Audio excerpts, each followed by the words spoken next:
seats, please, as we're starting within less than a minute.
Summer traffic will be extremely busy. 5% more flights than last summer, making navigating summer 2025 successfully everyone's top priority.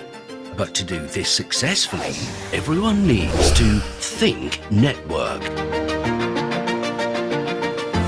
In the 2025 EUROCONTROL NM User Forum, we will be talking about how the EUROCONTROL Network Manager is working transparently with all ops actors. Together, we have a number of priority actions to enhance network planning and identify gaps, to target pre-tactical planning improvements, to promote the ops benefits of Datalink, to advocate disciplined flight plan execution, to prioritize first rotations, and to build infrastructure resilience. We will also be updating you on progress with INM, our program to revolutionize network management.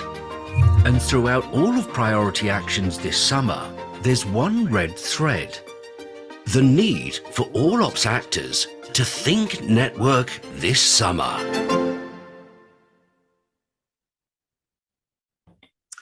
Good morning, colleagues. On behalf of EUROCONTROL Director General Raul Medina and on behalf of Director Network Management Jacopo Prisinotti, I would like to welcome you to this 2025 EUROCONTROL Network Manager User Forum. For those of you who I haven't met, my name is Ken Thomas. I'm the Principal Advisor to Jacopo and his Head of Office. And I will now start by taking you through a little bit of housekeeping.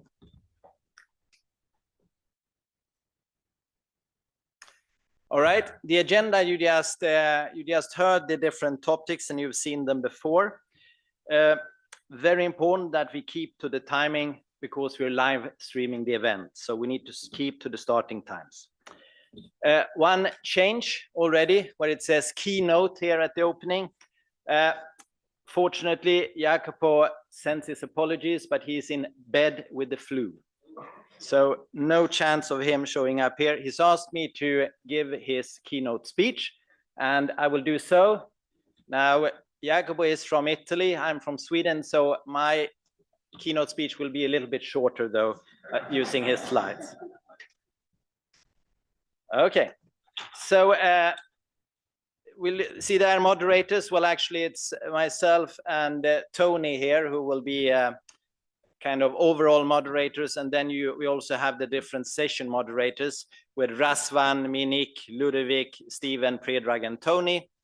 And you have the QR code there. And for the Q&As of each session, you can use that to put your questions, and then we can display them and make sure that we cover your questions.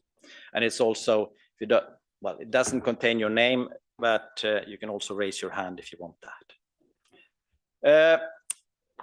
Photos, we will be covering this on our social media channels. Now, please let our event photographers know, you can see them here, in case you don't want to be on pictures, but also when they take close-ups, they will in any case ask for consent when taking the photo. And you can follow us on social media, and of course, if you would share on your social media, we would love it. In that case, please use the NM User Forum, the hashtag NM User Forum, as you see there. There's an exhibition in the lobby. It's open throughout the duration of the event. Lots of interesting topics you can see there, from INM to flight efficiency, airports, the EATM cert, with cyber being very on top of everyone's agenda, very interesting, ladders, the Sherlock, and also two parts that I know are very popular and busy on these occasions. That's the training part, the Aviation Learning Center, and the NM user relations for any questions and issues with your connections and things like that. Practical arrangements, there are visits, and you have a personal time slot that you've signed up for. It's on your event badge, and there is a sign posted just outside the lobby on where to meet at exactly that time. Water bottles available, you can see them there and there throughout the event. Shuttle buses, we have a little fewer buses this year, but initially we thought we wouldn't have any, but we actually will have two, and that's the end of today at 1800 and 1900. There are shuttle buses into town. Remember to take the event badge with you tonight and bring it with you tomorrow to have easy access together with your ID card. Okay, so that's the practical arrangements. Now we're going to show you a small security video so you know what to do in the unlikely event that we need to evacuate.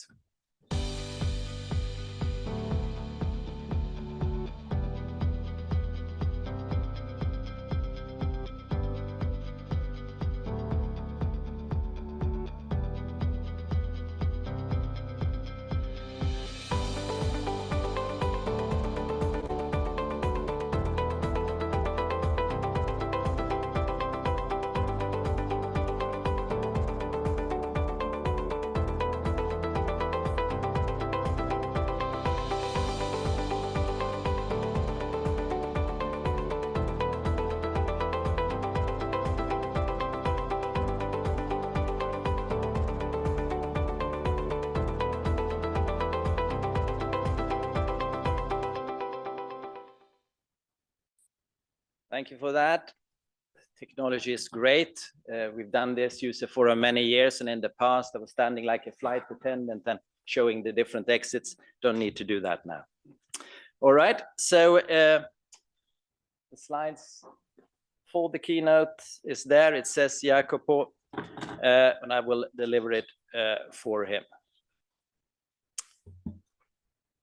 So, summer 2025, you heard it on the video at the start, will be very challenging. Traffic is growing more than the capacity and faster than our capacity. We saw that last summer, where we had a lot of bottlenecks, a lot of delays. And this summer, it's actually, traffic is growing another 5% compared to last summer. And there is no magical solution, especially not for the short term.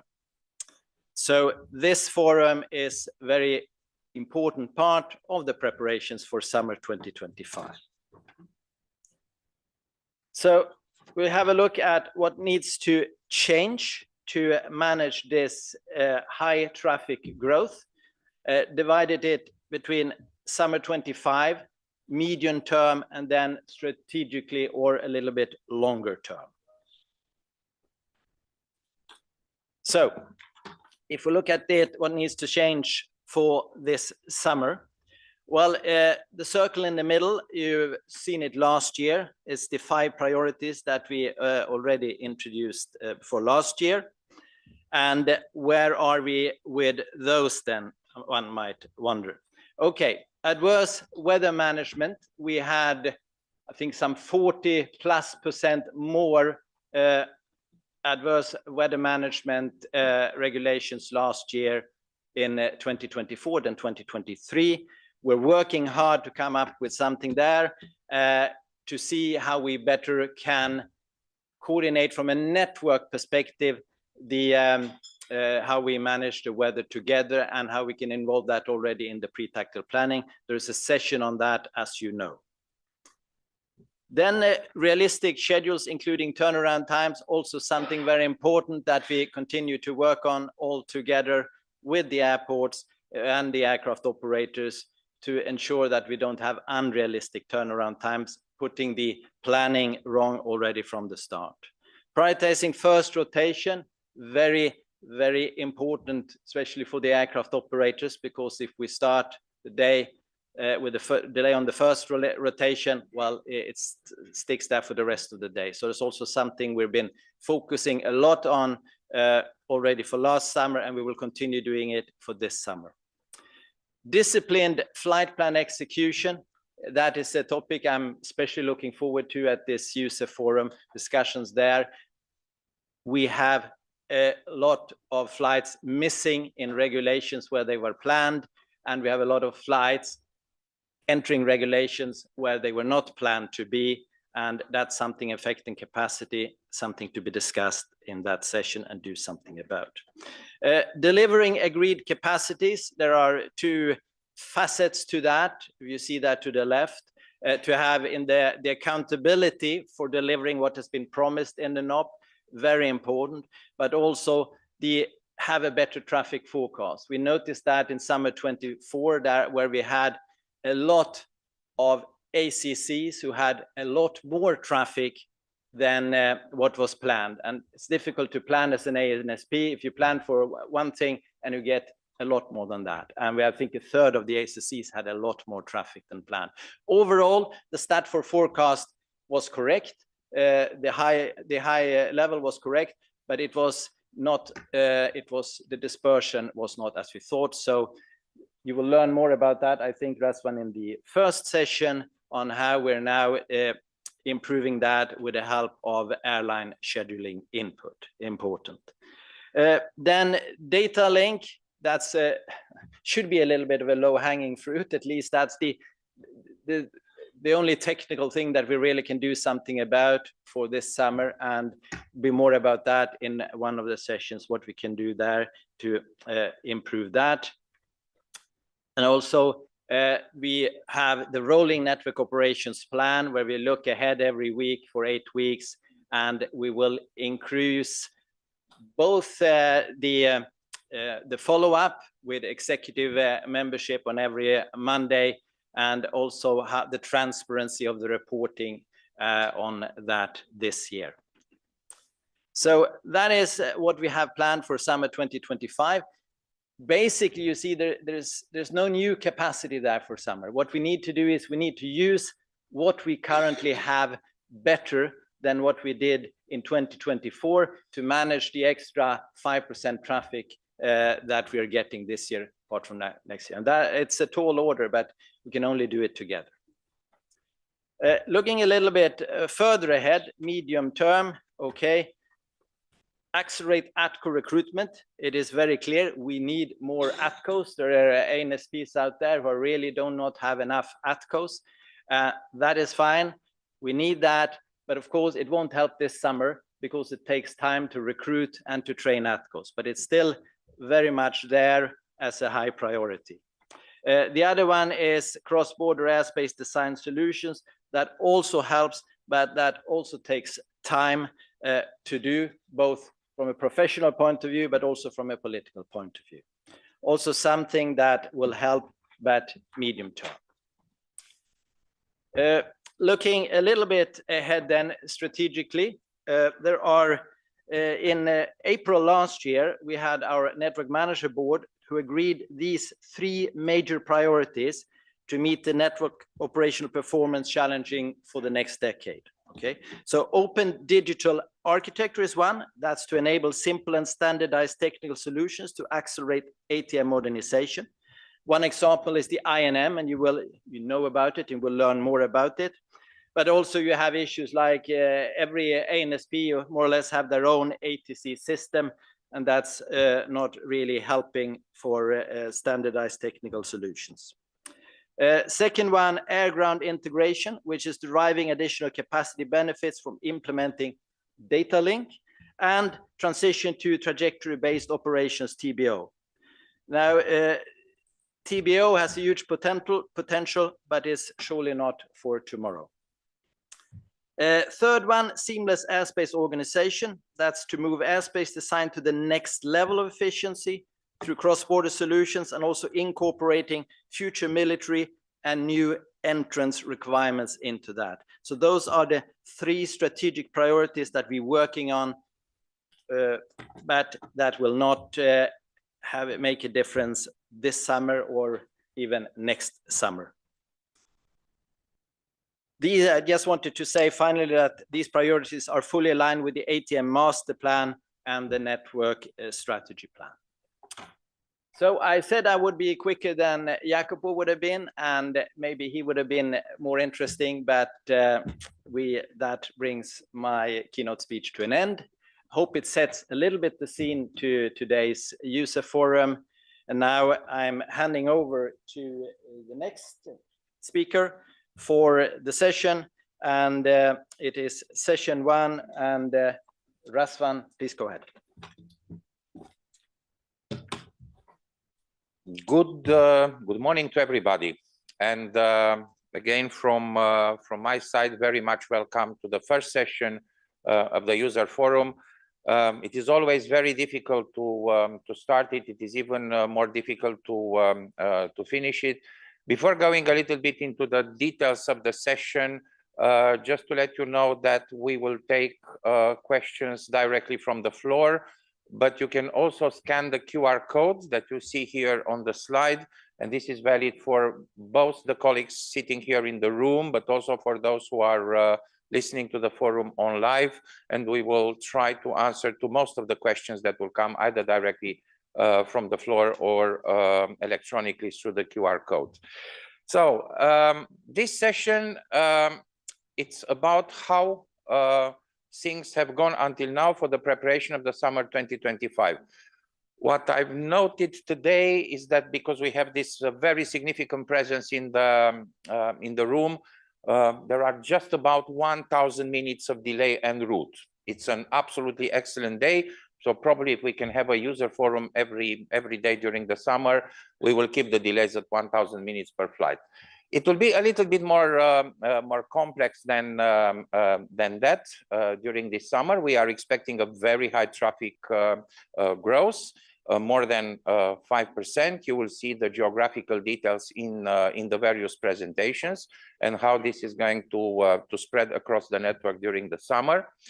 What is important to say is that much earlier than in the previous years, we are very close to finalize the first step of the preparation of summer 2025. There are still a number of things to be addressed. There are still a number of plans, projects, ideas to be challenged. There is still work to agree all together on the overall network measures for the summer 2025. But this preliminary picture that you will get today will direct you where we still need to have some focus for the finalization of the preparations of summer 2025. I would like to use this opportunity to thank to all the colleagues in the network, from ANSPs, airports, airlines, military, who have helped us in this preparation.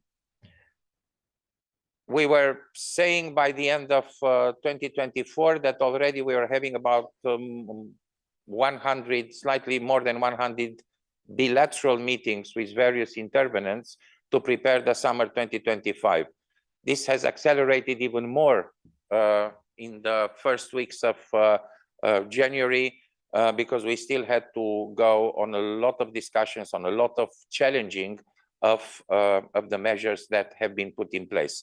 But I would like to thank from the NM point of view to all of you for the excellent preparations and the excellent work that you have and the cooperation that you had with us. I would like also to thank to my colleagues. 3 of them are present here, but it's a wider team who actually worked daily, sometimes day and night, to finalize those preparations, to look into all the details, but there is still a little bit more work to be done. So this session will be about all this preparation of the summer 2025. I'm very pleased to have here with me a very distinguished panel of colleagues from some key navigation service providers in the network, from Croatia Control, from DFS, from HungaroControl, from ENAV, and from ENAIRE. They have accepted to share with all of us which are their plans for summer 2025 and how they intend to tackle the challenges for this summer 2025. Now we will start with the first outlook of what has been done, of the traffic, of the preparations, of the very initial delay forecast. Please just don't get shocked. Just take it as it is. We will continue the discussions. And you will see the details of all the work that has been put in place, but also what is left to be done. So my colleagues, Rafael Russo, Goran Pavlovic, and Marilor Four will run you through this presentation, looking at a higher level, then diving a little bit into the details, and looking also into other aspects that we are planning to put in place still for the summer 2025. Rafaela, the floor is yours. Thank you, Razvan, and good morning, everyone. Again, welcome to this NM User Forum 2025. So we want to talk about planning. So let's talk planning and let's see what to expect and what we are all called to do in preparation of summer 2025. So first of all, obviously, as it was also introduced by Ken, there are a number of priorities which were there in 2024, which stay. I won't dwell on them, but I will still bring them forward because they are an important and fundamental element in the preparation. So especially with respect to the fact that this requires the involvement of all of us, all the operational stakeholders, whether service providers, airlines, the network manager. This has to continue, and these key points have to stay on the first, let's say, highest priority in the agenda. But what I would like to dwell on very quickly for 2024, as it was shown earlier, we had an overall 5% increase of traffic, but this let's say increase of traffic in some parts of the network was indeed much higher than what was foreseen. I mean, based on I would say the best available forecast for planning last year, and this brought additional pressure, let's say, in some cases, I would say enormous pressure on some service providers and ACCs, well beyond what could be known and planned before the summer 2024.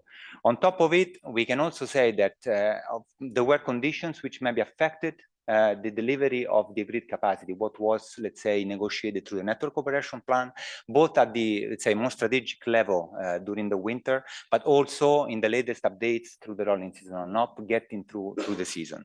So when we take all this into account, obviously there's a situation where we all know was not not good in terms of ADFM performance, but for sure there are a number of elements which we can act upon, and as was said earlier, will stay priorities, and as I will show you, will drive the process of planning and the further updates to the planning process itself.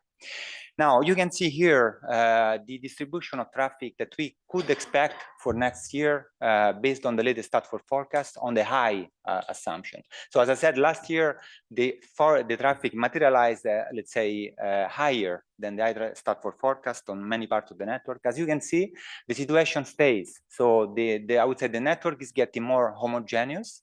However, some areas are still expected to experience a growth which will be steady and strong. Now, as it was said before, there's no magic solution to change, to offer let's say, a very high level of additional capacity overnight. So I won't dwell on this one. What we know now, based on this fourth round of discussions with the service providers in the network, considering the traffic that we are, let's say, thinking to expect, and I will come back on this particular item.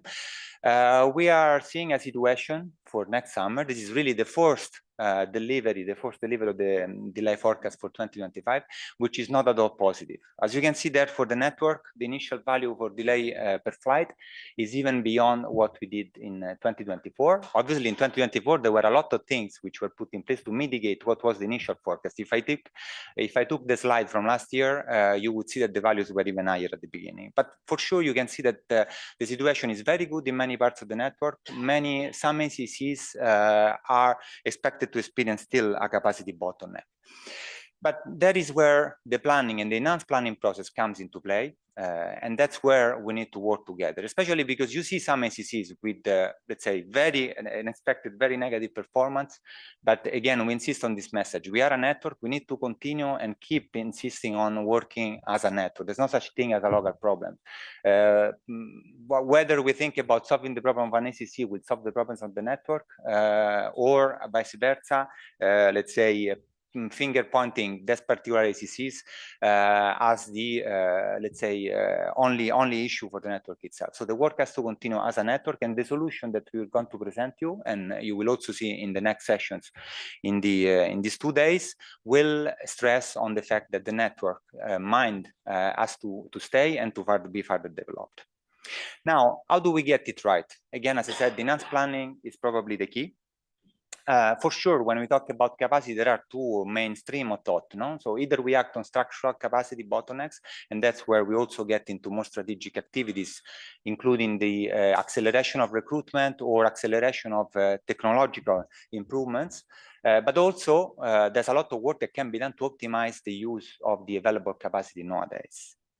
Now, the network manager is putting in place a number of actions to actually, let's say, accelerate and improve the preparation and planning for next summer. This is including all operational stakeholders. A lot of these are actually been the focus of the next sessions of this today, so I won't mention any particular item on those. But for sure, when we're talking about enhanced planning process, there we talk about the network operation plan, its particular focus, which has been revised to actually tailor sections just for the next year. So in this case, looking at summer 2025 specifically, and then obviously working on the plan for the medium term for the next years to come. But that's also another important thing coming is the traffic input. I mentioned at the beginning the forecast. In the end, the traffic in 2024 materialized higher than the stat for high traffic forecast. That's where the airlines come to play, and that's where actually there's an important, let's say, exchange to make sure that in a way the schedule and the availability of the schedule to the network manager reflect the real intentions for summer. I will show this in the next slides. But then there are a lot of other elements which have to do with intensifying the preparation at the operational level with flow management positions experts, as well the event preparation for the year, and a number of other items which have to do with moving the plan into operations.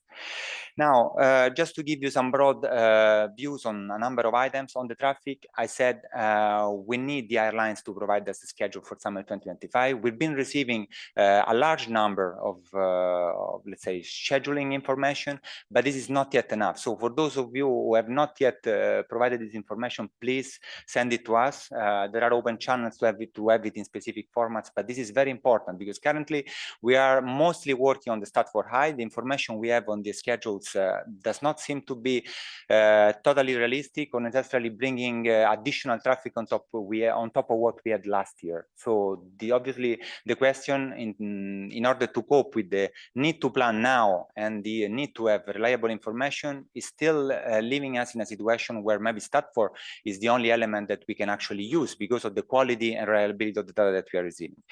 But then on top of it, again, considering the traffic, how it materialized in 2024, the network manager is recommending to still do all the plans on the stat for high, which seem to be anyhow the option more aligned with the current information that we have from the airlines. So all the plans and all the discussions in enhanced planning are being done considering that the high traffic forecast will materialize in 2025. And obviously, we will follow the evolution of traffic through the rolling season up. As you know, this is providing an 8 weeks view, and this will continue through the season. For the network operation plan specifically, and that's where we've been enhancing our process. As Razvan said, we had already more than 100 bilateral meetings, which is well above the number of service providers that we have in the network. This is again done in order to, let's say, strengthen the relationships and insist on the joint preparation for next year. Obviously, we're coming now to an initial evaluation of performance, but this will be further intensified with a number of iterations to get to a better plan for the summer. But where I would like really to stress, and you will have also some details later, is the activities which have to do on the acceleration of the sectorization, on the, let's say, implementation of sectorization plans, in particular to work in the areas where the sectorizations have been proving limiting in the delivery of capacity. And a number of capacity assessment through the EUROCONTROL Capan methodology are being carried on in an accelerated way in order to provide, let's say, added value before the summer. This will, in theory, and hopefully bring elements to offer more sector capacity during summer. On top of it, the NOP this year is also talking about the air traffic controller evolution numbers, so to offer more transparency on the evolution of staff and therefore the availability of additional controlling position. We are also working on the assessment of sector hour requirements and possible limitations in the sectorization itself, and particular focus is again on the availability of sectors, and so the what will be then the agreed capacity level from a number of sector point of view for summer. At the level of the airports as well, there are a number of initiatives which will be considered in the network operation plan. In this case, obviously, the strongest element is for sure the integration and stronger relationship between what is the airport operations plan and the network operations plan, plus a number of initiatives which will also be brought forward today and tomorrow, which go into all levels of ADFM from strategic into tactical.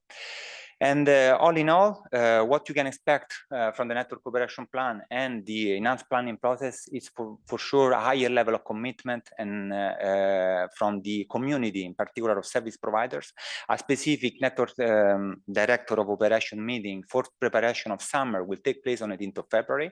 This really to formalize the commitment on the plans for summer, but as well there will be additional, let's say, formal moments to agree on the, let's say, to really get the full commitment to deliver the agreed capacities for summer. There's another event which is planned for April. On top of it, specific bilateral focus activity will take place between NNM and specific service providers, including also some reinforced training at the level of ADFM. And there will be for sure continuous monitoring, as it was mentioned before, for the through the weekly end of teleconferences and through the rolling seasonal processes. And last but not least, for sure, as you saw from, as you can deduce from the initial view on the performance of the network that I showed earlier, there will be actions to strategically try to mitigate the expected C2A performance for the summer. And this is in the form of the network traffic distribution measures, formerly just referred to as network measures. A meeting is organized on the 20th of February to agree on the final package which will be put in place for summer. All of this to say that the network manager is insisting on challenging the capacity plans and in this respect enhancing the planning process. Now, to give you some more details on specific items which I've been introducing, I will just leave the floor to my colleagues Goran and Marie-Laure. Please.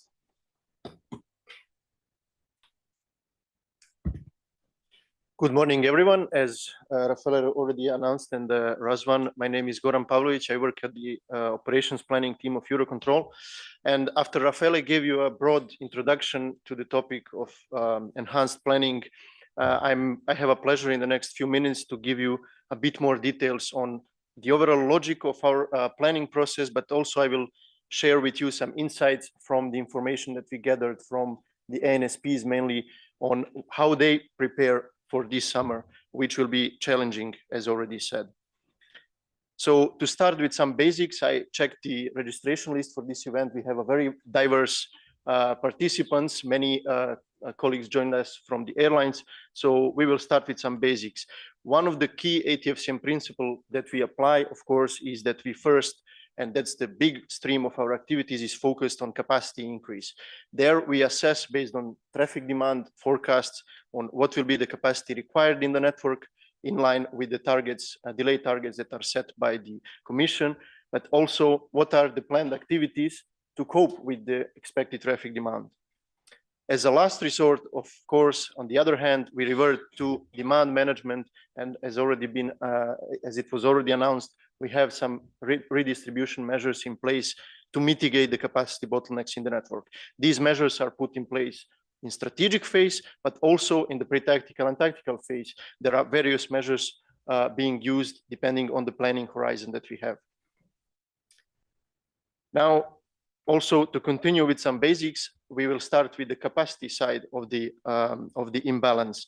So how do we increase capacity in the network? There are two main ways to do it. And to make some parallels and make it easier for everyone to understand, imagine that we have a big event such as the user forum, and everyone likes wine or champagne, so we need to provide a lot of drinks to you.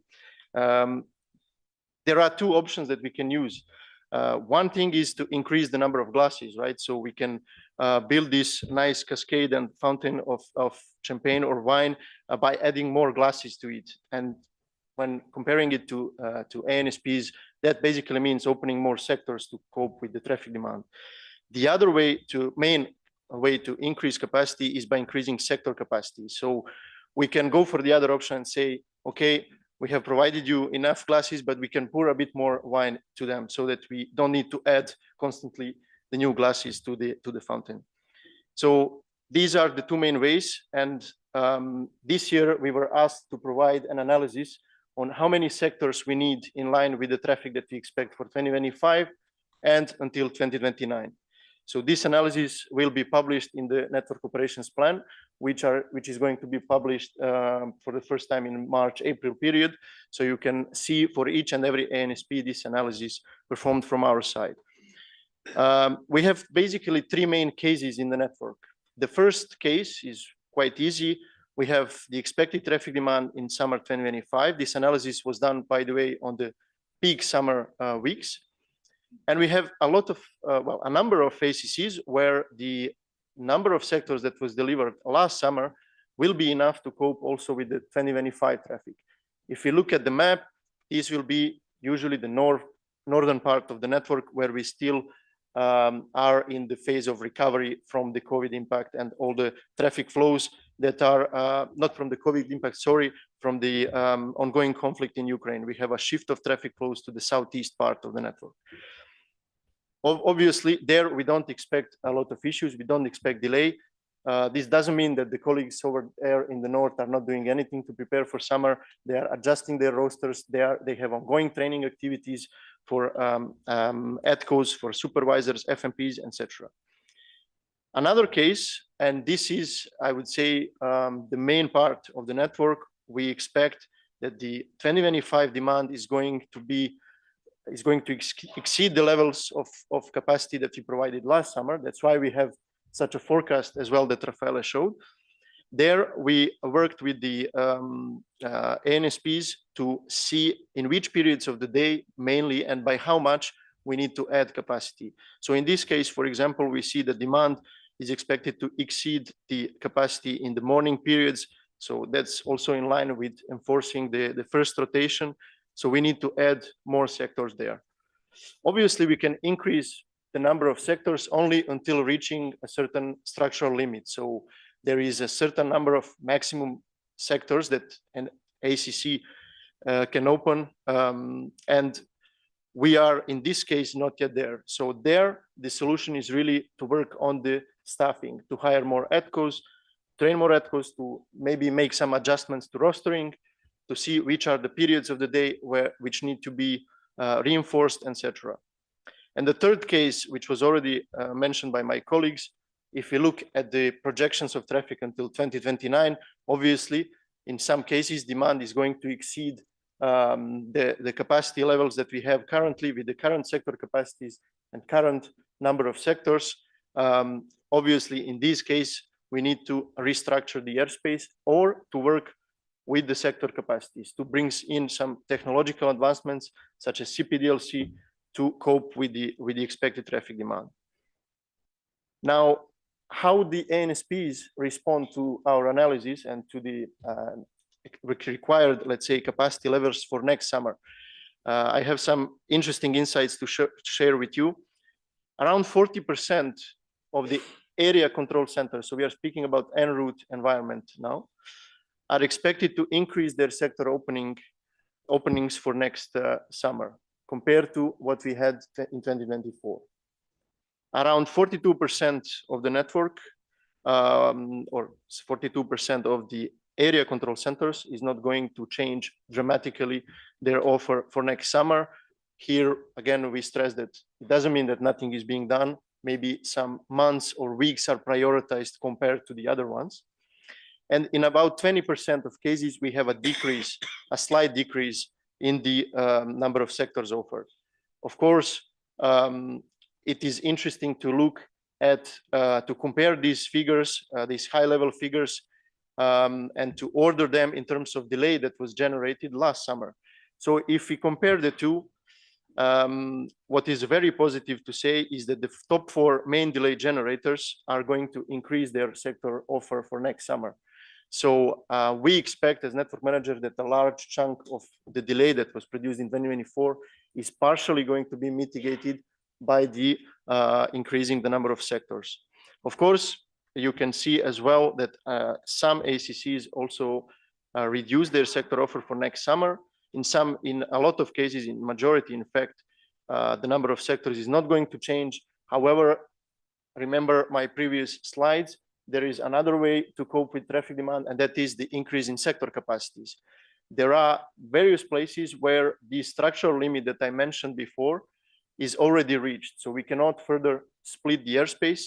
We need to work with the CPDLC implementation. We need to perform CAPAN studies that Rafael already mentioned to bring the capacities up to cope with demand. Another insight is that in general, July and August, from what we can see in the data, are prioritized as the months which actually witness the highest traffic levels. Now, another stream of work, as I mentioned, are various projects to increase sector capacities. There, obviously, we speak about new ATM system implementations, the various decision support tools that come along, the CPDLC that was mentioned. You will hear more about these projects in more detail from my colleagues from ANSPs, but also in some other sessions on Datalink during this event. We as NM support the stakeholders also with CAPAN studies that look at the capacities of individual sectors with the aim to revise these capacities and bring them more in line with the technological advancements and the experience of ATCOs in a particular airspace. If you look at the timeline, as Ken already mentioned, there are some things we can do for this summer. There are some things that we can only do with a horizon of next few years. So for next summer, we are going to have a staff increase in a number of ACCs. This is usually the increase that comes from the training that is already ongoing. So these are the ATCOs that are recruited several years ago. We can do some rostering improvements. We can do some minor sectorization changes. That's also possible. And my colleague Marilor will explain you more how the operational side of the business is preparing for summer. We had the FMP exchange in December where a number of topics, hot topics were discussed in preparation for next summer. Obviously, if we look longer term, we can speak about additional recruitment training, resectorization of airspace, new ATM systems, etc. Of course, the sector capacity increase is a continuous process. There is a continuous reassessment of sector capacities to prepare for higher traffic levels. Now, to summarize all the efforts that are made, in this map, you can see the ACCs where we expect for next summer some projects that are already implemented or are planned to be implemented until we come to May-June period. There are a number of things I want to say here. First of all, you can see really the numerous efforts being made. If you look at the map, we can see that actually more than 50 or 60% of ACCs intend to do at least one action, let's say, that is related, that is a major one related either to the airspace or to the system they use. The second thing is that at the north part of the network, of course, we see a slowdown in the projects. This is linked to the financial issues and the traffic that is still lower compared to 2019 levels in that part of the network. Another thing to mention, of course, is that this slide shows you the projects that are already in the pipeline that were planned before and that are expected to finalize by this summer, but also some quick wins that are actually planned from since last summer, where we had the 2.1 minutes, if I'm not wrong, delay in the network per flight. Now, despite all the efforts, of course, we still see some remaining imbalances in the network. So what if all of our glasses are full? What do we do then? Well, then we need to revert to demand management. So there we have basically two options. When we look at from the planning perspective, we have two options. We can either leave the network to manage itself. So we can wait for the regulations to occur in the network. And there we would see the spontaneous reaction to these regulations, which we will see in any case. There, of course, we need to bring more also predictability for the ANSPs. And that's the main reason we are trying to proactively reroute traffic around these bottlenecks. And we do it by two main means. In strategic phase, by the traffic distribution measures, as already mentioned by Raffaele. And we have also for this summer preparing some weather scenarios that will be discussed as part of the next session of today. So that's it pretty much from my side.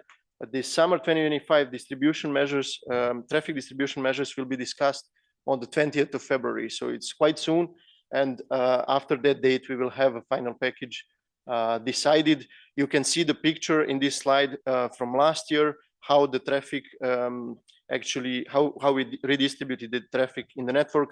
This year, we will have, I would say, based on the preliminary proposals that we saw, pretty similar situation with some new and let's say smart measures that are being put in place from our side. Now I will give the floor to my colleague Marie-Laure to tell you more about how we transfer the plan to the operations.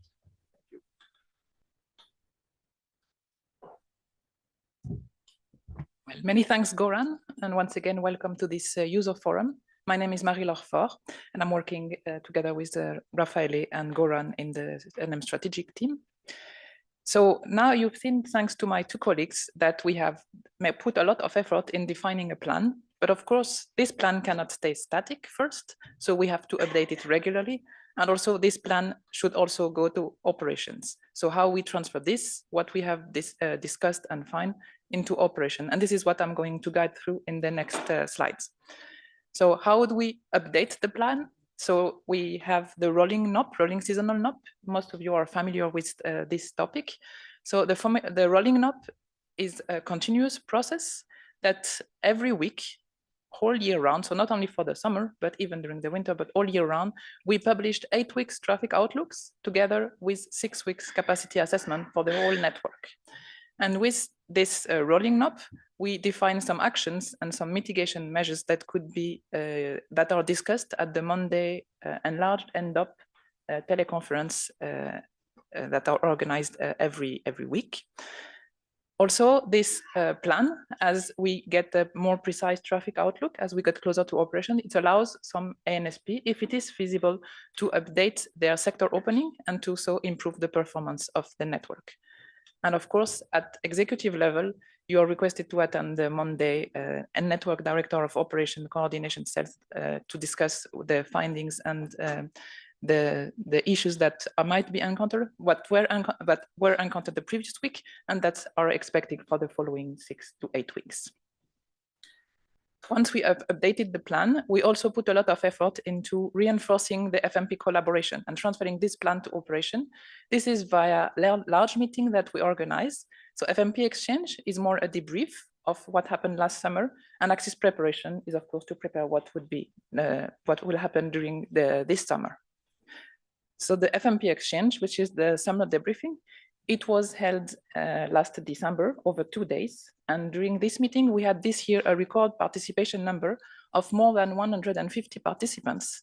And there the audience is more focused on operationals talking to operationals. So not a high level meeting, but more trying to define actions and ideas on what we can act on.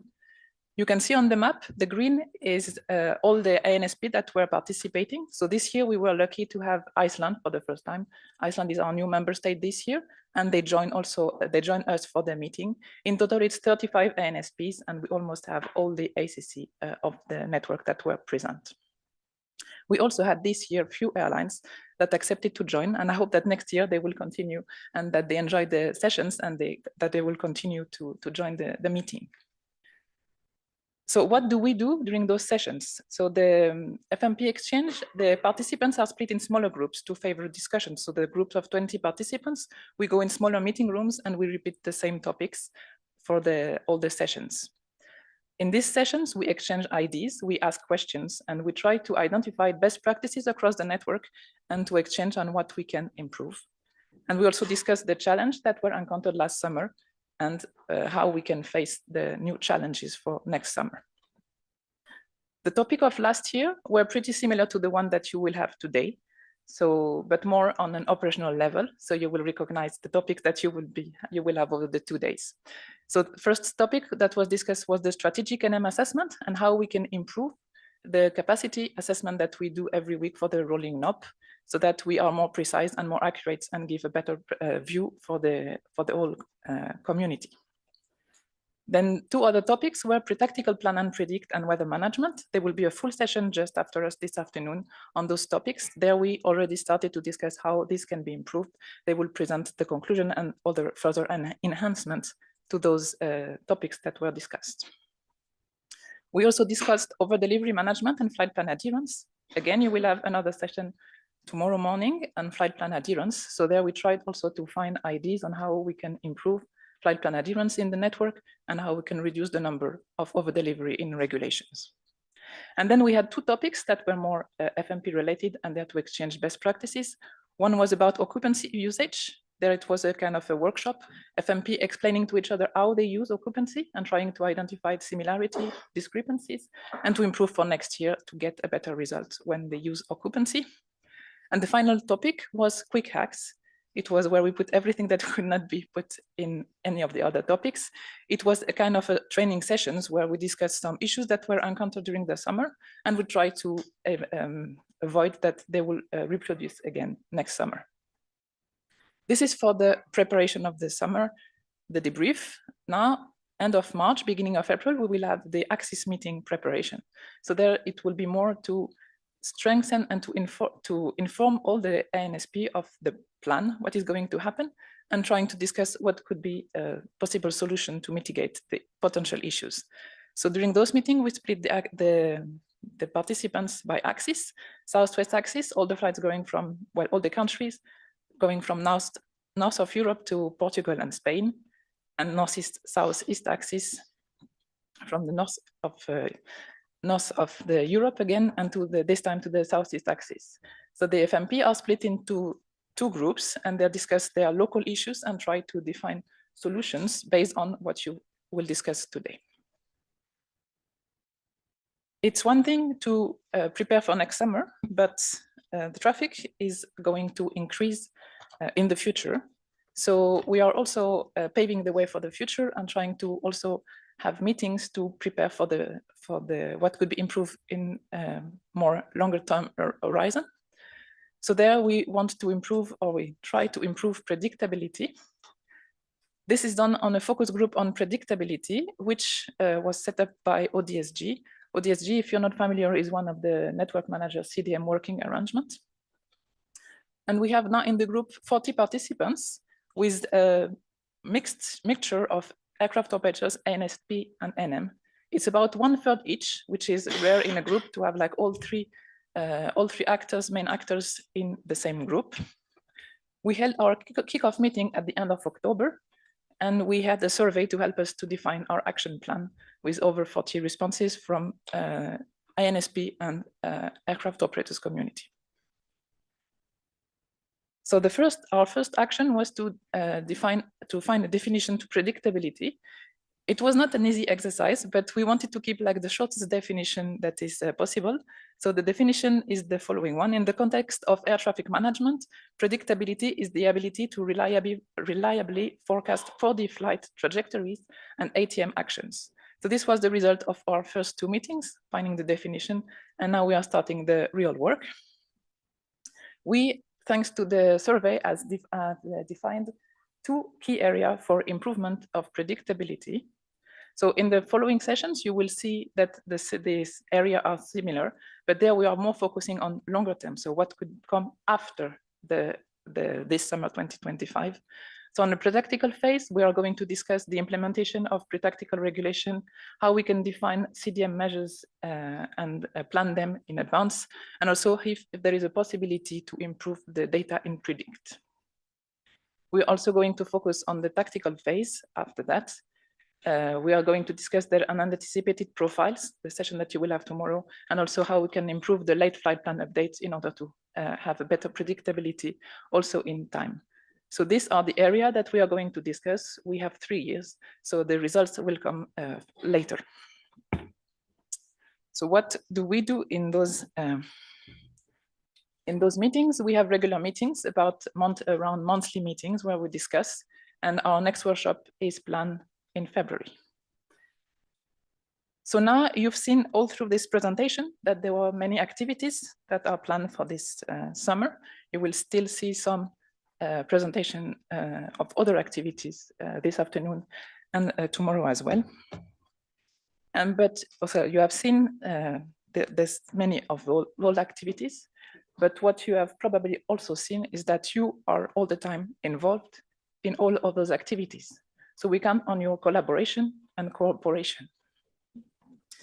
And if there is only one thing that you should remember from this presentation, is that as the aviation community, we are belonging all to the same ecosystem. And as in nature, it is only by working together that we can succeed. Thank you.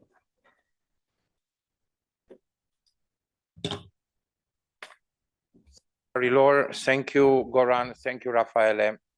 So we've seen the sum of the actions that have been taken until now. You saw that they are attacking the preparation of summer from absolutely all possible angles, and there is still a little bit of work on its way. I would like to open a little bit the floor for a number of questions, and I have two for my colleagues. The first one would be for Raffaele. We saw that the delay forecast that he presented looks at 254 minutes per flight. Of course, this year we have injected more weather delay to take into consideration the situation over the past 2 years. But there is still work to be done in terms of defining the summer measures. There is still work on the strategic weather scenarios. There is still some work to take into consideration the resectorization actions, the sector capacity assessments that have been made with key ACCs. When all this will be integrated in the next iterations of the network operations plan and of the outlook for this summer, where do you think we might be compared to what we are seeing in the current forecast? Well, thanks for the very tricky question, but in fact, yes, we do have a lot of elements there. As you stressed, there's still a lot of work to do. The plans are being refined. So I would say, catastrophic situation, which was pictured in the slide of the delay forecast, for sure is bound to change, and all the efforts are put there in place. So if we consider the various accelerations on the resectorizations which are taking place and some quick solutions in that respect, which are being put on the table by some service providers, the revisions of capacities in many areas, also thanks to the government studies, and then the other additional network measures which will come, including what is will be presented with respect to more the pre-tactical and tactical part, I would be moderately confident to expect a performance which is probably likely to be, say, slightly better than last year. That's what we could expect. The point is that we don't have to forget the expected traffic increase. Still, there is possibility to have 5% all over the network based on the high Statford forecast, and this is possibly going to be much higher in some areas, which are also those that were lagging capacity last year. So if you put all this together, considering the measures which we are planning to put in place, and hopefully, I would say, weather not being worse than last year, it's reasonable to think that we would be slightly better than we had in 2024. Many thanks, and this is why we need the commitment from everybody. First of all, we need to make sure that what has been currently planned in the plans will be implemented, and we will not have any more the surprises of last year. Number two, there are still areas where more is possible. We know from the work that we have done bilaterally with a number of ANSPs that more is possible. And of course, on those areas, we will continue the discussions. We will continue the evaluation of what can be done, and these discussions will go on almost every day. But we will also have a summary at the end of the ad hoc end of meeting that will take place on the 18th of February to see there what else can be actually considered for the plan. I have another question, and this time to Goran. There was a very interesting slide. I hope you remember it, but I will try to summarize it in very easy terms. 40% of the ACCs are going to increase the sector opening schemes. 40% of the ACCs are not going to change anything, and 20% are going to decrease. What Goran said also was that the top 4 delay producers in 2024 will actually have better opening schemes, and this is the good news part of it. But if you would have looked carefully in the graph presented there, and that was not a beautiful graph, it is a real graph. The only thing that you did not see there is actually the name of the ACCs, because the top 4 were green, but the top 5 to 10 were either orange or red. So, Goran, for those who are orange or red in this top 5 to 10, what else can be done? Which kind of additional discussions can take place? Because if you look at the amount of delay they were generating last year, it was not really fantastic. And these opening schemes that we were assessing, they are actually looking into the core of the summer. So what else can be done in order to focus a little bit more in the core of the summer, not to get into a situation where to have less sectors in critical ACCs last year? Which actions are you still looking at? So as usual, I have good and bad news to answer this question. The good news, as we already mentioned during that slide, is that the top 4 delay generators are going to increase their sector offer. These top 4 ACCs are actually accounting for, I believe, more than 50% of delays in the network. So the good news is that we don't see a decrease among these. So, and we hope that the, let's say, the benefits of an increase in these ACCs will, let's say, outweigh the negative impact of a decrease in the others. Another positive thing to say, I will stay on the positive side and then I will continue with the bad side of the story. The other positive thing from what we saw in the data is that these ACCs are not located close to the main bottlenecks of the network, those that decrease the sector offer. So this is good news, because the negative, let's say, the high delays that we will have in the core of the network is not going to propagate. Well, it is going to propagate, but this decrease in the sector offer is not going to contribute to that, because we see it in, let's say, a bit further from the core area of the network.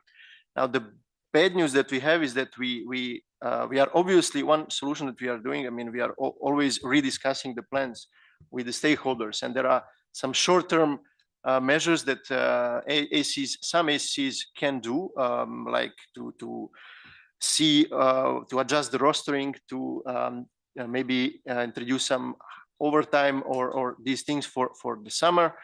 Obviously, also what they can work on is as I mentioned, capacity, sector capacities. If we have some CAPAN studies already ongoing, we encourage these ACs to revise the capacities as soon as possible and hopefully before summer. The negative thing also with these ACs is when we looked at the possible measures to offload these areas, we are a bit pessimistic at the moment. We still have time to prepare them, but we are a bit pessimistic for these areas to find some solutions because we don't see where we can shift the traffic. So as I said, there are positive and negative sides of what you saw in that slide. We hope again that the positive increase that we see in the top delay generators will be that these benefits will outweigh the negative impact of those who decrease their sector offering. Many thanks, Goran. And this very important point on the sector capacity assessments that we have made for summer for a number of critical ACCs and the results that we have finalized prior to the summer 2025, we would like those to be implemented. In one key ACC, dear colleagues, we had to double the traffic in a key ACC that generated a lot of delay in 2024. We found we had to increase significantly the traffic in order to come to a workload that is reasonable to be able to measure the sector capacities. And there we are talking about increases of 30, 50%, and in some sectors even more than that. So we would clearly look at those ACCs where sector capacity assessments have been made, not to continue with the current sector capacities and really improve them. We had those discussions in a number of bilateral meetings and exchanges, and we will continue these discussions because it would be a pity not actually to take benefit of those studies, to take benefit of the system modernization, to take benefit of the airspace changes that have been put in place, etc., etc., etc. Because all these efforts and all these resources that have been put in place should not be or must not be wasted. And again, in some cases, we have found that we had to increase significantly the traffic in order to be able to measure the workload.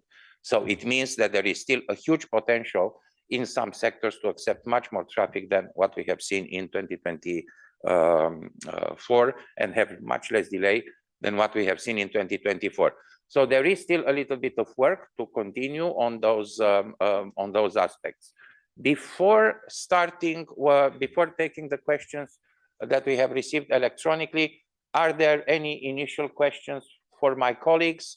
You can also ask questions that our panel will respond also later in their interventions. Mark Hurston, United Airlines. Hi, Razvan. Good morning, the group. Mark Hurston with United Airlines. We've been going for just less than an hour now in a serious conversation, and I guess it didn't take that long for me to get going here. It's very frustrating because, and this isn't really a rhetorical question, it's more of a statement, I think.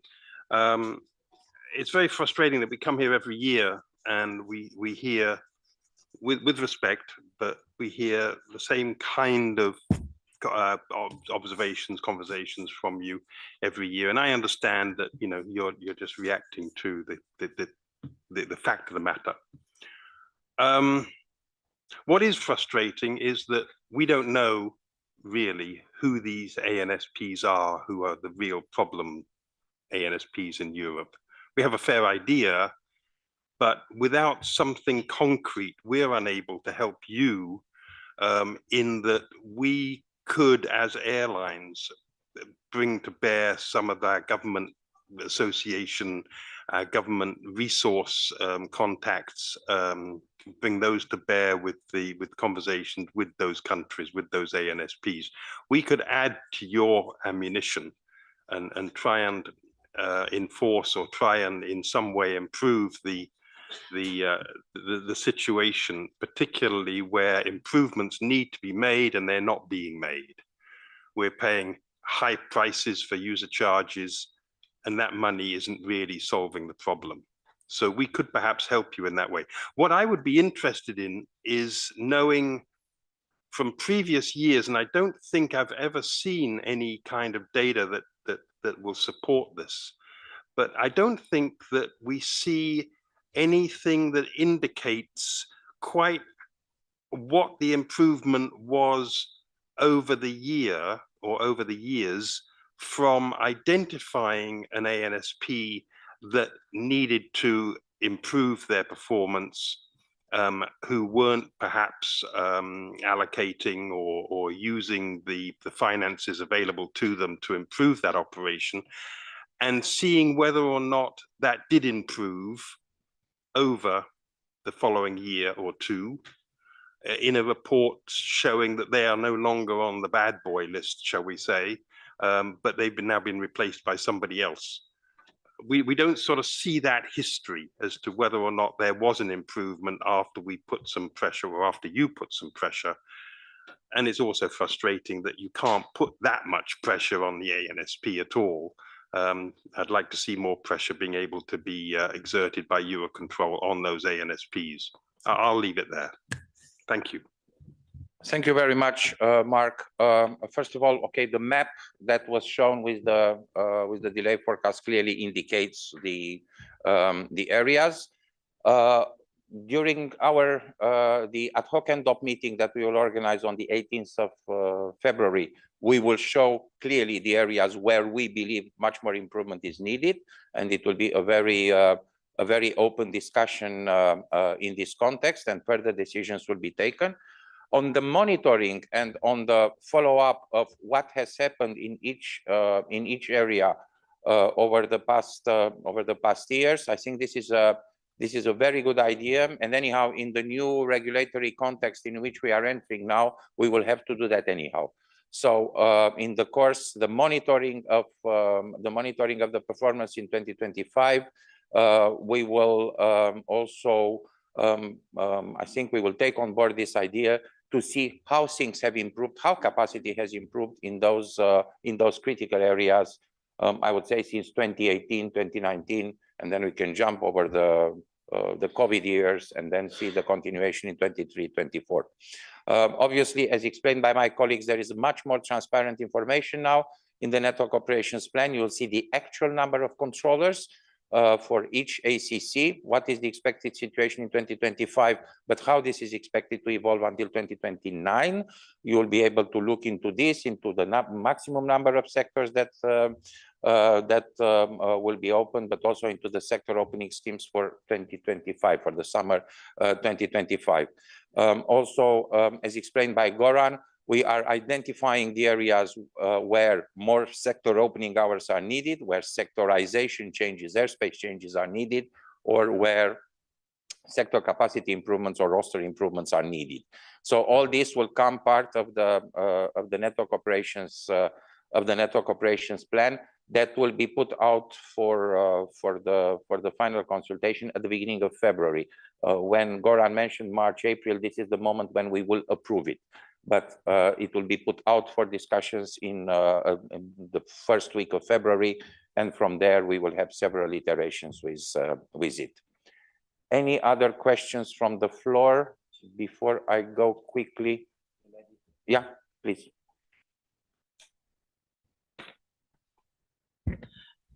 Thank you very much for the invitation. My name is Tera Velighi. I have studied physics and informatics. I am a member of the European Physical Society. I have a three short question. Do you use the new technology in your prevision for your traffic management? I mean quantum technology. I mean a model of using artificial intelligence model to have some views for the future traffic, also the future network management. The second question is, all what you say here, it's a normal situation. Do you have a plan in a crisis time?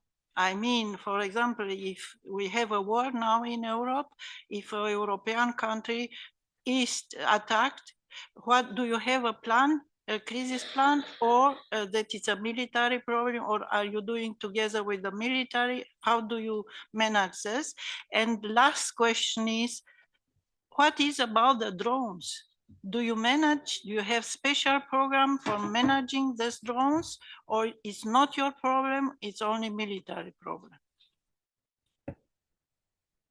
So on the first question, what we have started to do since I think it was March, April 2020, during the COVID times, we have started to put together a traffic outlook in which we are using a variety of sources of information, like the airline schedules. For instance, we are receiving schedules from about 360 airlines that we are putting together. And we are using modeling of the other categories of traffic, like general aviation, business aviation, military aviation, etc., in order to learn, let's say, from what has happened in the previous similar periods, but also to take into account special events like it will be a football final championship or a sports event, Olympic Games, or any other type of special event, in order to build up the traffic outlook. And we are focusing mainly now on the 8 weeks. For this summer, as my colleagues has explained, we are taking also into consideration the schedules, the full summer schedules, and also building up from the other events that we know to get as close as possible to the traffic estimations. Now, overall, the good news is that the precision of this traffic outlook, since we have started to do it, and you can imagine it was in very difficult conditions during COVID, where very little information was actually available because nobody knew what was going to happen. The accuracy of these predictions runs somewhere between ±1%. That is very, very good. And they are also shared at local level, at sector level, at air traffic control unit level everywhere. The second question on the crisis, yes, we are prepared with a number of crisis scenarios, but these kind of things, you never know where they are going to happen and how they are going to happen. A lot of colleagues here in the room know that when we had the invasion of Ukraine, or when we had the other crises in the Middle East, we were able to react within about 30 minutes, 1 hour, and to put in place the necessary scenarios together with the concerned ANSPs, etc., and to indicate how the traffic flows will shift, etc. So all this is part of our normal business, I would say. We are able to, in parallel with preparing the scenario, the scenarios resulting from the crisis, we are going in parallel also with calling ad hoc teleconferences to explain to the airspace users and to the ANSPs what is expected for them. And those can be called at any time during the day, during the night, etc. I remember the last one in the Middle East. We have called it within half an hour. We have presented the outcome, and we had about 300 participants on the call immediately. So for those kind of things, we are always prepared. Now, with respect to the military activity with drones, typically this takes place into reserved airspace. To be honest, we are not very interested what is happening in the reserved airspace. What is important is that the reserved airspace is published, is communicated. We are able to take this into account electronically. We are closing this airspace for civil flights. This is part of the normal processes that take place within the flexible use of airspace concept. And here we are talking about the higher levels of the airspace. The use of drones at very low levels in uncontrolled airspace, this is not necessarily our business. Did I respond to the questions? Now, are there any other questions? Where? Okay. Now I'm going to one more, then we will answer to those questions, and then we move to the presentations from the NSPs. Yes, please. Thank you. Good morning, Victor Jagas. It's from EUROCONTRol, Maastricht, UAC. And I would just like to second what Mark said from the airline side, but from the ANSP side. We don't see the airlines being put under pressure to file as they are capable of. We see daily about 230 flights, about 4 to 6% of the traffic, which is exiting Maastricht airspace 2,000 feet lower than they filed because they're not able to do what they filed. So while we keep on saying for years, fly as you filed, when the aircraft is not capable of going to the altitude they have filed, the controller cannot do anything. So this is one of the problems. It's about 5% of the traffic in the summer months. That's a big unreliability for all the rest of the network. And you know more about that than me. I just see the first sector probably. And the second, what we see is airlines complaining about routing when we try to make up for delays so they can stay on schedule for later on. That some of them are complaining about, yes, you gave us a shortcut, but it cost us more money. So while we talk about sustainability and keeping the schedule, on the other hand, because of the differences of the overflight charges, it is also another game that is put on the controller. Okay, what do I do with this now? Do I start try to stick to the schedule and be sustainable, or do I try to keep it in mind that this airline doesn't want to be sent direct? And I would like to have more support to the airlines on that side as well, that they can actually fly what they filed. Thank you. On the first question, there will be a full, very interesting session tomorrow morning on how this is. We will deal with that. On the second question, yeah, for the summer measures, there are quite intensive negotiations together with the airlines. There will be a similar approach for the weather scenarios. Now, of course, the final choice remains with the airlines, and unfortunately, still the significant difference in user charges remain a big issue in the European airspace, because sometimes we can speak from simple to double, and that, of course, and we are seeing trends depending on the oil price. When the oil price goes above a certain level, then of course the user charges play a lower role, I would say, but still on some main axes, when you move from left to right, the differences are from simple to double, and I think that is something to be also understood to a certain extent. I'm going quickly on the questions here. Can the productivity be followed in the network operations plan? Number of flights per ATCO per hour, number sector open per hours compared with the number of ATCO available at the same time. So what we will have in the network operations plan, we can have the total number of sector opening hours that can be calculated, and then of course we will have the number of air traffic controllers that will be available. Then of course all these calculations can be made to look into how many controllers were available and how many sector hours were open. You will be surprised when you will see certain things in the network operations plan, and some comparisons would be obvious. What planning is considered when addressing impacts on both demand and capacity from new entrants such as commercial space operations and UAS activities? Again, whenever there are such events in the European airspace, we are planning them as special events, and there is a lot of coordination that takes place prior to that. Fortunately, for the time being, there have not been so many, but that is set to increase. Last summer showed that the weather mitigation suspension of many routes was possible. Why can this not be implemented as a base standard? I'm not really sure about the question, because this is what we are doing when there is no other option, and then some of the routes had to be suspended, and this is done more or less automatically. What you have to take into consideration also is that sometimes this is detrimental to the operations of other ANSPs. And there we have to be very careful, because these measures have been put in place to protect, and you might get to a much worse result in reality. So when this is going to happen, we will absolutely need some coordination before having the acceptance of the suspension of those routes, because some of them might be some suspensions might be very detrimental for some ANSPs, and I think there we will have this discussion on the 20th of February, because we have heard some complaints during summer 2024 about that. If there are no other immediate questions, yes, please. Hi, Jeff DeVore with United. Victor, with regards to the flight planning, what is filed en route, obviously we'll discuss that probably, it sounds like tomorrow. My question actually for the panel was, you mentioned there's an an ad hoc NDOT meeting on February 18th, and I guess there's also going to be the like finalization of summer plans in April.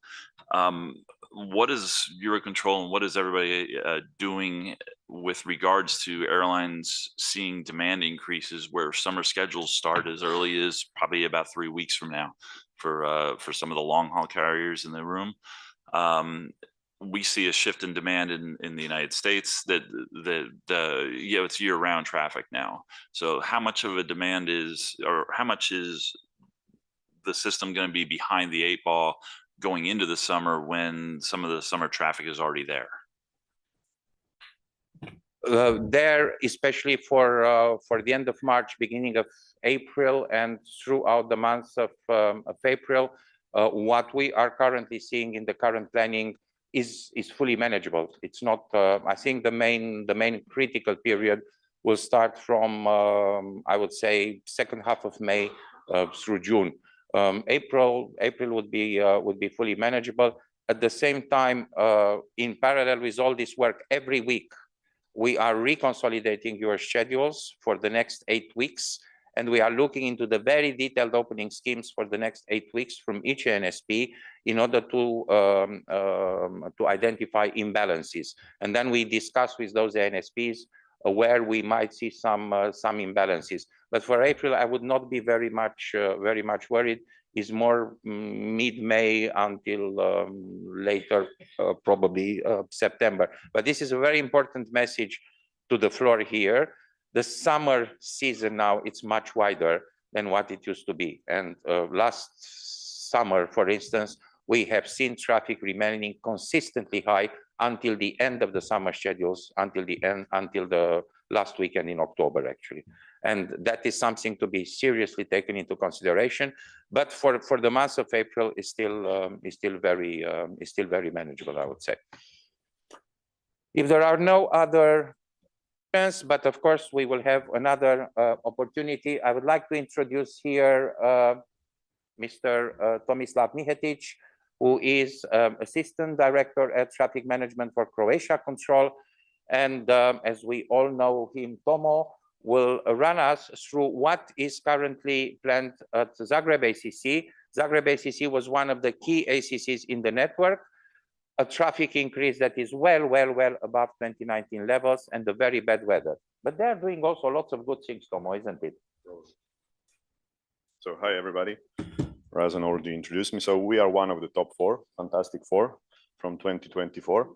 So before starting 2025, I would like to go to 2024 because 2024 was quite significant for us from a traffic perspective. So who we are? We are the Croatia Control. It's ANSP fully owned by Croatia Control. We are a member of CANSO, CUPANS, A6 Alliance, FAPSI, CESAR, and so on. We are both civil military provider. Why is this important? Because we just got a new set of multi-role aircraft, so military aircraft, which are requesting more and more training areas. Also, NATO is requesting the same. We are positioned on southeast axis, which has a substantial traffic growth.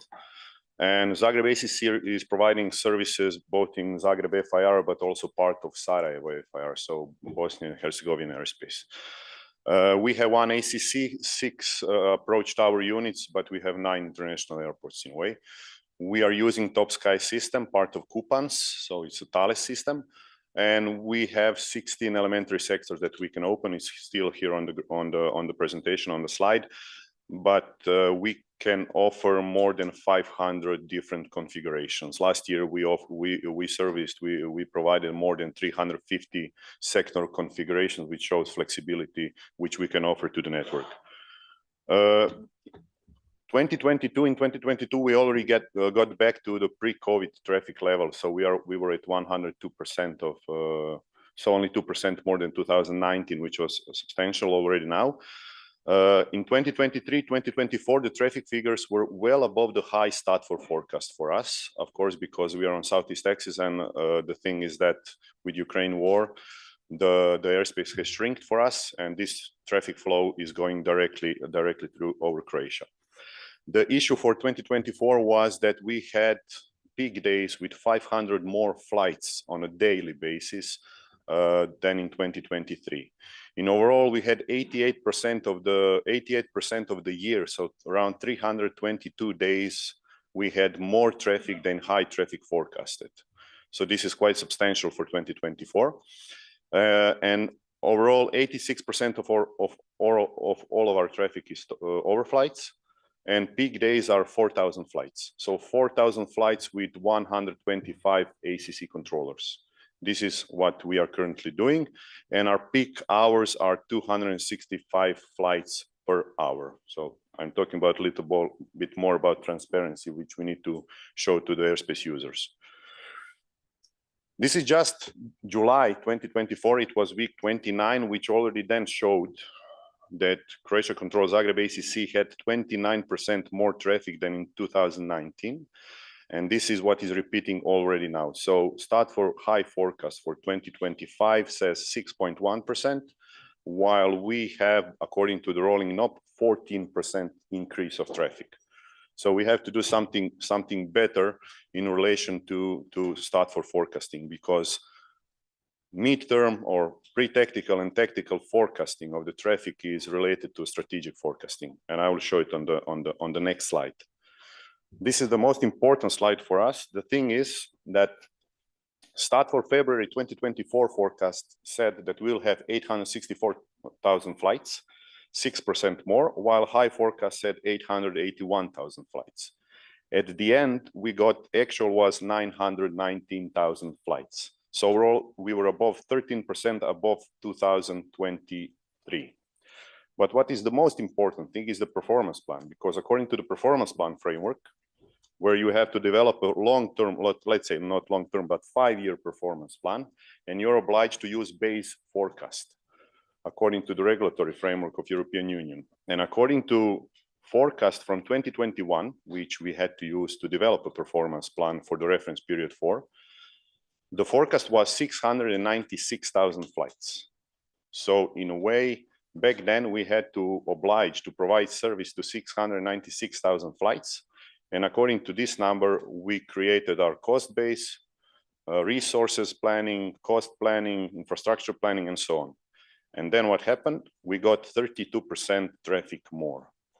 So in a way, I'm showing this because this strategic planning is impacting both midterm planning, pre-tactical and tactical planning, and it's affecting us a lot because you cannot have a regulatory framework which is telling you plan according to the base forecast, 690,000 flights, and then you get 32% more.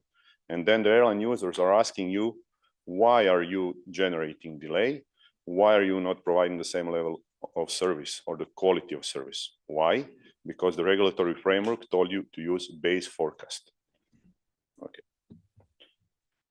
Also, the impact in 2024, we had a severe weather impact on Southeast axis. There are a few pictures that are shown here.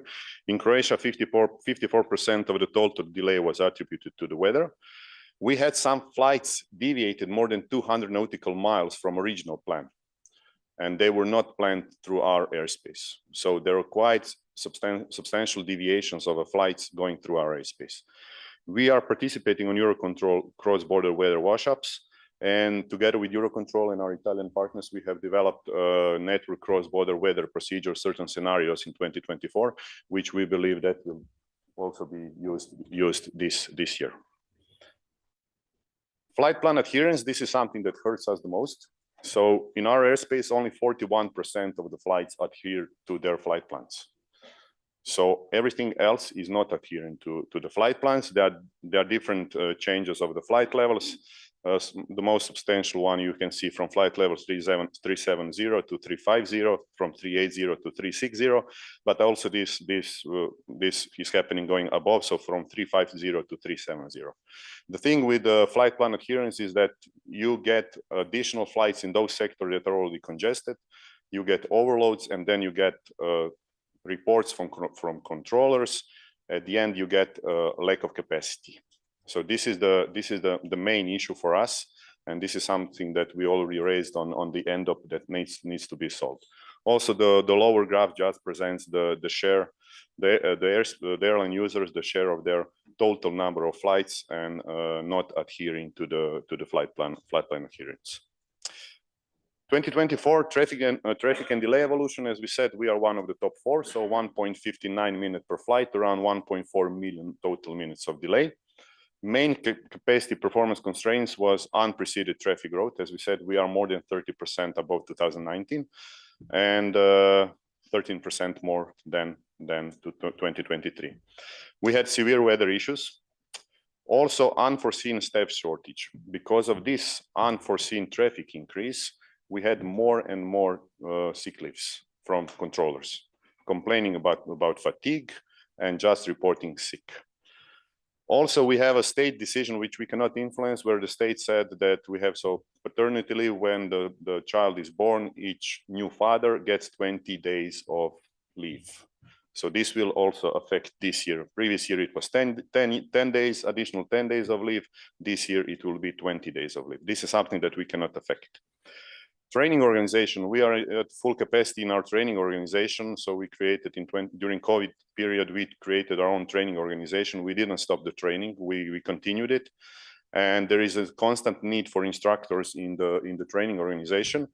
The thing that we are doing when there is a summer season, in a way, we are not sending our instructors on OJT. We are not sending our instructors to the training organization. We are putting them in the ops room to provide full capacity that we committed and full sectors. Also, unexpected retirement scheme, more and more ATCOs seeing the traffic growth, 4,000 flights with 125 controllers, they are going to early retirement. They don't want to play with this traffic anymore. So concerning the improvements, in 2024, we fully utilized the training organization. So the capacity is maximum 40 ATCO students per year. We are operating cross-border free route airspace with very elegant name, Sexy Fra. And we connected between Sexy Fra and Fra Italy last year. We have cross-border operations. We also changed lateral and vertical boundaries of our TMA. As I said, we have new training areas, and NATO is requesting quite big training areas now for 2025, 2026 with the new aircrafts coming. We changed certain routes because of transition of the lower of the free route airspace and connection with Italian free route airspace to ANSP routes. We have new ATM system functionalities, the Thales system, the Top Sky system, so the implementation of tactical control tool and implementation of a blind spot tool. And we have increased additional shifts to the rostering shifts in the rostering department. From the perspective of, if we are taking a look at 2019 baseline, so the traffic increased 2% more than 2019 in 2022. We did it with 8% sector hours less, but we increased the throughput, so the traffic per sector hour by 11%. In 2023, the increase was 14%. On an annual level, so we increased the sector hours by 8% and throughput by 6%. In 2024, the traffic increased 13%. We increased sector hours by 8% and throughput by 8%. What shall we do in 2025? So the new vertical distribution of lower sectors, we will increase it. We'll have a new division flight levels, so we can play a little bit better and flexible with coupling of the sectors.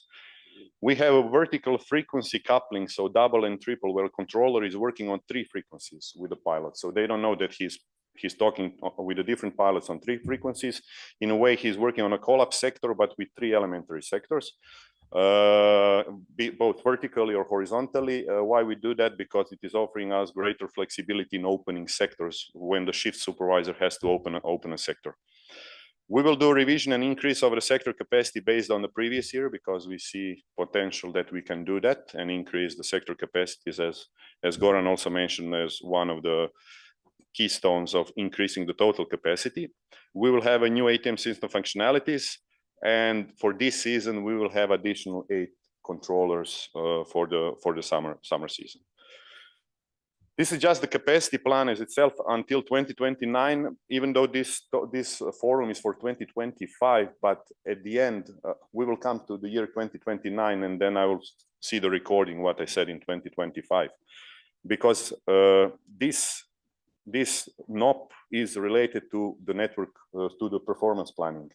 And the performance plan, you cannot change that easily, and the cost base and your cost planning, resource planning is in a way quite fixed.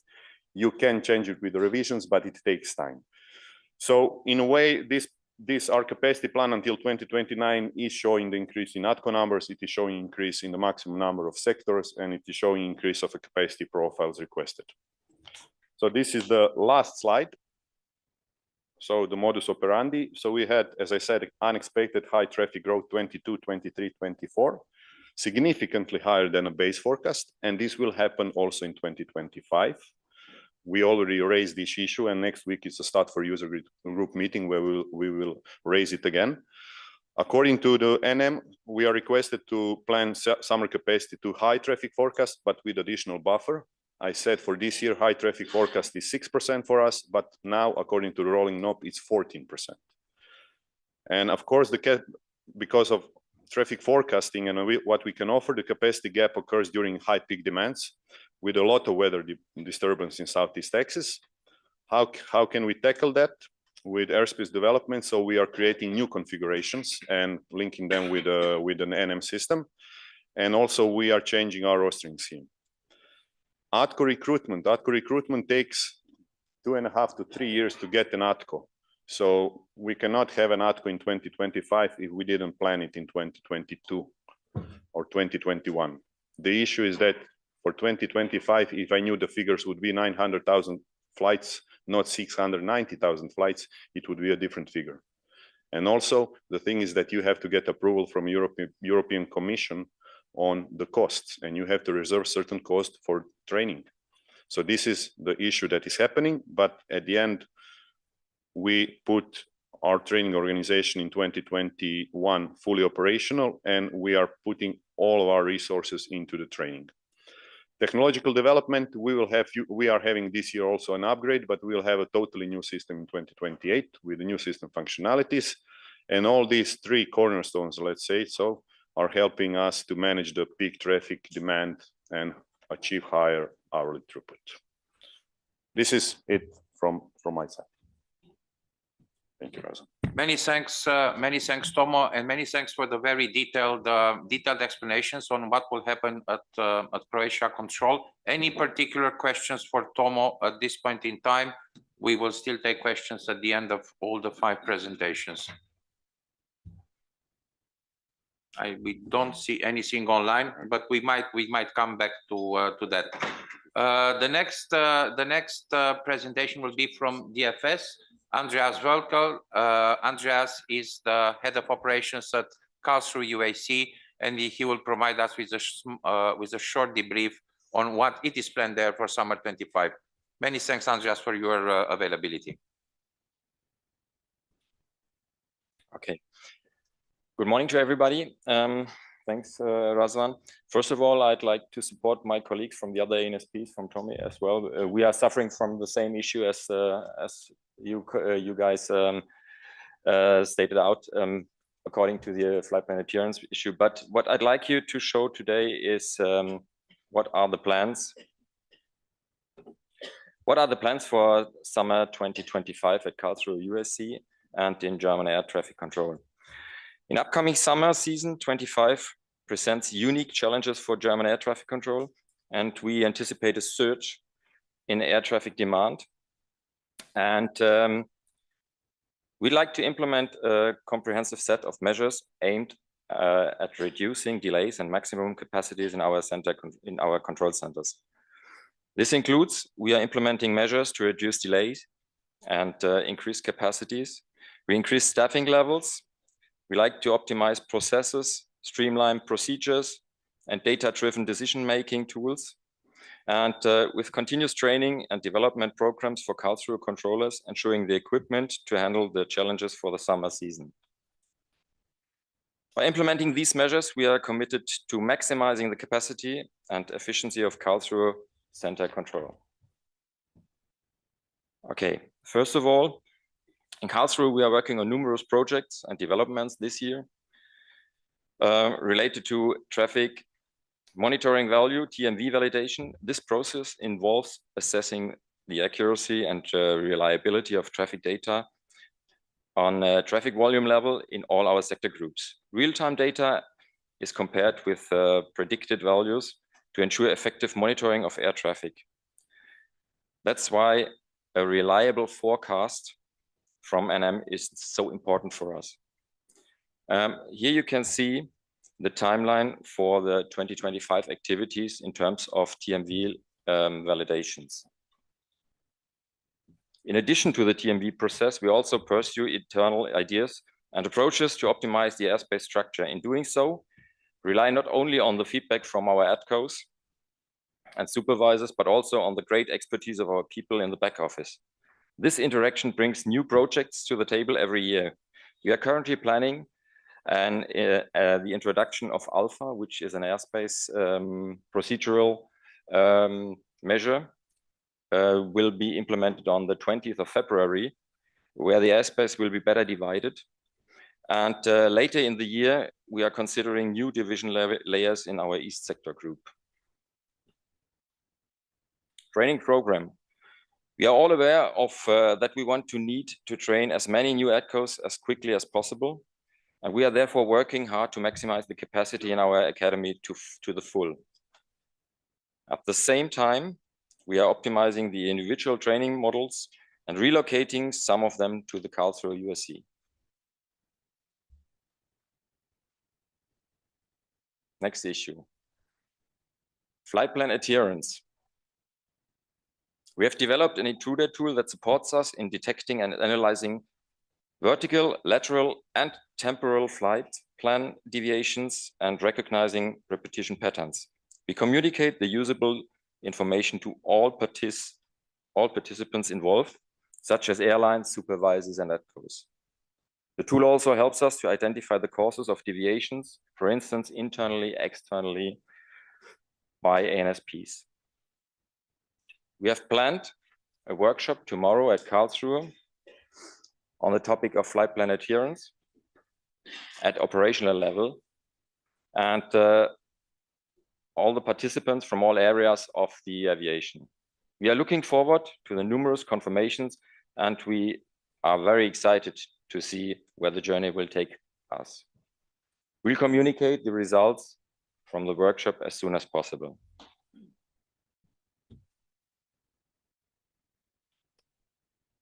We intend to have a deeper exchange with the dispatchers of our main users in order to support the airlines in terms of flight plan optimization, restrictions to night curfews and several German airports, or warnings about upcoming bottlenecks in certain airspaces. We'd like to continue to support the network manager with the weather management initiatives. In view of the adverse development of the weather disruptions, we look forward to working together in this area. We plan to continue to communicate clearly and transparently to the network manager with reports such as the weekly outlook, to the airlines with information about peak times and also new internal briefings to our operational staff in order to better prepare ourselves and all our partners for the upcoming season. Thank you. Thank you very much, Andreas. You've seen from Andreas a number of very important initiatives. First of all, looking at the recruitment, improving the sector opening schemes for the summer 2025, but also bringing additional airspace changes prior to the summer 2025. That is a very good initiative, but also the trust between on the work between Karlsruhe, the airspace users, the network manager, on flight plan adherence, on the weather procedures, etc. Those are good plans, and we are looking forward to see the performance resulting from these plans materializing in operations. Any immediate questions for Andreas for Karlsruhe? Karlsruhe was one of the important points of attention in the network. Any immediate questions to him?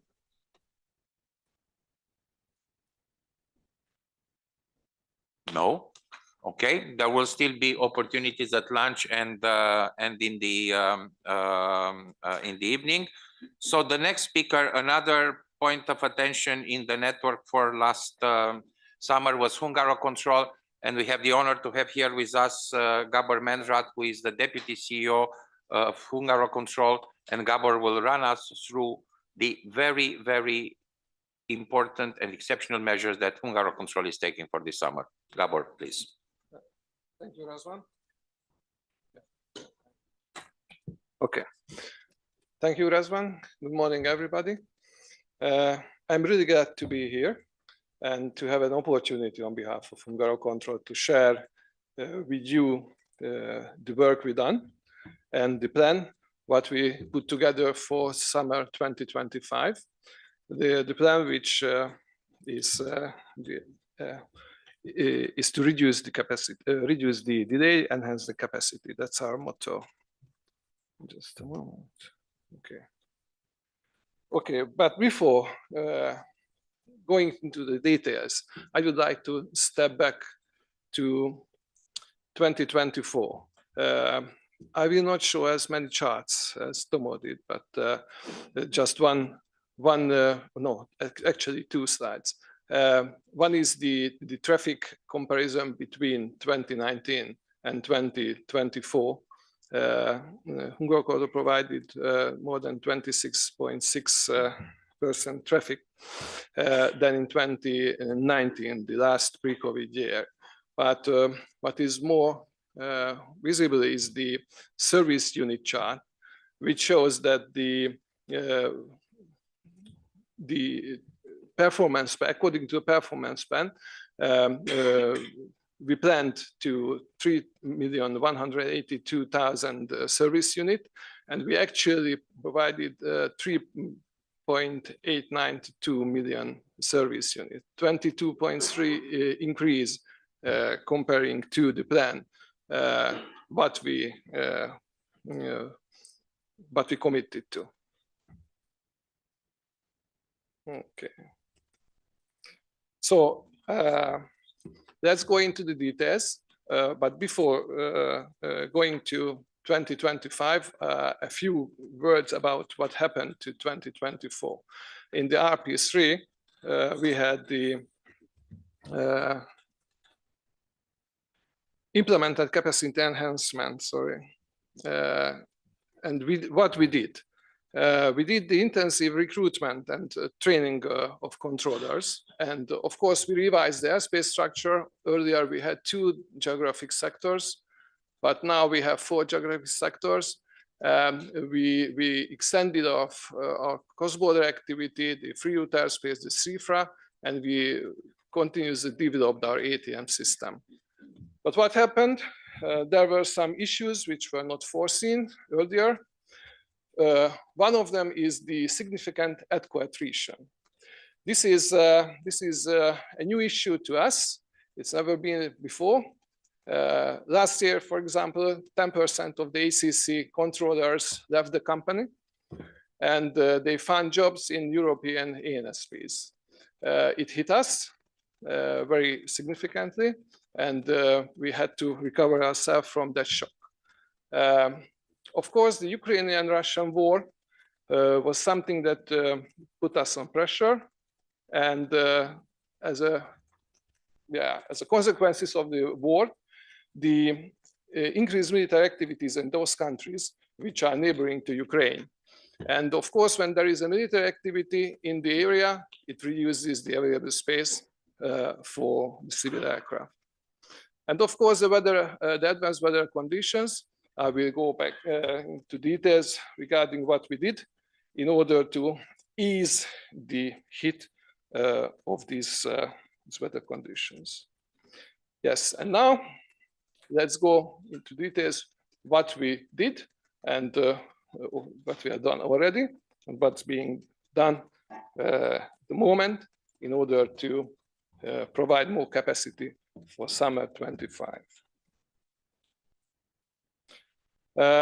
As you can see, our ultimate goal is to expand capacity to reduce delays. That's our focus, and everything what we do or what we did is because of this. What we did in details. I will give you some more details later on. This is just a list of the actions. So the ATCO recruitment training, the sectorization adjustment, the enhanced ATFM techniques, the adverse weather procedure improvement, the ATM system modification. I will not go into details in this particular point, but I will tell you that, for example, it is regarding flight plan adherence. Now in the system, we implemented a function, thanks to Thales, that the air traffic controller can see whether it's the aircraft is in line with the flight plan level, or it's not in line with them.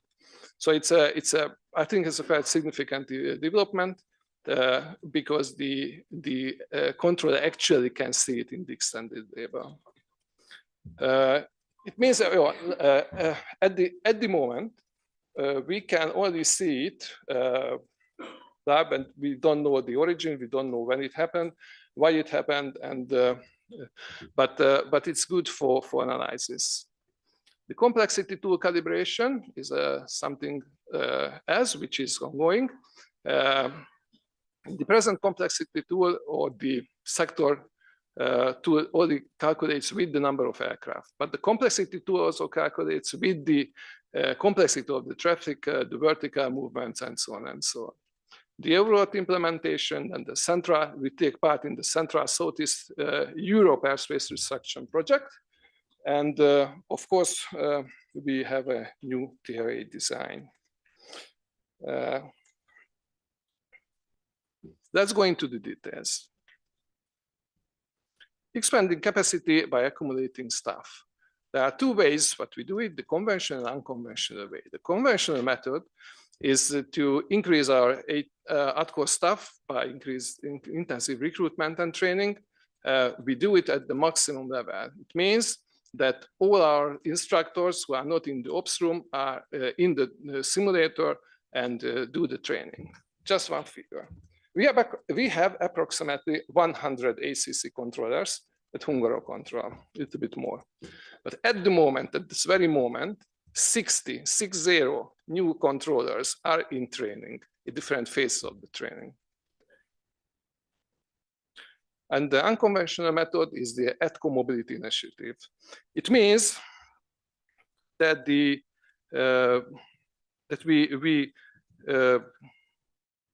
hire or employ licensed air traffic controllers from the Baltic states, where from ANSPs, where there is a capacity surplus, and we employ them in the Kosovo sector. It means that the HungaroControl is responsible to manage the traffic in over Kosovo airspace, the upper airspace, and those air traffic controllers who worked in the Kosovo sector and have license for Budapest sectors, they can be implemented or they can put into action to Budapest ACC.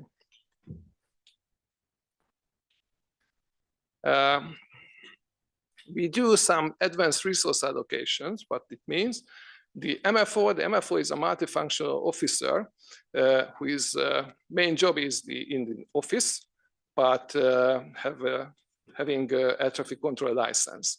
And they are diverted or assigned to the ops room during the peak periods for summer. It means that those resources can provide one extra sector as a help to the controllers. And we introduced the ATCO capacity standby reserve, which means that we already did it in 2024. It was very popular among the controllers, and we will continue this way. It means that when they are off duty, voluntary basis, they can come in to increase the capacity. The supervisor position, we made some changes. Supervisor position can be fulfilled by approach or ACC controllers. And we will focus to be fulfilled by approach controllers, allowing the ACC controllers to go to the sectors and work there. And as I mentioned earlier, that the repatriation and retention package be developed in order to stop or reuse the ATCO attrition rate. We will see if it's going to successful or not, but we hope it's going to be successful.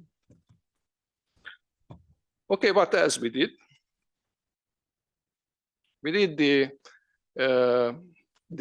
some modification in airspace utilizations, like the east-north sector. We geographically split these two, one sector, the east sector, and we call it north sector and the east sector. You can see the yellow one is mainly used by those ones who avoid the Ukrainian airspace. And if we are able to keep all the traffic in one sector instead of going to the other one, we can gain capacity. The number 2 shows the west-south sector geographic split.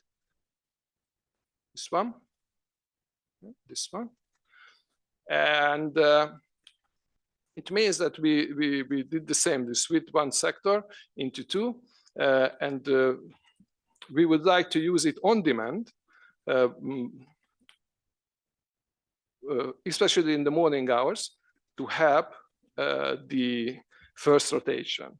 It will, according to our calculation, significantly help the first rotation of Vienna Airport and Budapest Airport as well.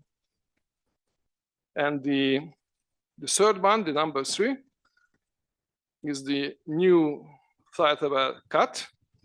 The post-ops analysis for the summer 2024 has shown us that using flight level 355 instead of the current flight level 375 for vertical cut, it could provide more optimized sector configuration. And we will do it. And as another benefit, that it's going to be harmonized with the neighboring ANSPs like EUROCONTRol and Romatsa. And the CAPAN study. The earlier speakers have mentioned the CAPAN study. CAPAN study is very important for us, and thanks to Network Manager who gave us support, and we were able to do this CAPAN study because our sector capacity hasn't been revised for 15 years, and all the sector capacity is based on expert judgment. So. And the number 1 and number 2 configuration, and number 3 configuration, none of them were measured scientific based. And the CAPAN study is doing it, and it will be finished by end of April. So we'll have the actual scientific based capacity of those sectors. I trust ourselves. It means that I don't think that it's going to be significantly different from those ones what we already set up, but it's a verification for us.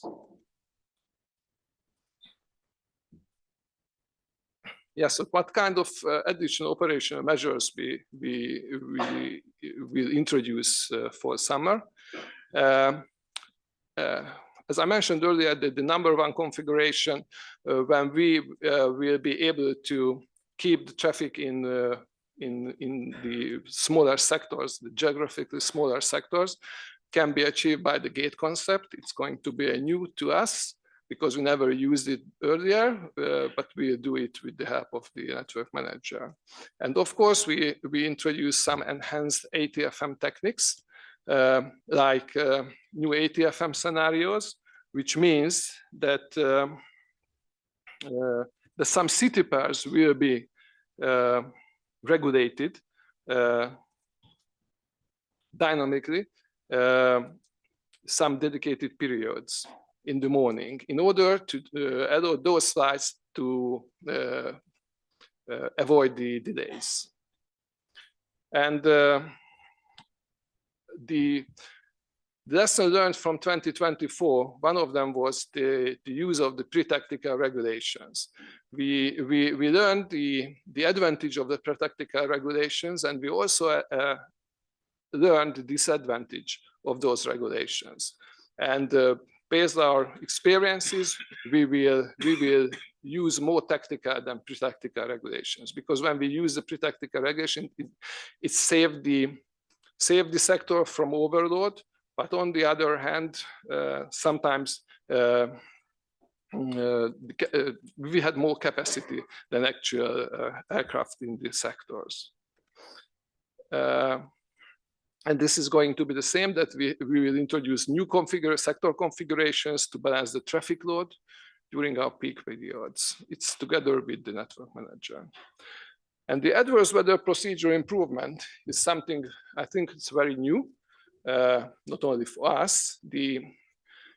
What we experienced last year when we suffered from the weather restrictions, that sometimes the sectors were under-regulated because of the weather, and sometimes they were over-regulated because of the weather. When it's under-regulated, it's a safety issue, and it's very, very dangerous. When it's over-regulated, then it's a capacity issue then. And the main reason was that the meteorological service is not provided by HungaroControl itself, but from an external, from the National Meteorological Service. And the accuracy was not as good as we expected. And now we will implement a professional meteorologist in the ops room, almost next to the supervisor, in order to help her and to give the most accurate information to the supervisor in order to avoid the under-regulation and the over-regulation. And of course, this is the goal, to reduce delays.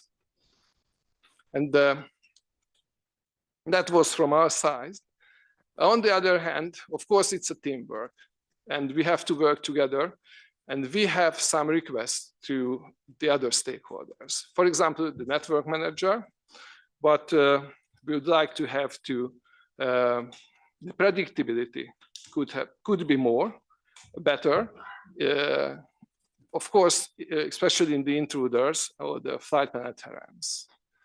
And the airspace users, of course, we have heard it earlier, that the crucial importance is the realistic schedule, the turnaround times to be realistic, and the fleet management. Of course, the realistic flight plans, even at the planning stage. And of course, the flight penetrance execution.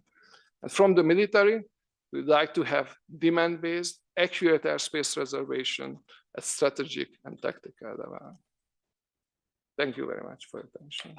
Thank you very much, Gabor. And it was a complex presentation related again to additional staff, resectorization, increasing sector capacities, looking at sector configurations at ATFM measures, also with a number of requests on increased predictability, on respecting the flight planning, and also better predictability for military operations. We have all to recall the complex situation in which HungaroControl Budapest ACC is operating, especially due to the Ukrainian crisis. But now, Gabor, you are taking a large number of measures there. Yeah. How do you see your performance compared to the summer 2024? How would you estimate it in terms of if you would be there to give a quantified estimation on your performance in 2024, in 25 against 24? Yeah, of course, define the delays is very difficult because it has many elements which affect this. But what I can say that we will be able to provide 15% more traffic than in 2024. But I don't know for how much it will be enough to reduce the delays, because we made some measures. Because of the traffic shifting, we don't know how much traffic avoided Hungarian airspace during the peak period of summer 24 due to restrictions. But what we saw, that when we lifted the restrictions in September, the traffic increased between 8 and 11%. until the rest of the year. And from January, we measured all the weeks, and there was no week with less than 8% increase. So if we do it in combined, it's going to be 15–20% increase. We will most probably cope with it. But if all the traffic will come through Hungary, it means that we will provide the same amount of delay, even though our capacity increased by 15%. Many thanks, Gabor. So we should count on a capacity growth of about 15% for the Hungarian airspace for next summer. Yes. Many thanks. Any further questions to Gabor? If not, we will move to Giorgio. We will be a little bit late, but I think it would be interesting to hear from ENAV and ENAIRE also. Giorgio is representing ENAV. He is the head of ATM services, ATM systems, and ATM services strategic planning in ENAV, and he will run us through what is expected from ENAV during this summer. We are talking here to an ATS provider who used us for many, many years to an excellent performance. Yes. And Giorgio would just explain us that most probably the accident of last summer won't happen anymore. Thank you, Giorgio. Thank you, Razvan, and good morning, everybody. Well, as you see from the title or from the initial slide, this short presentation will go through all our commitment for next summer to come, and also for there is an overlook on the years to come. First slide is showing the performance we had in year 2024 nationwide, and divided also for the 44 ACCs. As you might notice from the slide, we had a full our performance was exceeding the full recovery from COVID or baseline year 2019. Specifically, nationwide, we had a 10.72% increase of traffic 2024 versus 2019.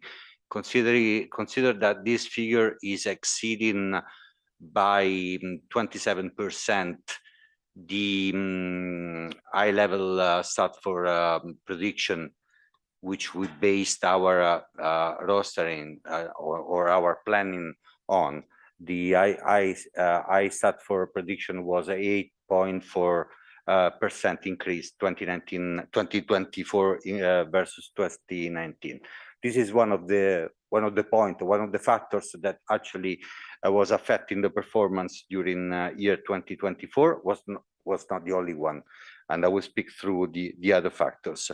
What we did in year 2024, main changes that we deployed in March 2024 a cross-border free route initiative with our adjacent NSPs on the east side. So that is to say the consortium of SEXI, together with the lowering of our free route layer from level 305, as it used to be, down to level 195. Consider that we deployed the free route, basically a restricted free route, since year 2016, with an enhancement in 2018, and then this further enhancement during March 2024. This was one of the two key factors that permitted Italy to perform, as Razvan said, very good, in an excellent way for the past years. A second thing that happened in the 2024 is that we started moving some of the sectors from the Brindisi ACC to Roma ACC. It's part of an industrial plan that we have in Italy that forces the relocation of 2 ACCs in the remaining 2 other ACCs, so specifically Brindisi and Padua in Roma and Milano, respectively. Which factors affected the performance in 2024? As I said, the difference between the forecast and the actual traffic presence. There was similarly to other providers, as said, there were some social issues.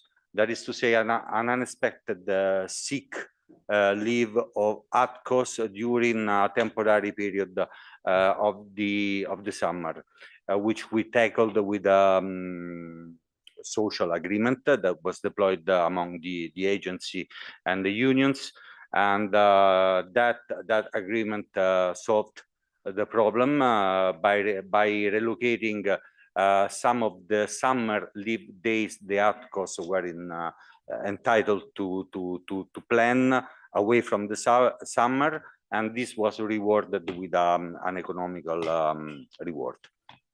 And this solved the social issues.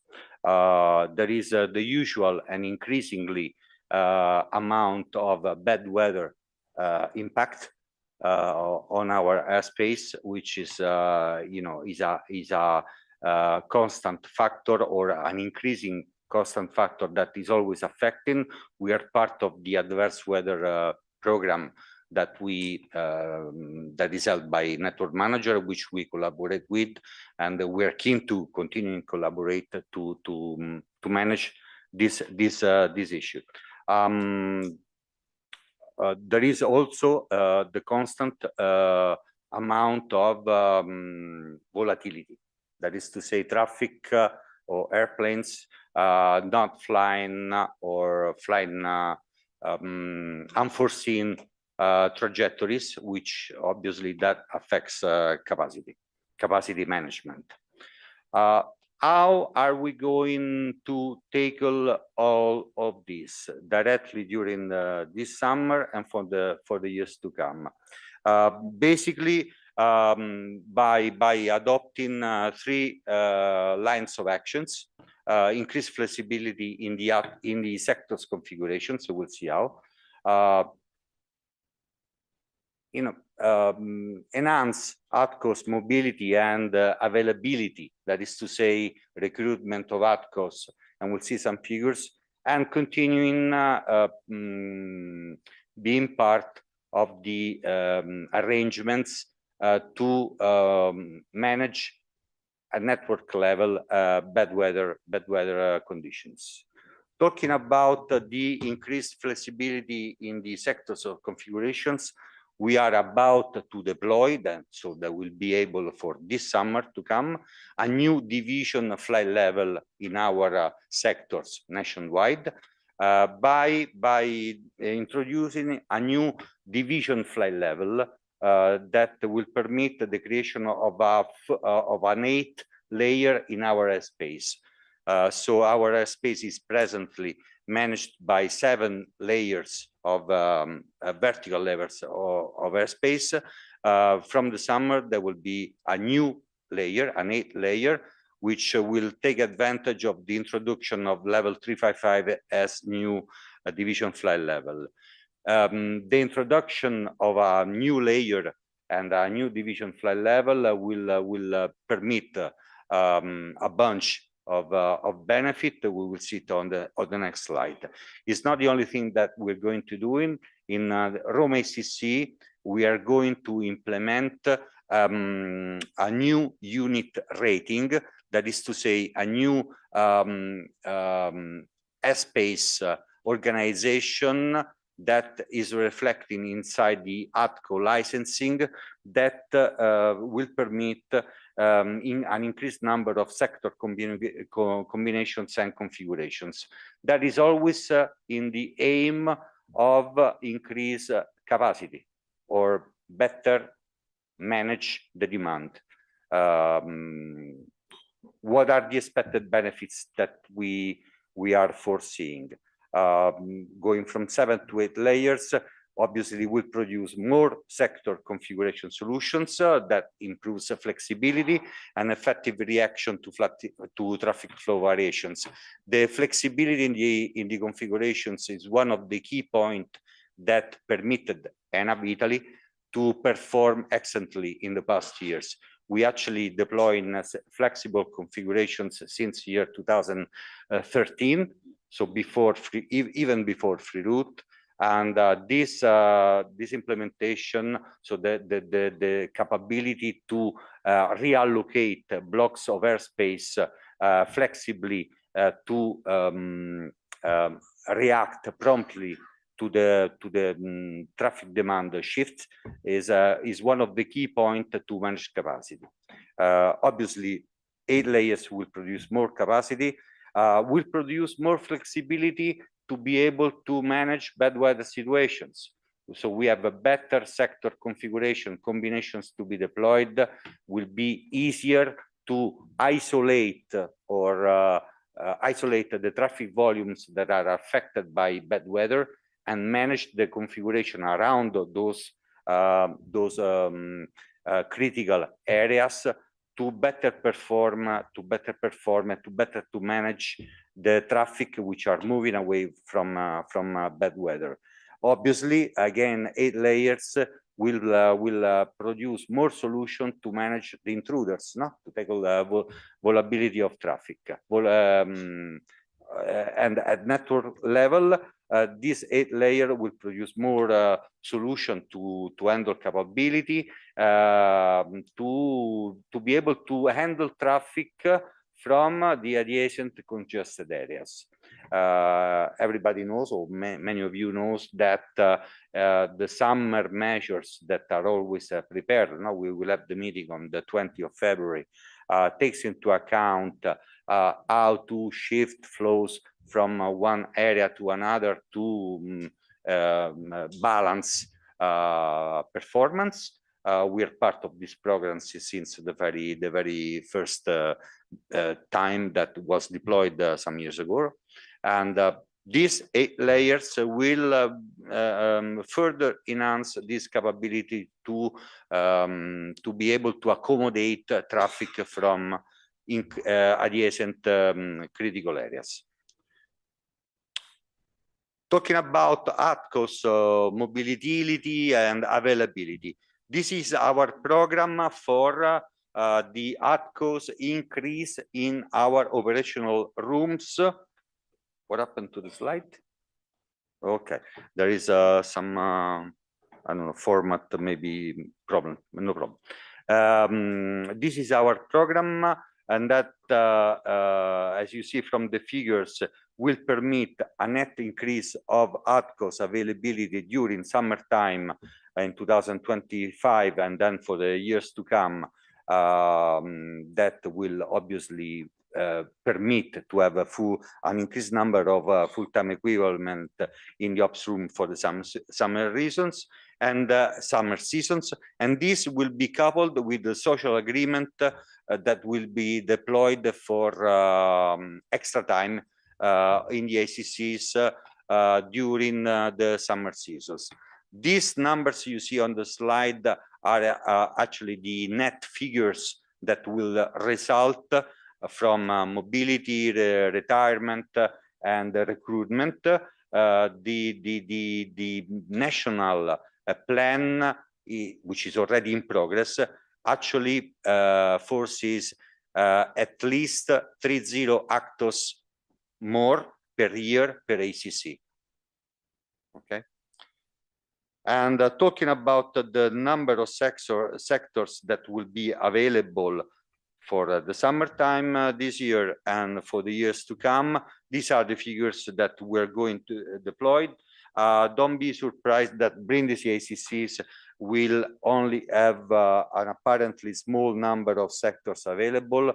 Consider that anyway, away from the figures, we have a capability to increase the sectors available in Brindisi according to tactical conditions, and the plan to relocate the ACC is one of the key factors that is affecting these figures. For the other 3 ACCs, as you see, there is basically an increase, a progressive increase of available sectors in Rome ACC, and in some way also for Milano and Padova ACCs for the year to come. And this will end my presentation. Many thanks, Giorgio, for the very good news from ENAV. And you see that the plans are very strong. We do not see any particular issue at this point in time in the context of the preparation of the network operations plan. And obviously, we will count a lot on ENAV for the summer measures in order to offload some of the very critical sectors in Central Southeast Europe. Many thanks, Giorgio. And we move to the last presentation of this session, a very important presentation that will be provided by Xavi Benavent. He's the Director Operations of ENAIRE, and Xavi will run us through the very exceptional measures that are also taken in ENAIRE. Spain was another very heavily demanded area with traffic growth that at this point in time is well above 2019 levels. Xavi, many thanks.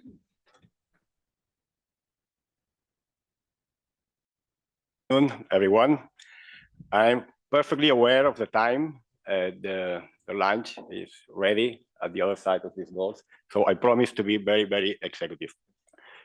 You're going to see different slides from the previous presentations, but the conclusions are probably the same, and the problems as well, the same. Very quickly, quick look at what happened in 2024, what were the main performance issues, and what are we going to do in summer 2025 to fix the problems. First of all, what is ENAIRE? We are an ANSP southwest of Europe with 5 major ACCs, 4 in the continental area and another one in the Canary Islands with a very particular traffic pattern. We also have 2 terminal ACCs, one in the north of the peninsula and another one in Valencia. Some figures. Comparing 2024 to 2023, we had 7.6% more traffic than the year previous. In Europe, 5.2%. Comparing to 2029, 9.7%. Europe, as an average, it's still not at the levels of 2019. And regarding the delays, we're not happy with our performance, but we had 1.02 minutes delay per flight. The average in Europe is 2.12. So it's not good, but that's what it is. And the best way to look at what happened at 2024 is to look at what was the delay, the regulation reason sharing. You can see 2 pictures. On the left side is the en route regulation reason. On the right side, the arrivals regulation reason. The main issue in blue is ATC capacity. ATC capacity is when demand exceeds the available capacity. And you can see 2 numbers, 1 and 2, because we split ATC capacity into areas when it's a delay provided by an elementary sector and when this delay is provided by integrated sectors. So our main contributor to ATC capacity was integrated sectors. So what does it mean? Could it have been avoided with more air traffic controllers on duty? Yes, of course. But now you're going to see that we have had the same problems as our colleagues. And the third area in red is weather reason. In area, you see is approximately 1/4 of the delay, the full delay in arrivals. Even though we have performed very well as a state in arrivals, we are under what was expected in our KPI, but more than half of the delay was due to weather. And I know we are fully aware that this is a big concern for the airlines and all operational stakeholders. So moving in this order, 1, 2, and 3, you will see 3 slides on what we are doing. First, ATC capacity for integrated sectors and staffing is the first reason is that we need some structural changes. We saw in the previous slide the average traffic increase, but this average is not the same in each ACC. And you can see that, for example, in Seville, where we had the worst performance last year, the increase in traffic was 23%, and in Barcelona, the second worst, 10%. These were the only two ACCs where we performed not quite well. The other three were okay, were under what was expected. On the right side, and again, I have to highlight what my colleagues did before. You can see each bar is one stat for, one traffic forecast. And saying, first of all, that my major respect for the colleagues who elaborate the stat for, but the stat for was not accurate enough.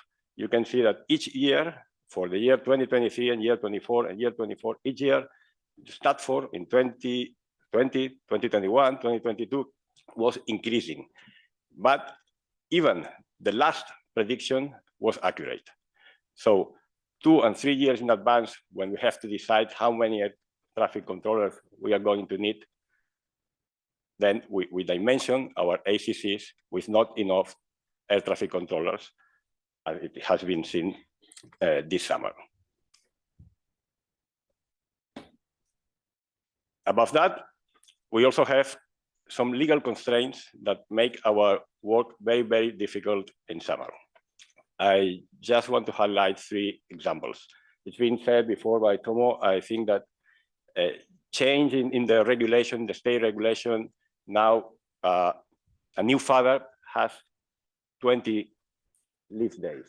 Okay, we have to give them, fathers and mothers, 4 months, each one.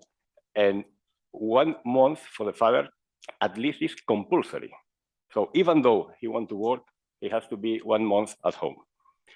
Then, due to a new regulation in Spain, we also have, well, each air traffic controller has the right to have 4 days of absence at the work without previous notice.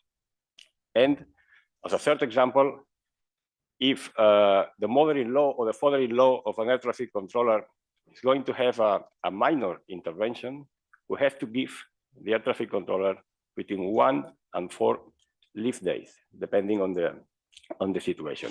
So as you can see, it's too easy for the air traffic controllers to not go to work in the peak season. If we join this with how the work is in summer in the ACCs, with every sector during the whole day regulated, with a lot of traffic, a lot of fatigue, then you can see what's the final result. We're having a lot of absence, last-minute absence at work.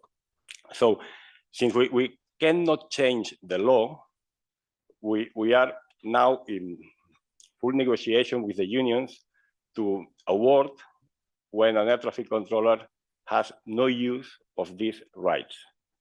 And the award is also more money. And on the contrary, we penalize with extra money production if they make use of this law. We cannot change the law, as said before, so we cannot avoid that. And in parallel, we are hiring a lot of more air traffic controllers, well above about what is strictly required for the next 2 and 3 years. But it has the wrong side, and the wrong side is that our efficiency, our cost efficiency will be penalized. We know that, but we need air traffic controllers at the option. Then, regarding the elementary sectors, the second reason for our delays in 2024, you can see on the slide the common measures. We have to increase the capacity of each one of our sectors, and for doing that, we have new technologies. This summer, we are implementing a new conflict detection tool that will allow our air traffic controllers to have notice of a potential conflict around 5 or 6 minutes before that they know today. So with this measure, we expect to increase capacity, not this year, but the next year, between 10 and 15% in each en route sector. This year, in Barcelona and Madrid, ACCs, We expect to increase probably 5% in some of the sectors. Then we are having use of the sector splitting. This is a very good reason, as explained before, to gain capacity, but with the cost of needing more air traffic controllers in the room. And finally, we are working to the final extent, applying all flow measures to move traffic from one's more congested sectors to another ones. Regarding the weather, the third reason for the delays, in Spain, we have only one certified weather provider, and it's the designed one. So we are forced to work with AEMET, the Spanish weather provider, and we are putting experts, weather experts, in each one of our ACCs. We have this implemented in Barcelona and in Seville since 2020 or 2021, and it's working very, very well. But we need these experts also in Palma for weather, very severe weather in summer. We need it in the Canary Islands, and we need it in Madrid ACC. Then for the en route measures, we are working closely with the NM to find and use the best measure for the network.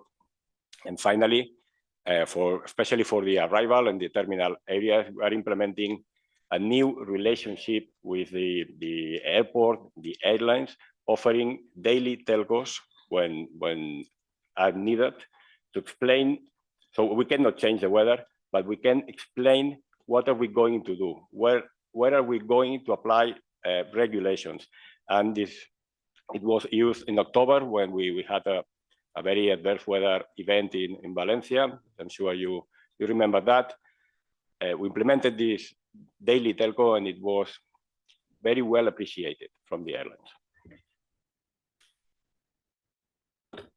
That's all from my side. Many thanks. Thank you very much, Xavi. You've seen the efforts being made by ENAIRE also. Some issues are to be expected, unfortunately. I think Xavi mentioned Barcelona and Sevilla, but a lot of work is done on that to mitigate to the largest possible extent. You've seen the very large traffic growth in that part of Spain, well above 2019, but also well above any expectations. And that has happened already in 22, 23, 24.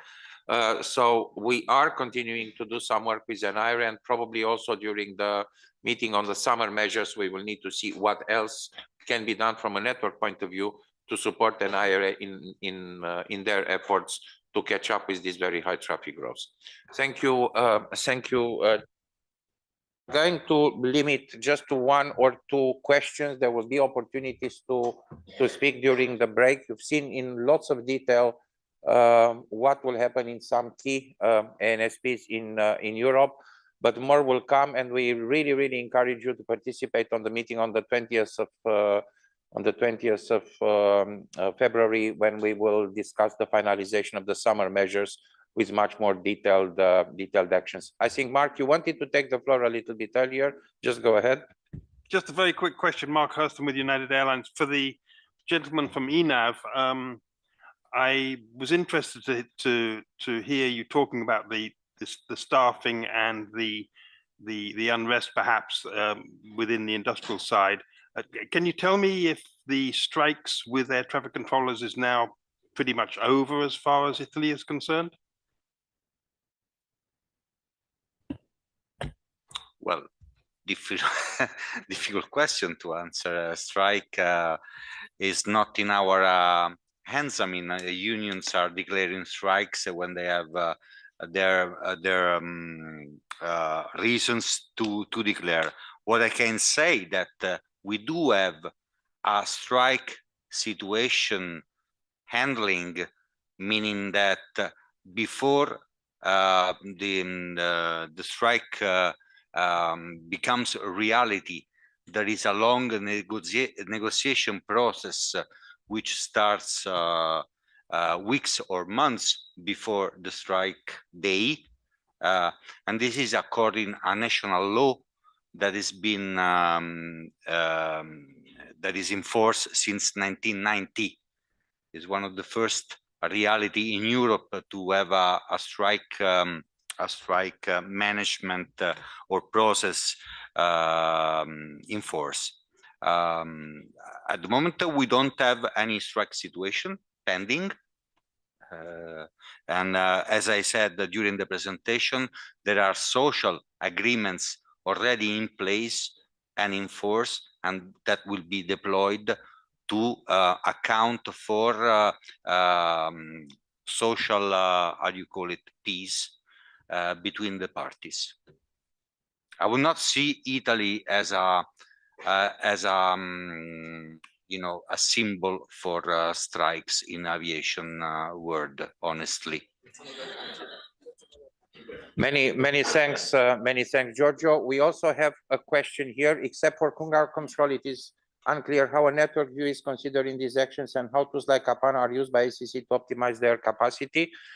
We couldn't go into all the details as with presentations from all the ANSPs. What we want to reassure you is that sector capacity assessments have been done for this summer for RANS ACC, as an example, for Belgrade ACC, for Zagreb ACC in the previous year, and many other areas. I'm mentioning here just the very critical ACCs in the network for this summer. So those measures have been taken into account to a certain extent, but they can be taken more into consideration in the capacity plans. And there are many other network measures like the sector optimizations, the opening schemes, plus the summer traffic rerouting measures that we will be discussing, the airspace design changes. There are many other actions that have been included in the plans that have been presented to you by the 5 ANSPs, but I can reassure you that all of them have included that. And there where we did not see that, we will put that on discussion. Many ANSPs seem to think that TETCO don't have a life outside work that can cause last-minute shortages. Wouldn't be wiser to plan for it? Of course, this is a very difficult subject. You will see in the planning in the NOP how the increase in the number of ATCOs is being planned and how the net increase is there, not forgetting that a very high retirement rate will follow very soon. May I ask what is happening if the aircraft departed from airport during the CTOT slot because the EUROCONTROL system down? What is happening if the aircraft departed from? Here we are applying the ATFM contingency plan. If I understand well the question, the question is about the fact that if our system is down, what is going to happen? There is an ATFM contingency plan that is applied. That luckily we have applied it only 2 times in our life. So for the last 40 years, I would say. This is all that I can see. Nothing else from the room. Many thanks to our colleagues ANSPs, and I'm counting on you to continue the work and to try to bring a little bit more for the final preparations. Enjoy your lunch, and we will reconvene at 1:30. Yes, enjoy the lunch. We will reconvene at 13:30, and we will start at 13:30. So I'm afraid we will not give you a longer lunch than that because we're live streaming. So 13:30 exactly we start. Now, yes, there are 15-ish of you who have requested some special food due to allergies. You go to the right when you get out here. So behind where you got the coffee, right there is a bar with staff. There you go. The rest, there is plenty of food outside. Please enjoy.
1.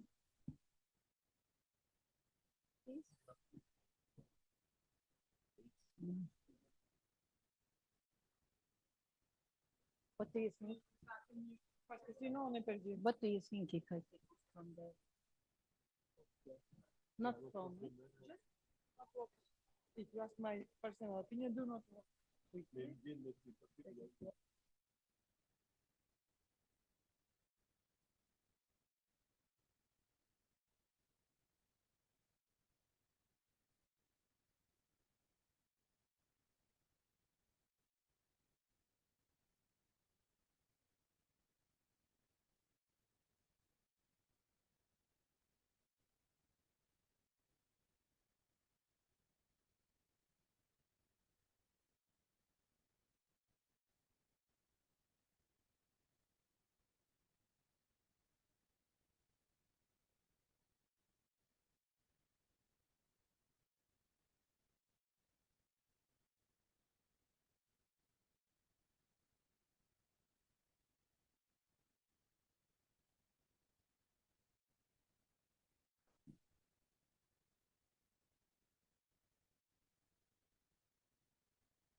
1.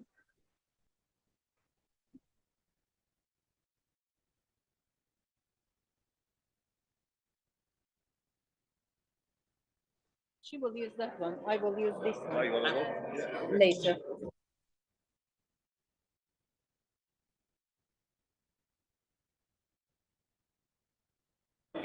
Okay, colleagues, can we please take our seats? It's 13:31 and we have started our live streaming. So it's high time to go on with the first sessions of 2 for the afternoon. Pre-tactical planning for summer 25, including weather. And our head of the Network Manager Operations Center, Yolanda, will introduce this session.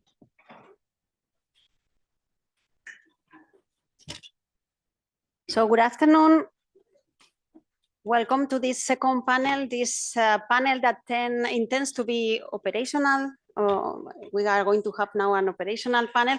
Before we start, just a reminder, you have this QR code in your screen to ask any questions. Of course, we are going to take questions from the room also, but you can send your questions since now until the end of the panel, and we will take them, or at least the ones we can, on board to ask to our panel today. So operational conversation.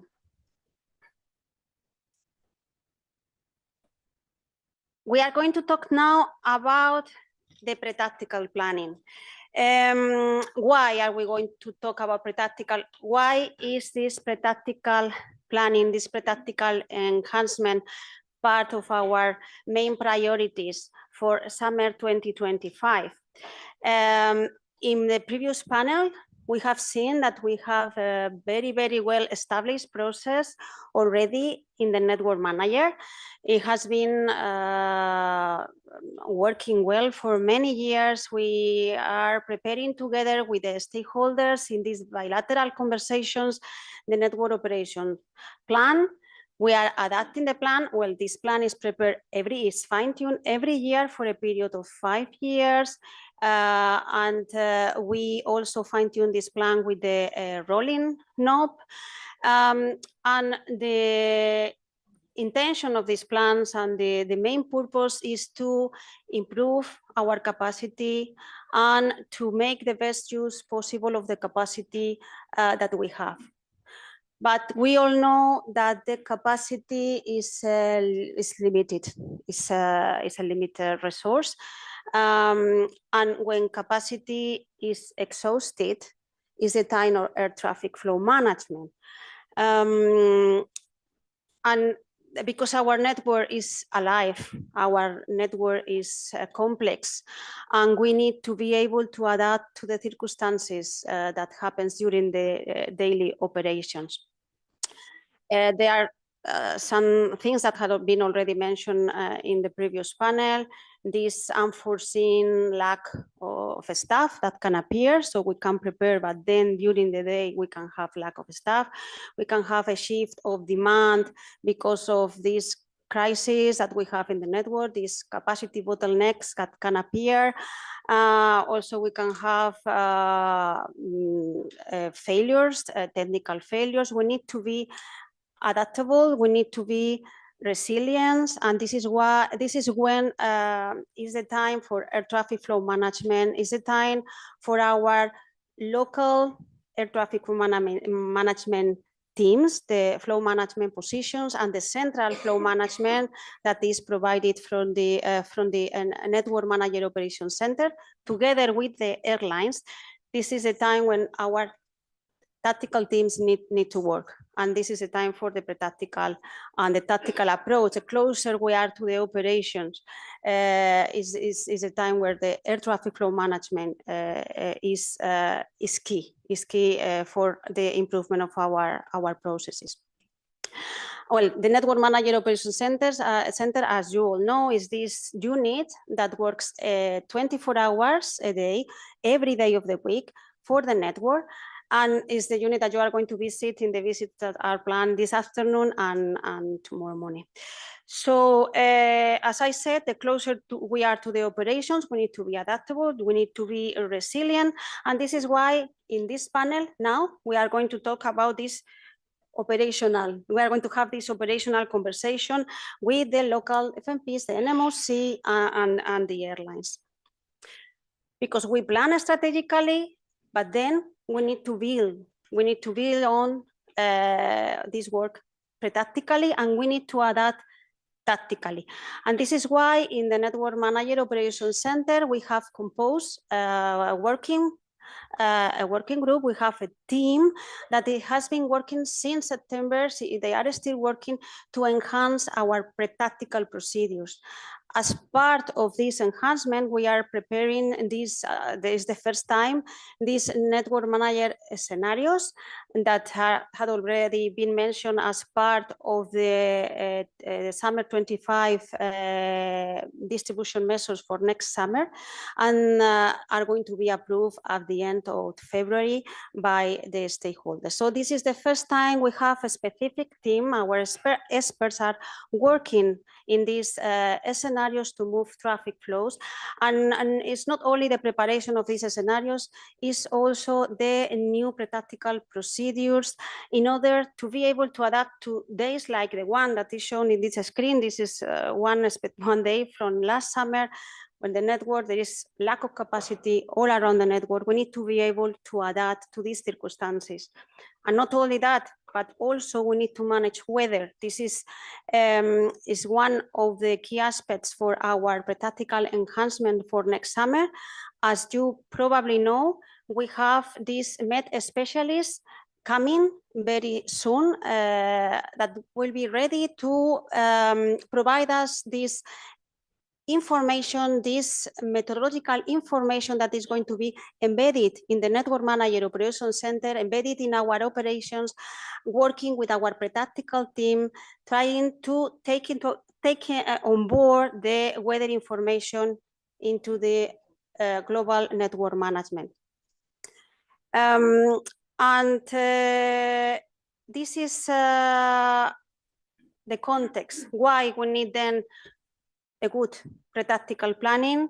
How can we manage the network in days like the one I have shown in the slide? We need to improve the stability, we need to reduce volatility, but this is not a job that the Network Manager Operations Center can do on its own. We need to prepare together the network plan. This is the word that we are, is appearing in every presentation. We need to work together in order to mitigate the impact of these capacity bottlenecks that appear and are unexpected. So the keyword is together. This is why we have composed this panel with airlines, with ANSPs, together with NMOC, to talk about the pre-tactical, about this new pre-tactical approach. And there are some questions that we wanted this panel to answer. We have prepared this panel. We have had several meetings with our participants in order to build the conversation. And because it's important, today it has been mentioned many times that we need, in order to increase capacity, in order to open new sectors, we need more controllers. This lack of staffing everywhere, but we are not talking about the need of staff also to support their traffic flow management. It's very, very important, because the capacity, as I said, is something that is limited. We need also to put our efforts in our traffic flow management. So, and in particular, in the pre-tactical team, pre-tactical and tactical team, that are all the teams that are working in the daily operations. So we wanted our experts from the panel today to respond. How is the size of the pre-tactical team? Do you have the same people working in the pre-tactical area and the tactical? You have specific people working in the pre-tactical time frame? Which are the objectives of your pre-tactical work? Because these objectives need to be aligned. We cannot work in isolation. We need to row in the same directions, the same direction all together.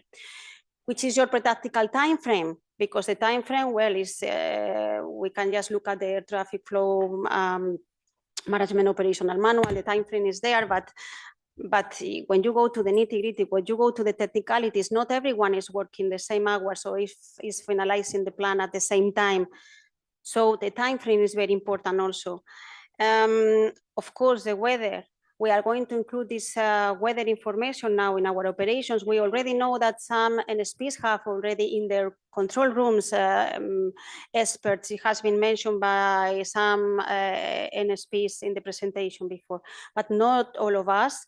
And now that the network manager is going to have this expertise, how can we put this in value? How can we support the network also with our MET specialists in the ops room?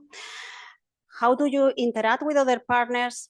Are the airlines interacting in their practical approach with FMPs, with the airports, with us, with NMOC, with the Met services? And of course, the last question, are you planning to do something different next summer? So we are trying to respond all these questions with the panel that we have composed, as I said, by NSPs, airlines, and NMOC. And this conversation is going to be conducted by let me introduce you to Monique. It's going to be conducted by Monique. Monique is one of the operation managers at the NMOC, and she is the one that is coordinating all these activities that we are developing with this specific working group at the NMOC, trying to enhance our practical approach for next summer. So she's the perfect person to lead the conversation today in this panel about practical. So please, Monique. Thank you, Yolanda.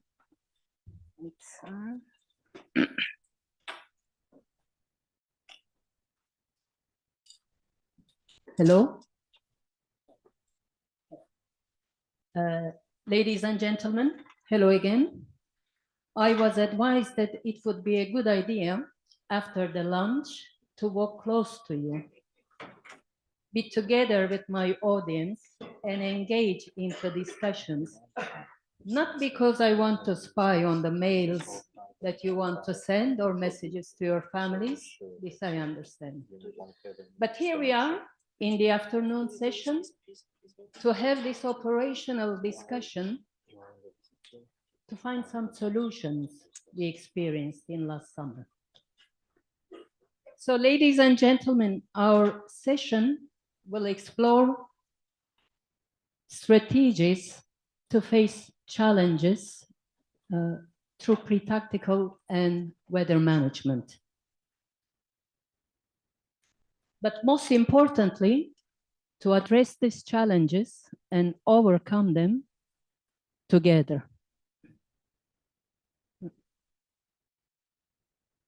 Most of you have, same as us, same as my colleagues, experienced these challenges in your operations. I assume majority of you work in operations or close to operations.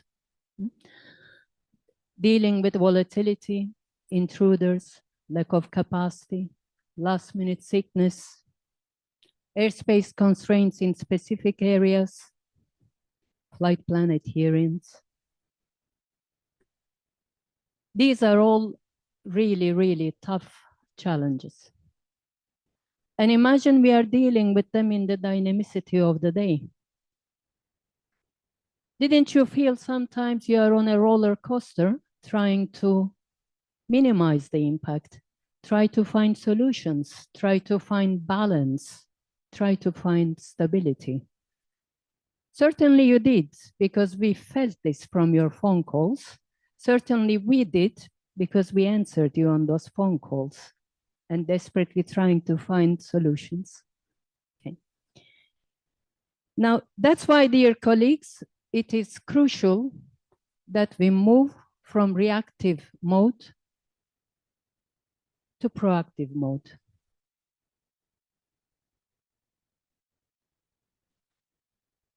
Today, our goal is clear: to ensure plans for a planned, predictable, and stable network through capacity optimization and through network collaboration. Something also we have not felt strongly last summer There are reasons for that. We understand. You are all aware of them. However, I think we all agreed during FMP exchange, we cannot face another summer without dealing with these challenges together.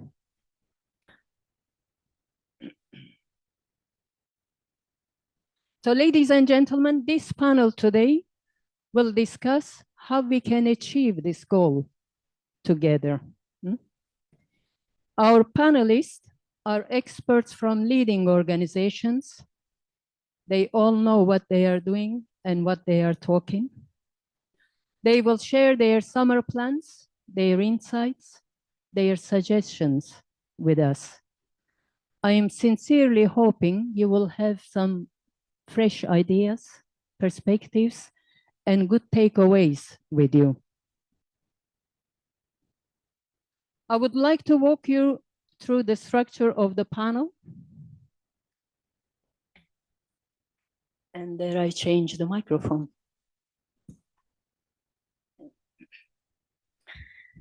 The session will flow in the following order.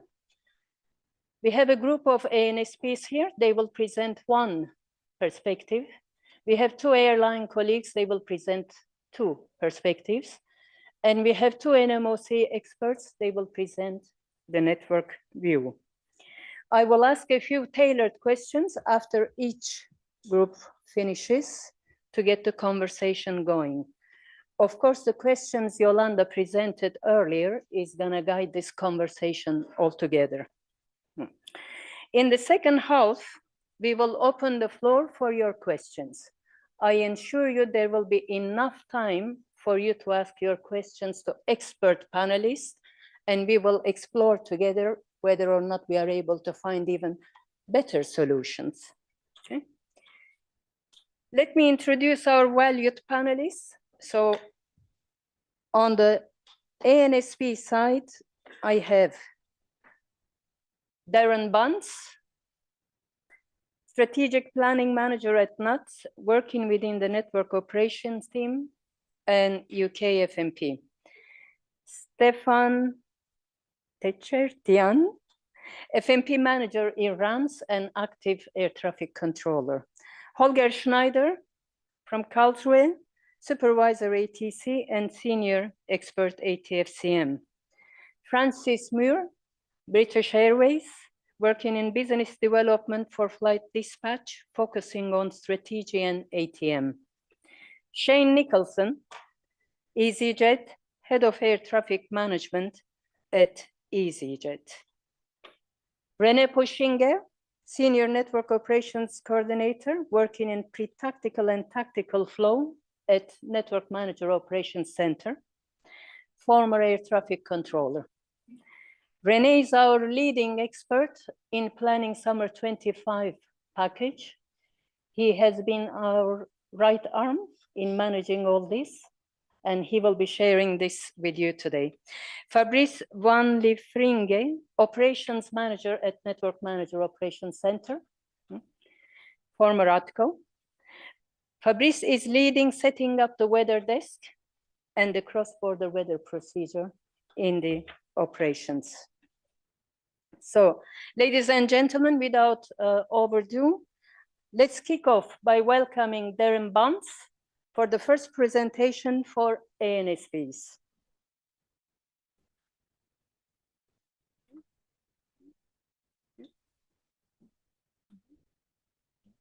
Perfect. Excellent. Thank you. Thank you, Millie.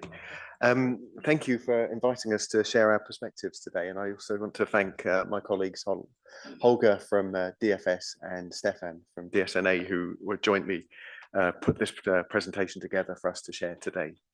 So basically, as already has been outlined, we're going to give you an overview of the expectations for summer 25, the objectives of our pre-tactical work, and provide an overview of our pre-tactical work in terms of team size, timescales, interactions, and actions, improvements and other suggestions as well at the end. In terms of our expectations for summer 2025, with NM's assistance, the ANSPs would like a stable planning baseline for D0 and greater consistency between the pre-tactical and tactical traffic picture. And generally, as already has been discussed today, a limit to volatility to have better predictability. We'd also like that they assist with the stabilization of the network by taking early measures and announcing hotspots and allowing stakeholders to proactively adapt to them. And we want to be able to adapt our own sector opening and staffing regimes as accurately as possible to provide the required capacity to ensure a safe and efficient operation. We're going to continue to focus on the first wave and first rotation, and we want to continue to balance traffic between sectors and layers and to optimize the distribution of that traffic to use spare capacity where possible. And again, the fixation, and rightly so, with bad weather days to proactively approach disruptive network days, especially weather, industrial action and other capacity shortfalls. So ultimately, our expectation is to provide a realistic outlook at D-1 for the day of operation, or D0. So the objectives of our pre-tactical planning is to ensure obviously a safe and efficient operation, but also to provide a network overview internally for our FMP and operational teams, and then for the wider business, and then externally giving a view to the network manager and stakeholders such as the airline operators. So by doing that, we aim to forecast traffic hotspots, which is effectively the demand we're expecting. We then review our available resource, which is capacity. We look at things like expected weather and disruption. And then obviously we look at impact from planned events, whether that's military, special events, or technological deployments in the ATC sort of arena. We then try and quantify that from a customer point of view, which is delay is the best way to quantify that. And then we generate and submit a realistic opening scheme and plan to the network manager, for the day of operation. And again, in line with the network manager's priorities, there's the focus on the first rotation, the mitigation of delay, again, at D-1 with reroute scenarios and flight level caps. And when practical, we try to apply our regulations at D-1 to, again, help with network stability. We also ensure that the resourcing is optimized across the networks for each ANSP and try and be proactive with regards to weather risk. But obviously, we still have to manage our delay in line with the regulatory scheme that we're under. So we were asked specifically how we help by focusing on the first rotation. So we came up with a NATS example. There's also notes within it regarding the other ANSPs that contributed. But in terms of looking at that first rotation, we look at resource decisions both pre-tactically and strategically. So we ensure that the morning shifts are sufficiently staffed for the optimum sector opening. The increased resource on the morning period is common across all of the ANSPs, but we did highlight that this can pose a risk for the afternoon period, but generally the first rotation is seen as that priority. We try and use post-ops analysis and trend analysis to reinforce the pre-tactical application of the most common scenarios, regulations and reroute scenarios, so that we can apply them to tackle the traffic, even if the traffic scenarios don't show it in themselves. This is a similar strategy followed by Reams as well. We try and be proactive in our regulations, and as already mentioned, try and do it a couple of hours before where possible. The other area that sort of helps with this first rotation is the customer focus on airports and operators. And so both the inbound and outbound demand is assessed collaboratively with the airports in detail. Certainly the largest LTMA airports, Heathrow, Gatwick and Stansted, submit an hourly breakdown, and we try and balance the inbound and outbound demand fairly. And again, try and get the day, that first rotation, off to a good start. It also helps to minimize inbound delay and unnecessary air holding, which is again an environmental concern. This information is now sort of tried to be shared on customer calls. So at D0 and D-1 with Heathrow as a specific example, they do their HOC calls 4 times a day, and NATS run their own internal and external calls that give a network view to the customer at 1600 every day. But they're very useful calls and engaging with the customer and allowing feedback.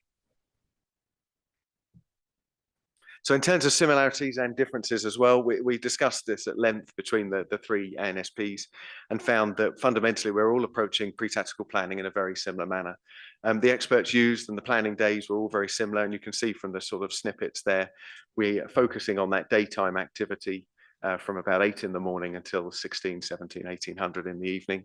The people doing the work are specialists in that area, so they may do the tactical job as well, but they also specifically look at the pre-tactical planning, and they work a variety of roles within the sort of FMP teams. And what we're looking at is traffic assessments, and as I pointed out earlier, hotspots and staffing, and then those military events and other things that are impacting the network, taking on board the weather at D-1, and then communicating this plan internally and externally. We also wanted to recognise, as discussed earlier by Razvan's team, that the strategic planning is up to 18 months in advance. So we don't just start at the D-1. We've already fed into the system sufficient staffing and sufficient anticipation of any disruption that we may be able to mitigate in the months before. Obviously, we get access to the Stat4 forecast to give us an idea of the traffic that we're expecting, and we use the most recent sector opening data to inform these requirements. We've also access to the rolling NOP that provides that 8-week outlook at a very granular level, so we're able to see specific sectors hour by hour to identify any hotspots.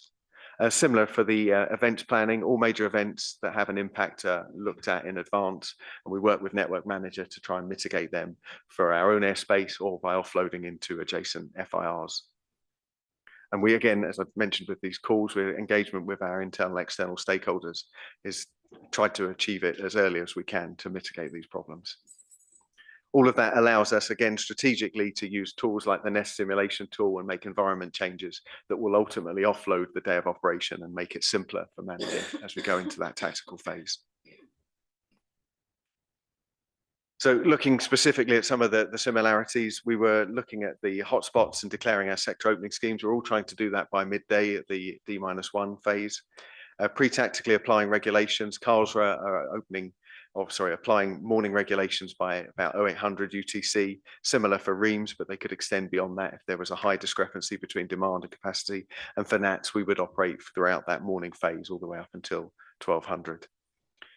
For strategic events and events that are happening at D-1, we tend to do that in the planning phase, or we would look on the NOP portal. And as a comment there, that the IMP is not proactively used by these 3 ANSPs, but obviously as a source of information as the day becomes active. And again, using the AUP for the military plans, the access to the draft plan is quite useful for seeing those military areas, and both Karlsruhe and the UK are able to engage with these military partners when there are bad weather forecasts, so that we can regain that airspace when the military aren't going to utilize it, giving extra capacity to the network at D-1. In terms of resourcing decisions, it's sort of a reassurance that the 3 ANSPs are doing as much as they can within their current restrictions to supply as many people to the operation as they can. So there's limited flexibility was identified in Reims, although there's increasing flexibility with regards to morning and afternoon to afternoon shift swaps coming for 2025. For Karlsruhe, they respond proactively to staffing shortfalls, but again, this is financially incentivized, so it's on a voluntary basis. And very similar for NATS, we proactively look at demand, and when it exceeds capacity, we look to mitigate that with staffing and offer financial rewards to those that are coming in and doing it. In terms of the uses of the plan, NATS and Reims share some of this data internally for their own business targets and management sort of delay, so that the operation has a good understanding of what's happening. In terms of D-1 delay data, we use a lot of that within Power BI and obviously sort of reporting metrics. This is approached more strategically from Karlsruhe's point of view. We were asked also to look at the cross-border weather. So the 3 panelists attend the cross-border workshops and have done for many years. We utilize the cross-border forecast for the UK specifically. We also have on-site forecasters, so we have access to our own forecast that's more detailed for the UK, but use exactly the same matrix. So we respond currently to red and purple areas, but we're looking for this year to start responding to widespread orange or yellow, just because we're seeing the impact that we've had over the last year. In terms of Reims, they will implement regulations at D-1 and respond to red and purple. And for Karlsruhe, again, it is red and purple, but responding to amber. But again, all of this information is very useful at the planning stage to start understanding the impact of the weather on the day of operation. So in terms of improvements, the earlier slide I think, had these questions on them. We have come up with some ideas and suggestions. They're literally just ideas, so don't read too much into them at this stage. So in terms of the cross-border, we decided it would be quite useful from a planning point of view, from an ANSP point of view, if NM were slightly more prescriptive with the amber, red and purple, the expectations that they have on the ANSPs. That would help us implement them at a local level, because it was noted that although we're responding to the same color triggers, we're not necessarily doing the same actions. In terms of the network plan, we sort of have this issue at D-1 where not all of the data is available to the operators and to the ANSPs at the same time. So there was a suggestion to improve that some data could be submitted at D-2. So that's not to improve necessarily planning out at D-2, but that is to give us better access to data at D-1. Suggestions included sort of hotspots and cold spots where the spare capacity existed, potential scenarios and measures that could be used, and the notification of any adverse impacts on the network if we are expecting bad weather, for example. But the key to this is that it must end up within the predict system, because this system is what everybody is using to do their demand assessments against. And the benefits from that, obviously for ourselves, is to have access to that network view a bit earlier in the system. It gives NM more time to assess the network impact at D-2 and come back to the ANSPs at D-1 with suggestions or improvements. And it would allow us to just refine the plan at D-1, giving greater stability. We were then asked, after suggesting such crazy ideas, how we would encourage other FMPs to do this. And again, we were just going down the lines that from a point of view of NATS, Reims and Karlsruhe, we were in a position we could offer up the ability to do this. It wouldn't be without its problems. But again, if we could get some of the major players to submit it, if it was an idea that was worth doing, it would start to bring that network together. So that was the plan behind that. There was also a question about moving the planning day from a specific NMOC point of view to later in the day, and we didn't find that that was particularly useful to us, although the availability of those experts for longer during the day would be useful. And again, we supported the continued focus on the impact of disruptive weather in both forecasting the impacted areas and the mitigation used to offload the sectors and the new sort of rerouting proposals that were presented this year. That was a speedy trip through our presentation. Thank you very much.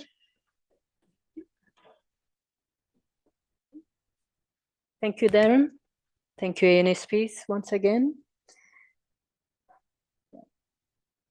I have a couple of tailored questions, but Holger and Stefan, please feel free to take them.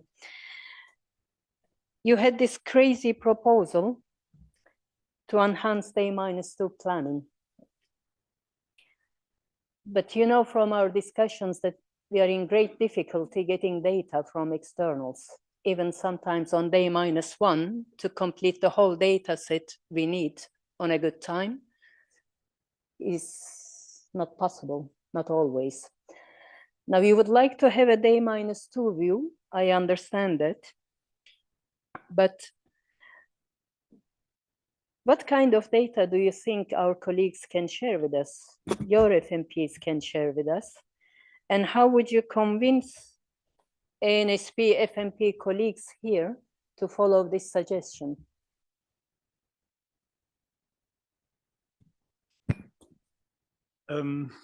The idea behind starting already D-2 is coming from, if we look at what we are doing today, then we probably see that the process as it is today is not perfect. To understand it a little bit more, the story goes like this. On D-1 at 7:30, most people at around 7 or 8 o'clock start with their pre-technical planning. And we are taking the predict, having a look at our sectorization throughout the day, coming to some possible measures that are necessary. And latest at 1300 local, we hand them to the network manager pre-technical team to be implemented in the predict system.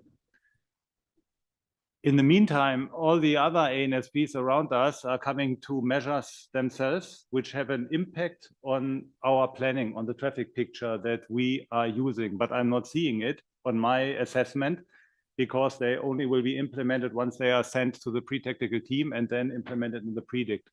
So the thing is, I mean, the worst thing you can do when you do the pre-technical planning is at 1300, when you finalized your planning, look back and have a quick run through if your sectorization or your opening times are still good and valid, because they are not.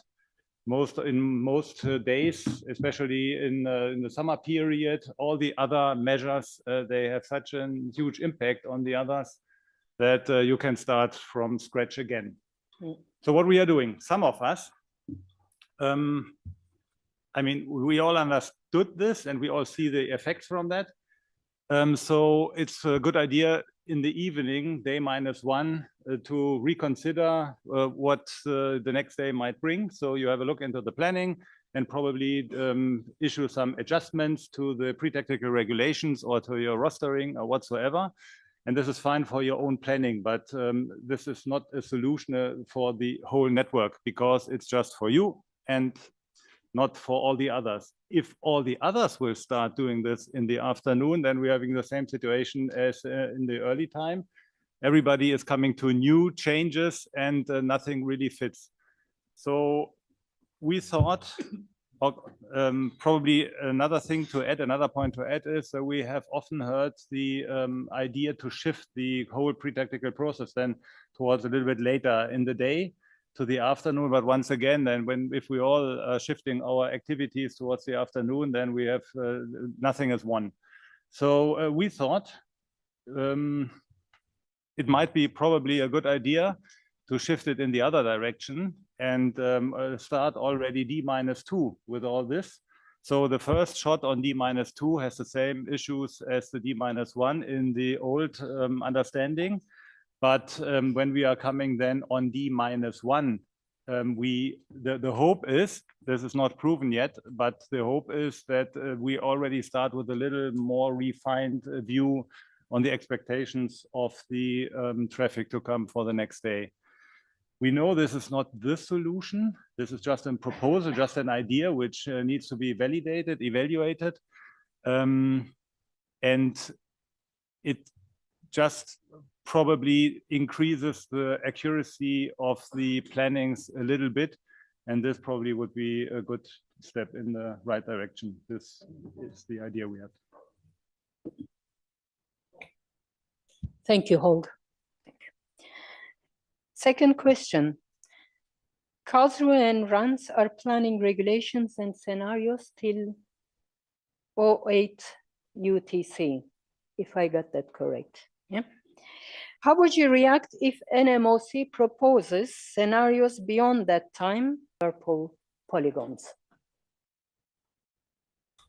Yeah, to my point of view, that's not an issue for RANS ACC, because if NMOC takes decision based on the CBP, that means that maybe very bad weather has been detected in the area, maybe let's say in Karlsruhe area, and maybe polygons might be purple or red. So in this case, for sure, we don't have any issue with that. It makes sense to remove flights from the airspace where heavy CBs are expected and put all the flows in an area where, even if it creates some overload, okay, it's easier, it's much easier and safer to deal with an overload in an area where there is no CBs than letting flights in Karlsruhe, especially in which one heavy CBs are expected.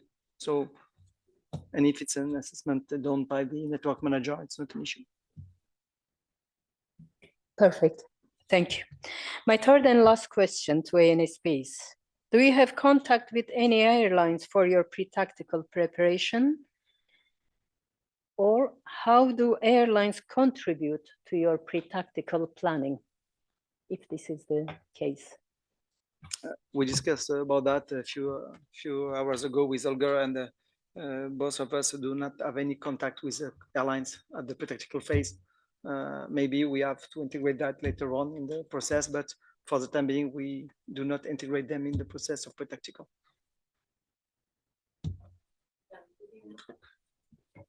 So again, we have the facility to contact them, and we have done in the past, but it's one of those things that we tend to contact them based on demand at the hotspot itself. So it might be the airport that's the restricting factor, or the sectors, and we would contact them then directly to work on a plan.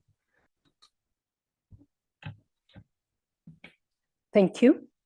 Now we're going to move on to our second group, and Frances Muir from British Airways will share her perspective.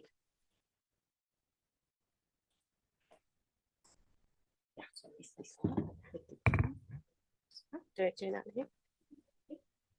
Just this.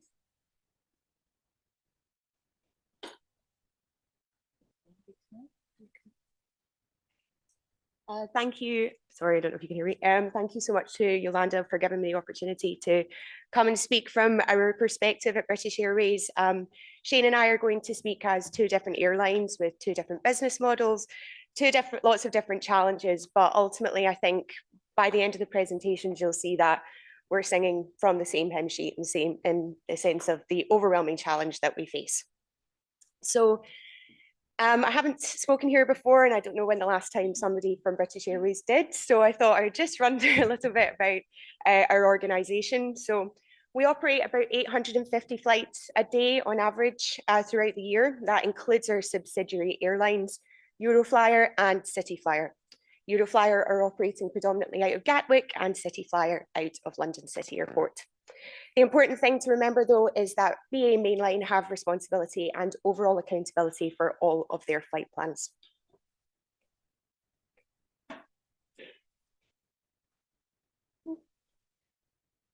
Sorry, am I? When I've gone to. So I'm just going to speak today predominantly about our short-haul challenges. However, we do have quite a significant long-haul network as well, which is impacted by the challenges across the European network. So approximately 650 short-haul flights a day. And just to talk you through our flight dispatch resource profile, we have 3 short-haul flight dispatchers on from 0500 in the morning until 2100. And then we have 1 overnight resource from 2100 to 0500. In April of 2024, when we became aware of the fact that summer was going to be really challenging and we knew that that was going to be an ongoing problem, we decided to implement in our IOC a dedicated slot resource. So this position focuses mainly on slot mitigation, delay mitigation across the network. They are the primary point of contact in the IOC for any queries from internal and external stakeholders. And their whole reason to be there is to try and improve our overall fleet punctuality on that day. We are a Lido user. I'm sure there are many of you in the room. We use an office structure in Lido, and most of our short-haul flight plans are automated. We do have a selection of flight plans which will be manually handled by the flight dispatchers for a myriad of reasons, including MELs, restrictions, etc. At British Airways, we decided that we would file our flight plans at -12 hours before departure on our short-haul network. We understand this isn't the same choice that every airline would like to make, but I think we see a benefit in creating a little bit of predictability earlier on across the network. We do a final flight plan calculation at -140 minutes to ETD. The only thing that will be optimized in that final calculation is the vertical profile. The lateral profile should stay the same. And the aim in that is, again, to create some kind of stability and predictability in our flight plan production. We are looking at increasing our slot position in our IOC to 2 heads from this summer onwards, due to the size and scale of the challenge that we are all facing. Our long-haul flight plans are filed approximately 6 to 8 hours before departure on departures out of Heathrow. And again, the decision was made that we will recalculate these flight plans close to departure time. However, we do want to create some kind of stability for our flight planning process. I just wanted to focus a little bit on our main challenge, which is London Heathrow operations. So I just split our pre-tactical planning phase into a couple of different portions. For any of you that operate into or out of Heathrow, you'll know that it's an extremely challenging operational environment. And we really rely very heavily on the great relationship that we have with our NATS colleagues who help to provide us with some clarity about what we're going to be facing the next day. From a long-term perspective, we have a navigation team who will look at certain city pairs, and we will look to move them onto different routings depending on SID bias out of London Heathrow. We do have a very, very strong southerly bias out of Heathrow, which can often lead to TSATs for us. So we will put our flights on slightly longer and less efficient routings to be able to give ourselves an opportunity to get away on time. Again, we'll do the same with level capping on certain routes. We will do that seasonally to try and create more stability and predictability, and the need for any manual changes throughout the day.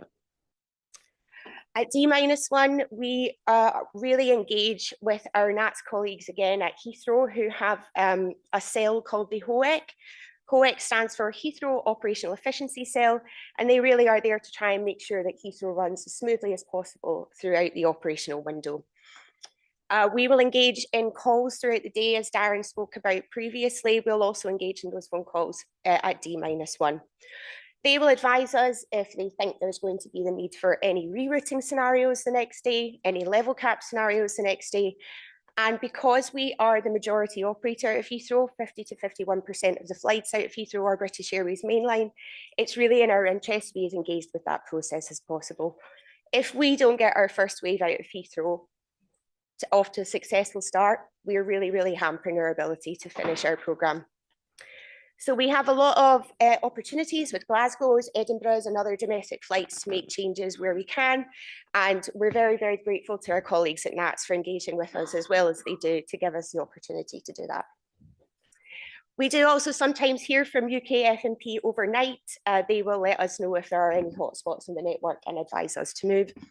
The reason I wanted to say this is because if there are any FMPs in the room who would like to do something similar to what NATS do, certainly at British Airways and I think EasyJet as well, we would be happy to engage with you throughout the 24-hour window to move flights for the benefit of the entire network.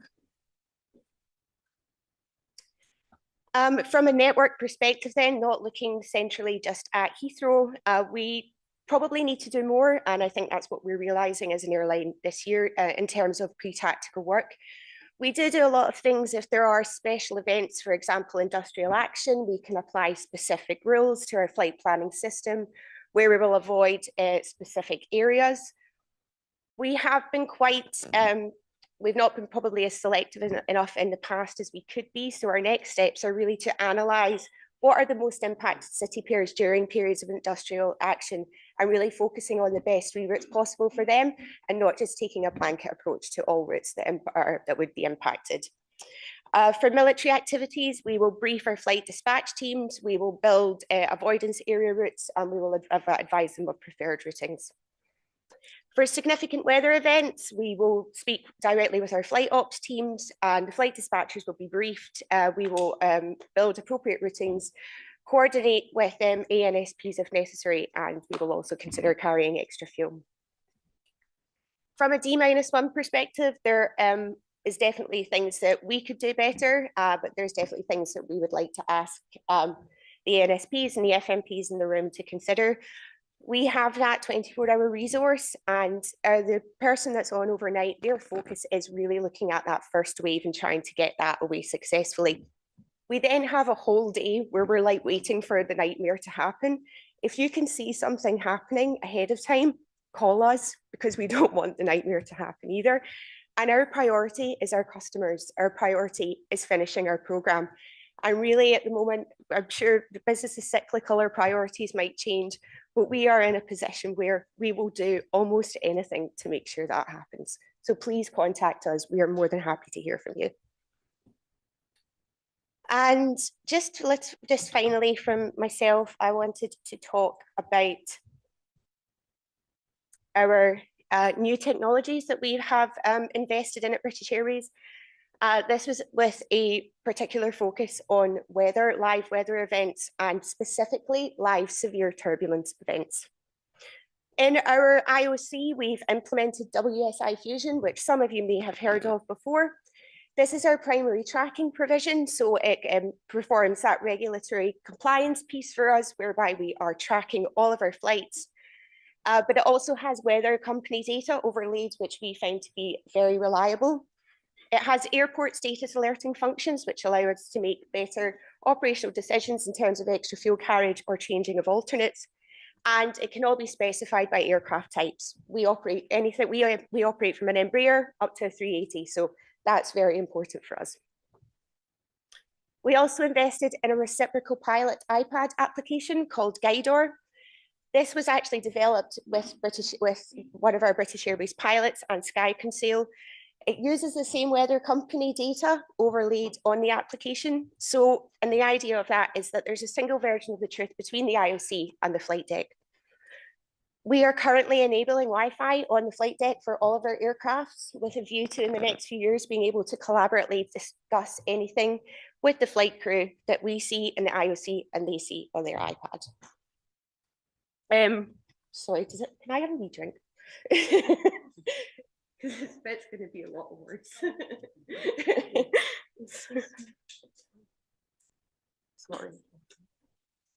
Sorry, I'm used to talking a lot, but not this much.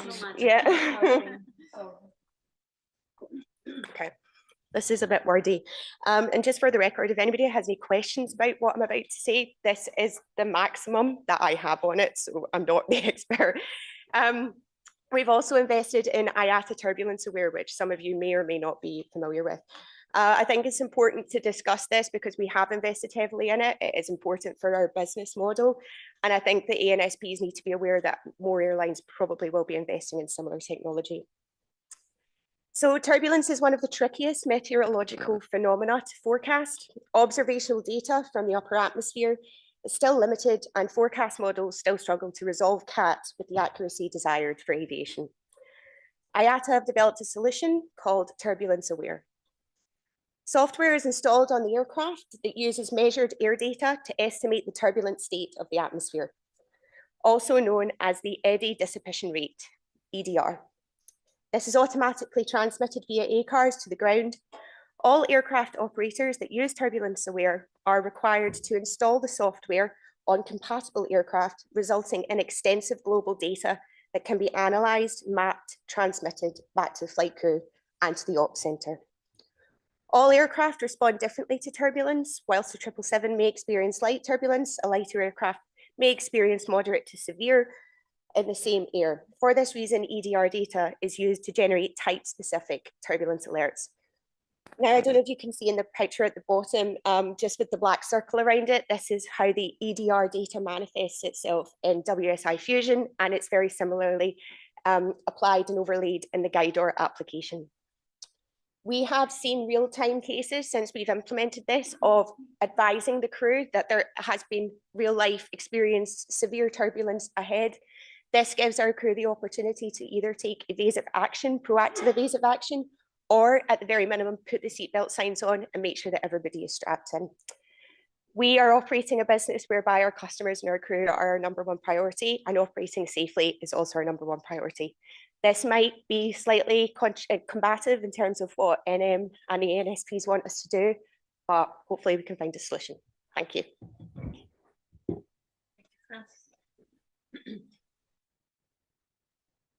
Shane Nicholson, EasyJet, please.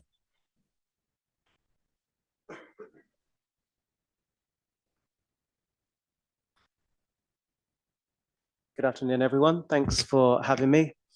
Like Frankie, this is the first time I've had the opportunity to present at EUROCONTROL, but my predecessor, Jeff Kingston, had presented here a few times, so no pressure on my half. So EasyJet, I'm sure you're all aware or are familiar with EasyJet, but those of you who are not, we have around 350 aircraft. This summer, we will fly around 2,000 flights, and that's split between 50%, which is operated through the UK AOC, and then the rest is through the Austrian and the Swiss AOC. So what I'm going to do here is give you some insight into the pre-tactical planning that we do. We started this back in 2019 when pre-tactical again was useful, and then COVID hit, and none of these regulations were here anymore. So the pre-tactical team in EasyJet closed, and then last year we kind of explored bringing it back in. So We trialed some scenarios last year and processes and ways of working, and then we're going to enhance those this year. And this is what I will present to you now. So my team is, so as head of navigation, so I have the flight planning team, which some of you may know as dispatch. And then I have the back office, so the navigation team. So that team look after the Lido flight planning system, the database, all of the TFR, RAD restrictions, all of that good stuff. And the reason we have the teams organized like this is because they work together. So if we have any issues on the day in flight planning, they can just turn around and talk to the nav team and have those RAD restrictions or TFR issues fixed straight away. So the team, 5 flight planning officers on shift, and then 1 navigation planning officer. They work 24/7, of course, and they do shift patterns of 12 hours, 5 on, 4 off, 4 on, 5 off. And that allows them to have 2 weekends off a month, so we keep them happy.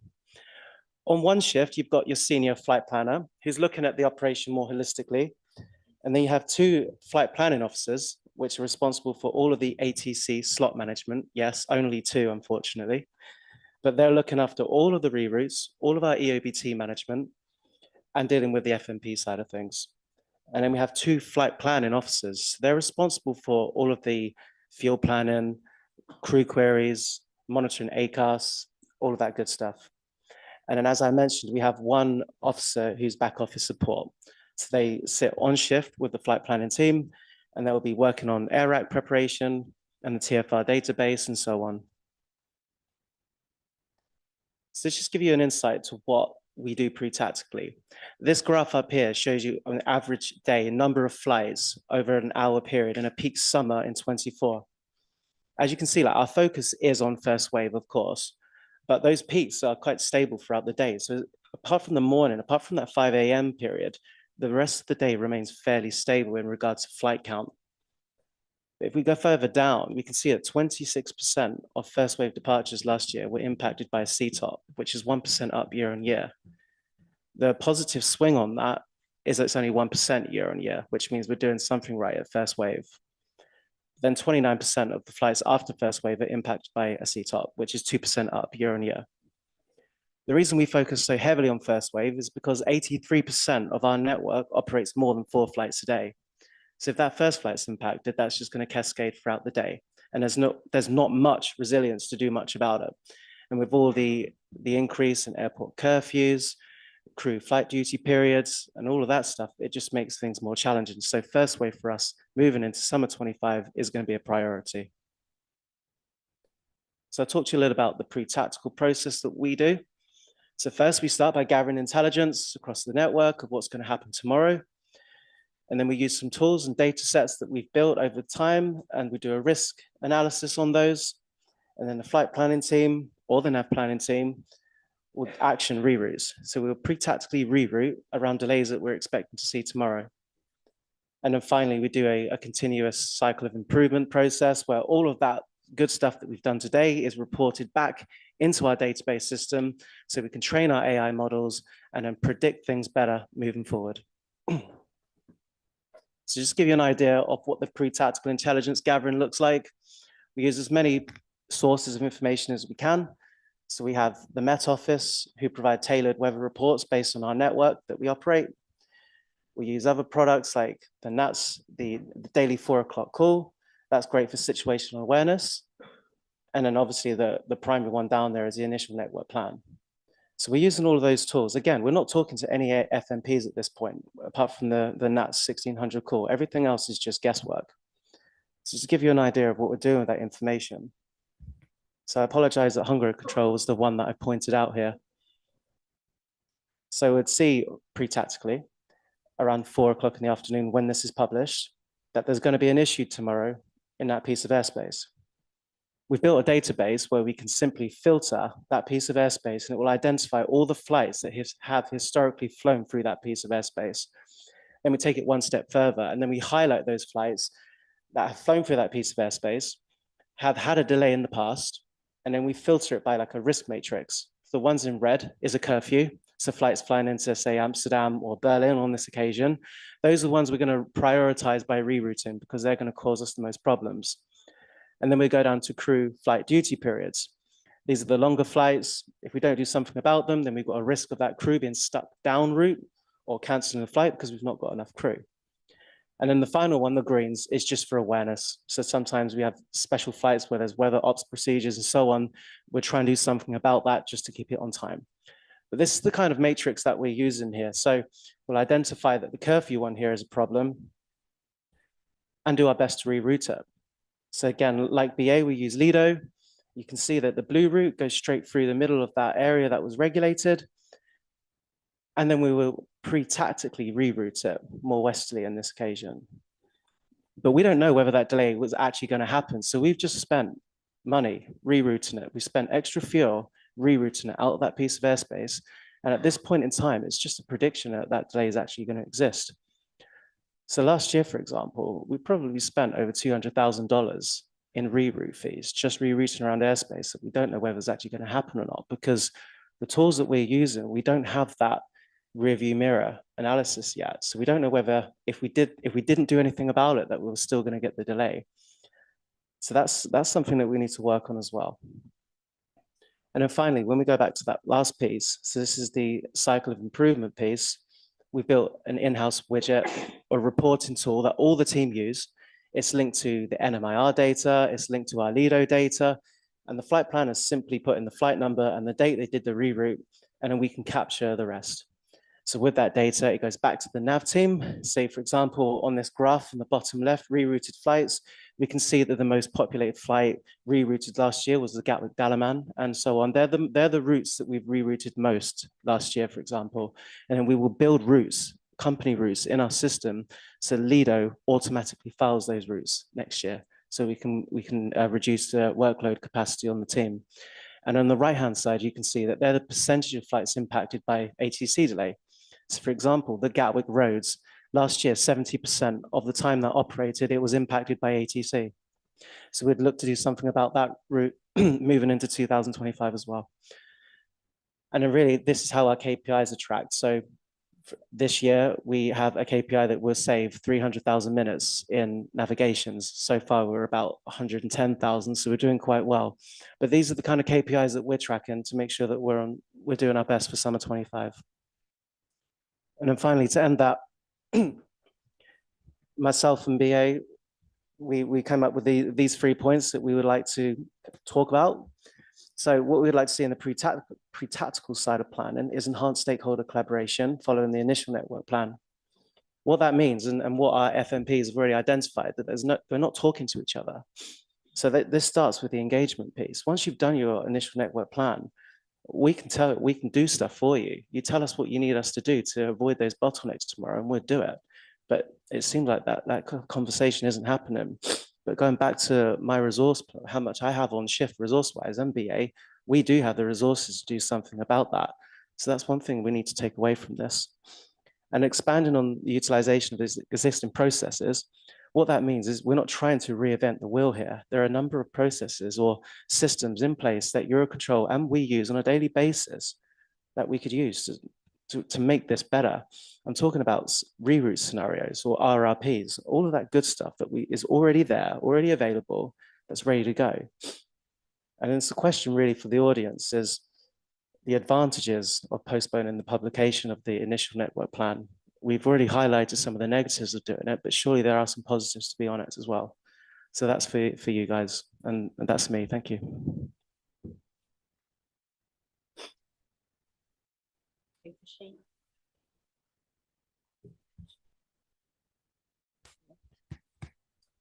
Thank you both. Impressive pre-tactical insights and impressive effort to engage in pre-tactical processes. Shane, what you describe in your analysis and follow-up of your operations is also impressive. Your questions. Which is your pre-tactical time frame and as of when you would react to network plan?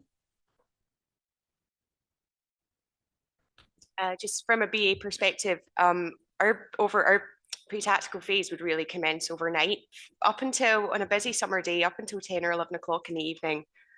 we are fighting the fire that is burning on that day, and we don't have the capacity to be looking forward until that fire goes out. So last landing at Heathrow is about 11 o'clock in the evening. From that point onwards, our overnight resource has the capacity to particularly focus on the first wave, which they do at the moment. But it does seem like we could do an awful lot more. I would say pre-tactical really is up until your first flight, the first flight plan for that flight is filed, because until then, as far as BA are concerned, there's nothing in the system where there is no, we're not in a hot spot until we filed a flight plan. So we could be pre-tactical on the day of operation. At 7 o'clock in the morning, we haven't filed our flight plans for 8 o'clock at night yet. So if there's something you see before that we filed the flight plan, after we filed the flight plan, all the way up until departure, if you let us know, we will react and we will do something about it. That is reassuring. Thank you. The second question is about flight plan behavior, let's call it this way. Correct sector counts give predictability to ATC sectors. And to have correct counts, we rely on correct flight plans.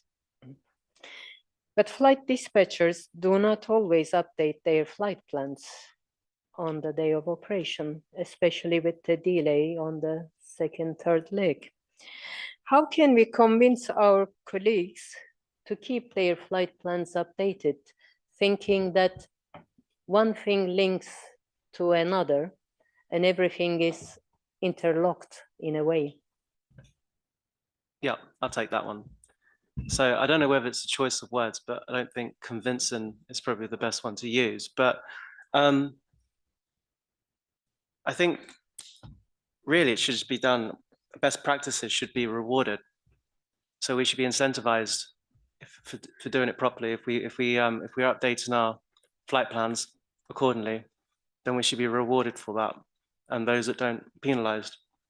But I'm not sure how other airlines work, but managing EOBTs is a manual, mundane process, especially in our department. So we almost have one person managing EOBTs or updating flight plans all day.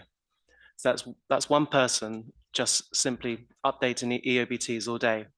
So what we're doing at the moment is we're building an in-house tool that will auto-delay EOBTs for us. And as we enhance that and we train the models, we'd hopefully use AI in the future to be updating flight plans for us. But then back to the point of your question is, I don't know how you convince them, but you reward good behavior.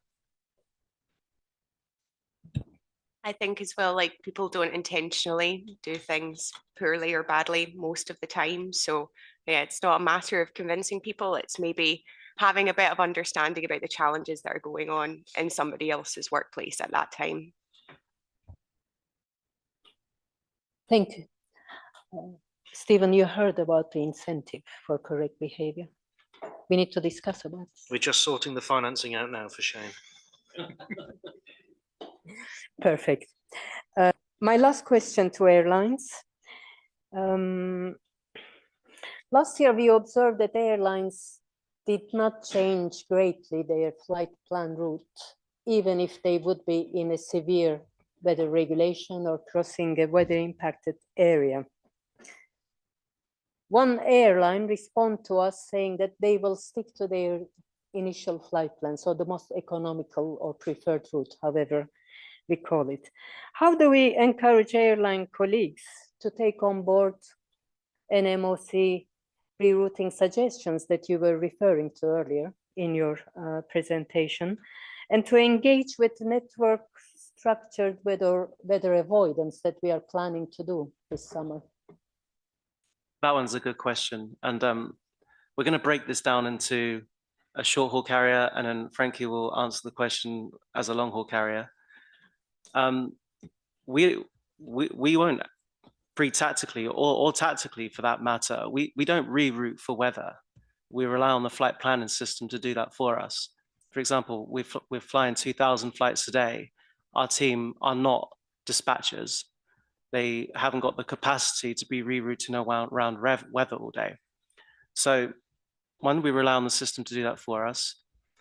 And two, if there's a weather regulation, then we will avoid that for the regulation, not so much the weather.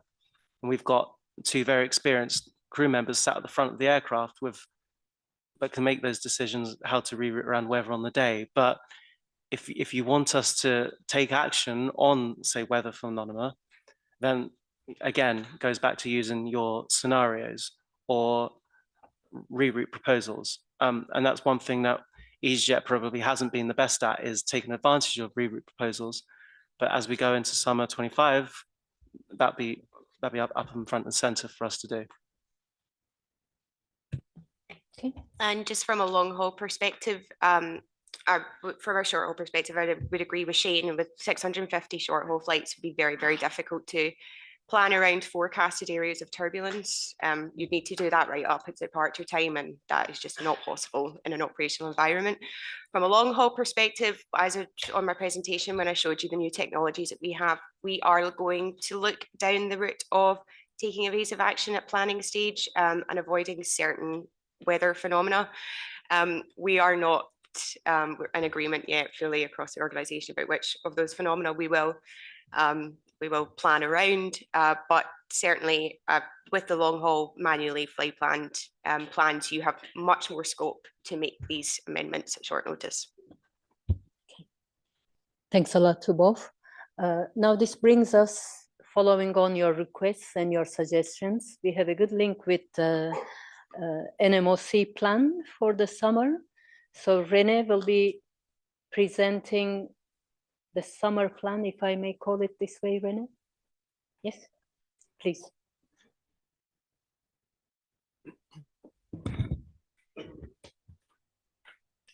Thank you, Monique. Good afternoon, everybody. My name is René. I work in the ops room at NMOC in pre-tactical and tactical operations.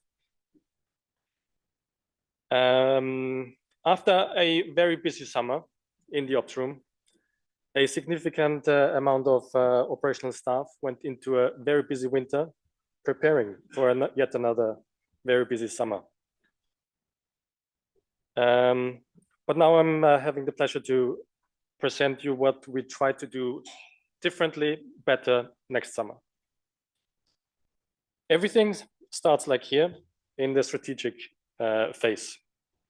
So a lot of effort is put into identifying the traffic demand, then comparing it against the declared capacities, and then putting into place structural measures, there are measures to optimize the network situation.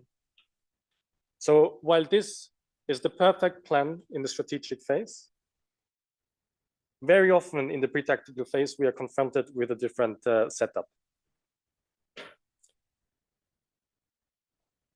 Very often we cannot exploit the full declared capacities, but we have to work with reduced capacities. And weather is becoming an increasing factor for this. When we went through the data of last summer, we saw 60 days along the southeast axis with red and purple polygons. So that's the highest color coding when it comes to the convective weather. And another 30 times on the southwest. So that means weather is increasingly becoming a factor. This will then often end up in a situation like this. A network fully regulated and giving high delays.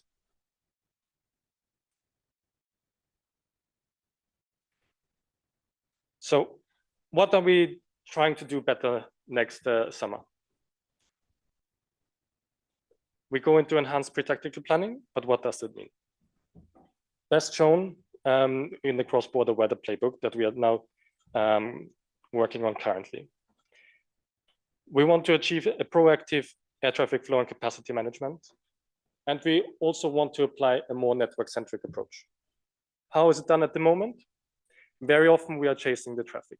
So we know already there is high demand, regulation is applied, and then AOs start refiling. Once this rerouted area becomes saturated, they start regulating, and we see often another shift. So we want to kind of stop this behavior and go beforehand and apply proactive ATFCM. A network-centric approach, why do we do this? We see very often very often problems can be solved locally, but then again, very often problems can be solved on a network level. So we are really trying now to get a procedure implemented that enables NMOC to apply network scenarios, which are agreed upon already in the strategic phase. But we want to avoid in the pre-tactical phase and even on the tactical phase to end up in negotiations between us and the FMPs, because you don't have the resources and neither do we. Everything needs to be pre-agreed. And then once we activate the trigger, we will be able to apply this.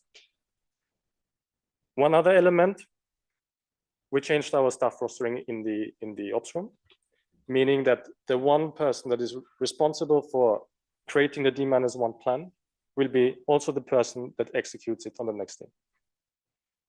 This is to avoid loss of information, because sometimes it's really borderline why we don't apply anything or why we apply anything. But with the same person doing the plan and executing it, we are trying to achieve better consistency here. The cross-border weather playbook. The procedure itself, it goes, of course, via the usual approval chain. So it will be presented to ODSG and so on. And the measures then will be submitted to the stakeholders together with the RAT measures and approved hopefully on the 20th of February. This playbook will consist of two instruments. One is the relaxation of network traffic distribution measures, meaning the RAT measures. And secondly, the application of NM or network scenarios. All of this will be trigger-based. So in the procedure itself, we have defined triggers. Once these triggers are activated, it goes into an analysis. And once this analysis gives a positive outcome, we will use the instruments as described above. Why are we doing this? Well, we have these operational goals. We want to ensure safety. Really, one thing is improving network stability and predictability.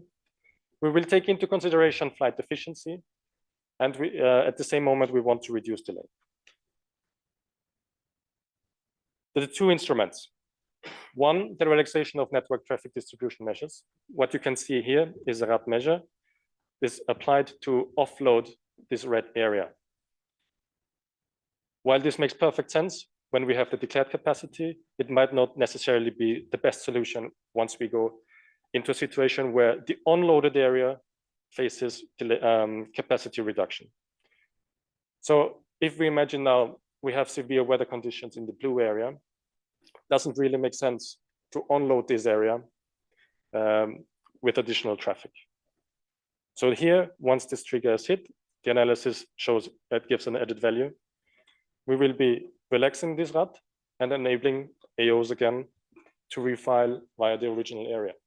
In fact, you can then use both areas.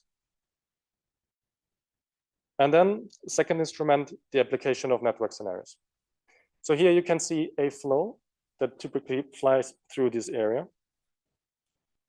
The aim now is already at the pre-tactical phase to apply a scenario to offload this area. So it's well known in advance, known to the AOs, known to the FMPs. And this would be the network scenario that we apply. So we say, this is the route we foresee for you. We try to put significant distance between the original route and the new route. Why do we do this? Because a weather forecast in the end is still a weather forecast. We need to be confident enough to be able to apply this on the D-1. So this is why we need this distance in between. Back to the operational goals. Safety. Here you can see two sets of trajectories. The blue one is the filed ones, and the green ones is the actual flown ones. So here, by taking out every flight, we take out one flight that becomes potentially an intruder for an adjacent area. So this is why we do this, and to enhance the safety. Network stability and predictability. You see here a CT pair with two different routes. So there's a route via the red area and there's a route via the blue area. Both are actually flown. However, there is a tendency, every airline has a preferred route. So in this case, normally the route goes via Marseille, via the red area. If Marseille now experiences severe weather, we want to apply this scenario and say already on a pre-tactical phase, you have to go via the northern option, via Brest. Why do we try to achieve this? Predictability and stability. We have heard, and it's also our experience in NMOC, airlines are trying to stay on their preferred routes. If the delay doesn't reduce in the end, we see very late refiling, and then we run into the problem that the unloaded area cannot protect themselves anymore because it's really last-minute refiling.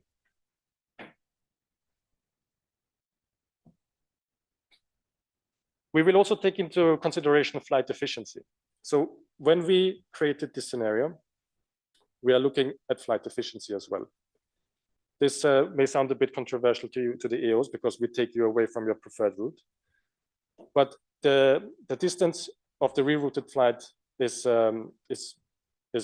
manageable, I guess. We say less than 10% extra mileage.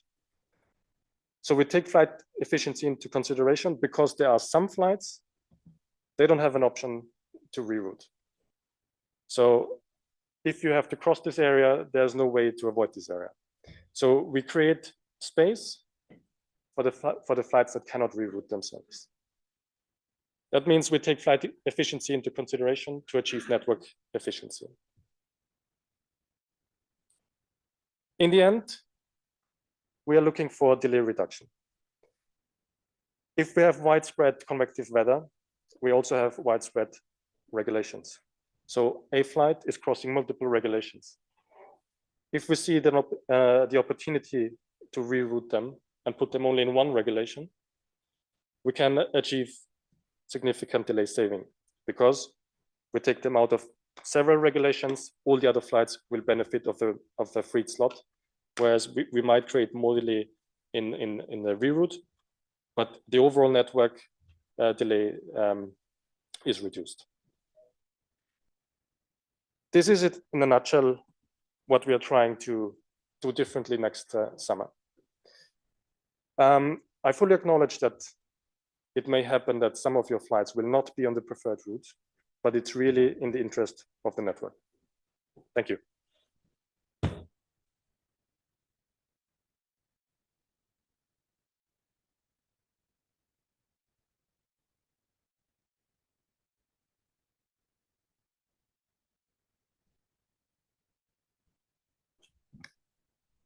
Okay, so good afternoon, everybody. My name is Fabrice van Lievering. I'm one of the operational manager in NMOC.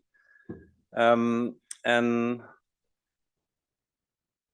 most important, I've been quite active in the EU METNET and CBCF product for the last couple of years. At the very beginning with Chris Peregrine here present. And so we worked quite a lot on the development of the CBCF product itself to reach the level that it has today. So today I'm planning to give you a presentation about something that was given to me, is developing the weather desk in NMOC.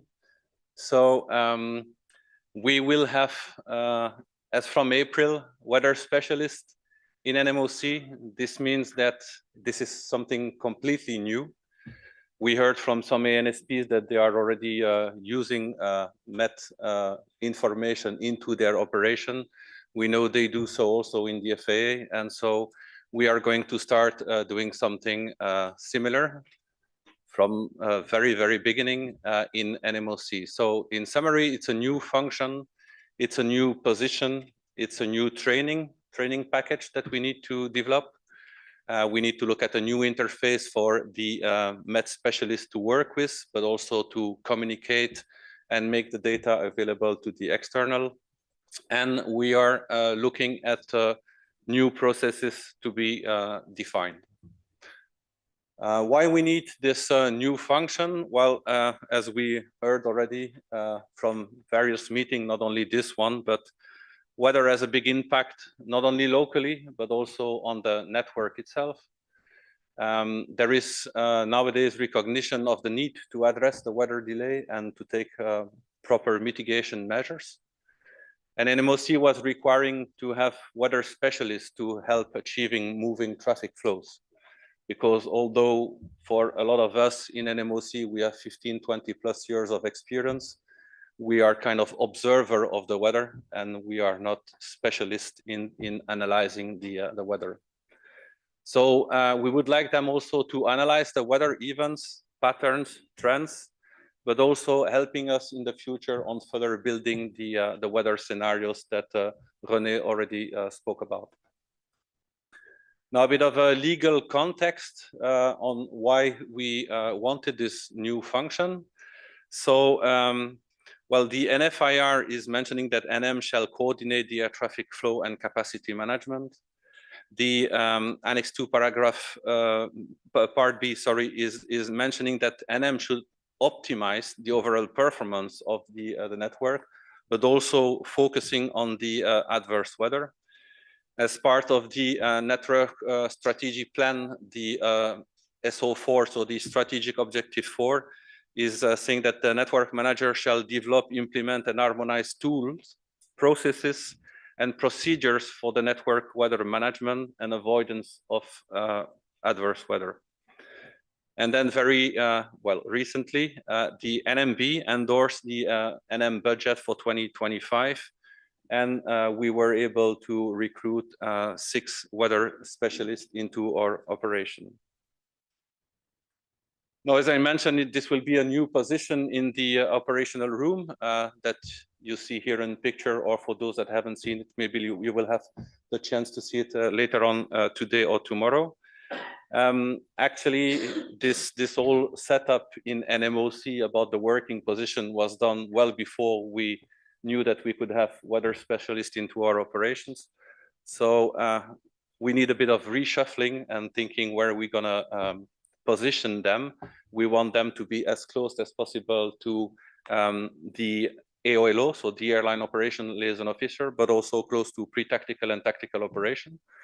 We have a position that is available for this today, but we will have to work on a new layout in the future anyway, with the coming integration of EAD in January next year. So we know that we have to also reshuffle a bit the layout of the upstream to make the best possible coordinations among the actor with the weather specialist. Now, we will need to have shortly a new training package, as I mentioned. So it's something totally new. We never had this function before. So as we have training package for all the new controllers, all the new airports function people, pre-tactical people, and so on, this is something totally new. So we have to develop it. It's not part of my slide because actually we kind of finalized it in the last days, the training needs for those people. They come with a valid weather forecaster license, but to be able to best help us, they of course need to understand what we do in NMOC, being in flight, being in airspace data, and being in flow management. So a whole training program was written for them to achieve a level of an understanding of what we do in NMOC, and especially about ATFM, so that they can best influence and help us into managing the weather. Of course, we will have tools that needs to be developed. We have already today some tools that we use internally, being iFlow, where we have the possibility to visualize the polygons, so that are coming from EU MetNet, which give us the possibility to superimpose this on the map that we use today and see the affected sectors. So we would like them to get in-depth training about this tool so that they are able to identify the areas that are impacted by the weather and help us on moving the traffic flows. Now, talking about the new processes, well, the weather information assessment will be done by our weather specialist. So they will not provide themselves a forecast, but the whole idea is to analyze the forecast that is coming from all the different local Met. They will have the possibility to be in touch with those local Met people.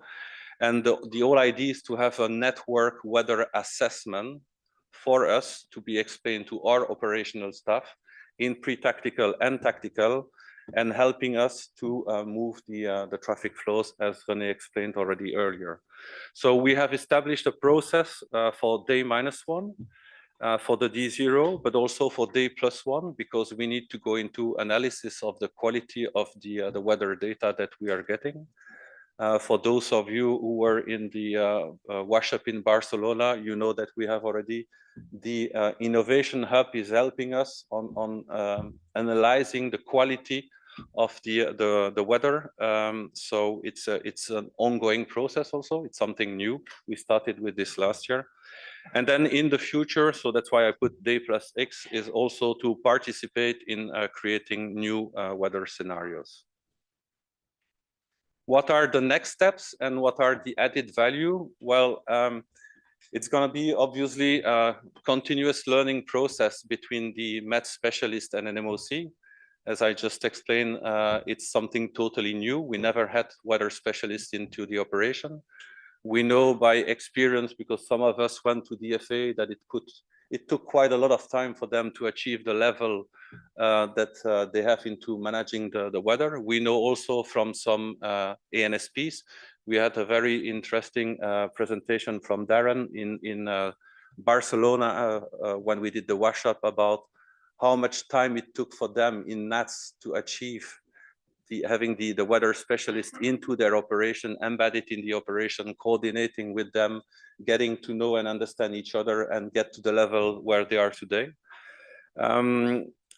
This will give us the possibility, as I mentioned, to coordinate with the local Met forecaster in order to have a better weather timeframe. We know that one of the comments that we are getting from ANSPs and also from airline is the fact that well, it's difficult to exactly say at what time we will have the weather issues in a sector. So the FMPs can be quite late into applying the regulations also, and that's what we want to avoid.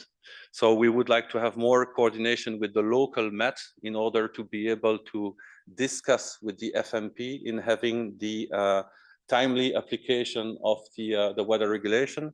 We heard today already that some NSPs, they are taking measures on it. They are applying 2 hours, 3 hours before the weather event, they are applying the regulation. But still, we have quite some FMPs that are a bit more reactive on this. And the problem with this is that when we have more last-minute regulation, we have a lot more volatility and instability in the network, because the late application of the regulation will give you, for the airline community, maybe a high delay. You will react on this delay. You will find for a solution to refile somewhere else. And this is bringing the volatility that has been discussed already earlier in various presentations. The idea also is to mitigate and manage the delays, because you know that they are increasing, the delays. We want to increase the safety that is related to the intruders. There's been a lot of discussions about intruders. We had lengthy discussion in the FMP exchange again about this. And we would like them to look in the future maybe into winter operation, because, okay, now the CBCF product is only talking about the thunderstorms and the CB. But there's been from the community comments about the fact that maybe we should look also at the winter weather, especially with the LVPs and snow events in some areas. But also in a future, which is more than summer 25 and summer 26, but also in the future looking at the space weather. So this was really in short explaining about what will be the weather desk and how we intend to best coordinate with the weather specialists into our operation. Thank you.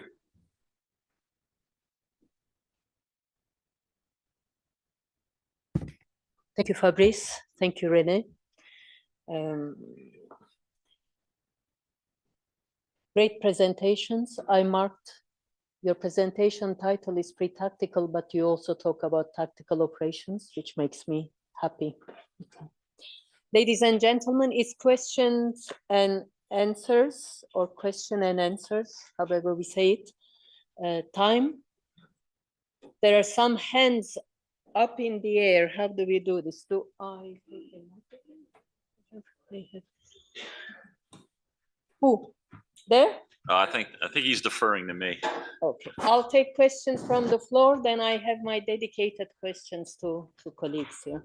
Okay, thank you very much for the wonderful session here we've had this afternoon. For all the presenters, we appreciate the time and effort that you took to put this all together. So thank you. I have a few things to go over.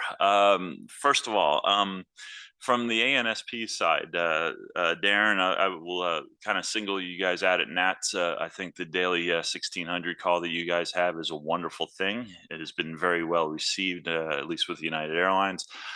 We use it almost on a daily basis, whether or not the weather is a good weather day or it's a storm that we have to deal with crosswinds. The ability to have one-on-one conferencing has been very beneficial. I think it has come to a point where the pre-tactical plans that get made the day before are very well conceived. And I think the discussion that goes on throughout the course of the day when there is a weather item is very well put through, or very well thought of and administered. That said, we would love to see other ANSPs eventually put forward the same effort when certain, especially as we get towards the summer and you start dealing with airspace constraints potentially out there. That should be something that should be looked at. I'd almost call upon some of the other ANSPs to maybe think about doing this in the future. It may be difficult to schedule because of the time constraints that everybody has with conference calls throughout the day, but that would be something that I think would be beneficial to the whole entire network. I'll handle the MET that Fabrice just went over. I think this is going to be a very good benefit going forward. I think that's something that we've seen with NATS over the last couple of years since they've introduced people into the office. I think that's been very good. And obviously the FAA having people in there has worked well. So I think that's going to be a positive going forward. I look forward to seeing how this works. Now, this is kind of going to tie into the flight plan or file the flight plan discussion that we discussed that will probably be discussed tomorrow in length. And Frankie, I'm not going to single you out, but you mentioned that short haul flight plans are filed 12 hours in advance, right? And understanding the constraints with a flight dispatch group, let's say the US, we have 500 some odd 550 dispatchers at United. I know American and Delta are all sitting around 500 or so. We're all licensed flight dispatchers. We're all looking at individual flights versus saying filing an entire network. So if flight plans are filed 12 hours in advance and they do the calculations continue up until you said about 140 minutes, do flight plans get readjusted altitude wise, for instance? Do they get refiled throughout that whole entire time, if that's something that can be answered? And then and I was wondering if that was something that why we see maybe flight plans or pilots asking for different altitudes en route, because something that was filed 12 hours may not be as updated.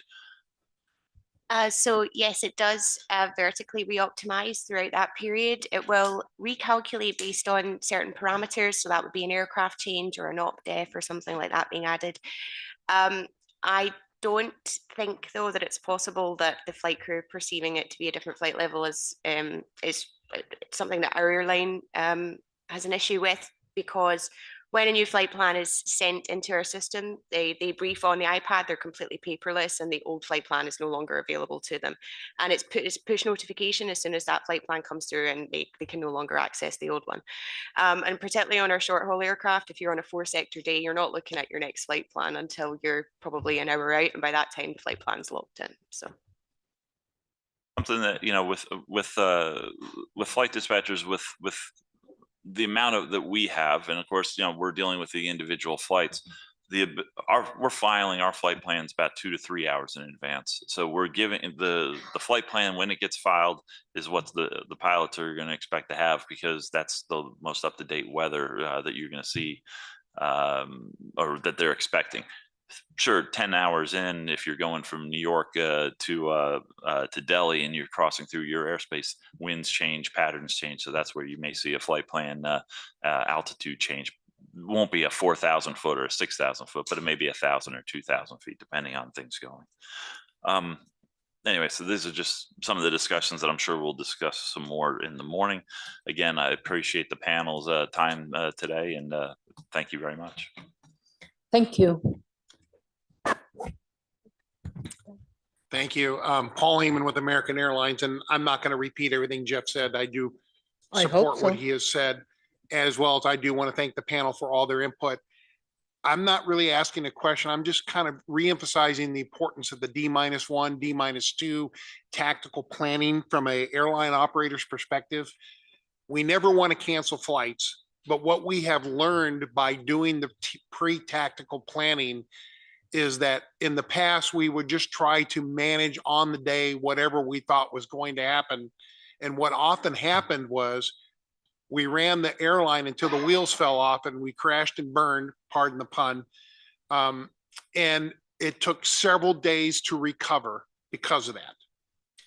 By pre-tactical planning and looking at potential challenges that we might have a day or two into the future, we can make the decisions then to whether it be cancel a flight, delay a flight, whatever actions we feel like we need to take, but it's still our decision to make those decisions. What we have found is that on these very challenging days where we have bad weather or some other constraint that really hampers the operation, by pre-planning, by making decisions day or two ahead of time, after the event is over, the recovery is much quicker and it's actually a better service to the passengers. One of the worst things that can happen is to have, for example, an unaccompanied minor get stuck at an intermediate point with no other family member with them. And now we've got to figure out how to take care of that person because we just tried to run the airline until the wheels fell off. And like I said, often what happens is the wheels did fall off and it becomes a worse situation. So that's the importance of doing this pre-tactical planning, because it does allow us to proactively, make decisions that is going to benefit everybody, including our passengers. Thank you. Thank you so much. I have one question in the list that goes with the discussion in the room. If airlines apply CDM-based reductions at airports like Heathrow, why not implement them at day-1 for strong en route weather constraints? I'm guessing this is something similar to suggesting in case of a national strike, French strike, for example, flight program reduction is requested. Panelists, any opinion on this? Well, this is actually something that we already discussed in some of the meetings, saying that when there is bad weather in Heathrow or in Amsterdam, there is a flight cancellation program. So why shouldn't we do it for the network? Now, to my knowledge, we have no power to impose a flight reduction program en route. So we are a bit hands-tied with this. Anybody in the room in favor or against of this suggestion? Bjorn says no. Bjorn says no. Well, it still comes down to the decision. We want the decision in our hands as the flight operator. We don't really enjoy, if that's the right word, when somebody else says you will cancel these flights. We understand their reasoning, but there's so many criteria that go into that we would prefer that we had the option to make that decision, because we may have, it's not easy to, I'm not going to take a lot of time here to do it. Yeah. But in the situation where D-2 data is not sufficient to make the judgment, but on the other hand, you have the weather forecast. But we've discovered that in some ways it is better to make it then than to wait until the moment it happens. That's the point. Exactly, exactly. Martin.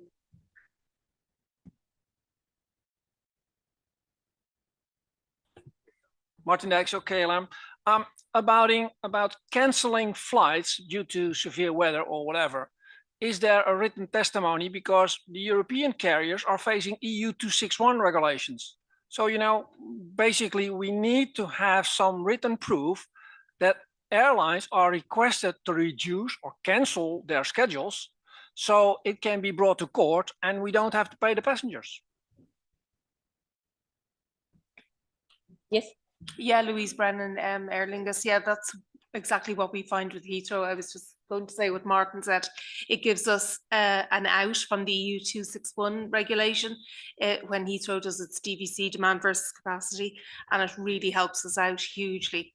We're not forced to do it, but we're requested to do it to cancel some of the flights. So we're not forced, but we have that backup, knowing that we have it in writing for our claims and it's exempt. So I think it would really work in a lot of European airports. Martin, at this moment, neither we have the request or the mandate to do it. Question came from the audience. I think it's a fair enough question to explore here. Next question, with higher volatility at D-2, especially in Met, are we at risk of losing time instead of focusing on more effective adaptation strategies? I need to know what is this more effective adaptation strategies first. Is this a question from the room?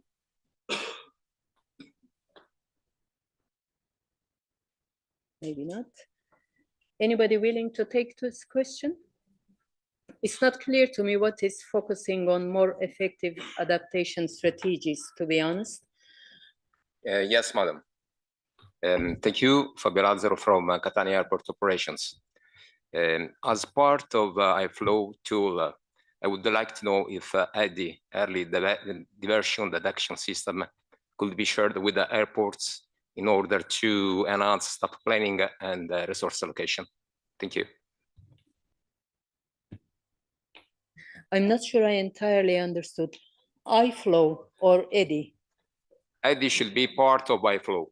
It's a new tool that could enhance to predict a diversion in different scenarios.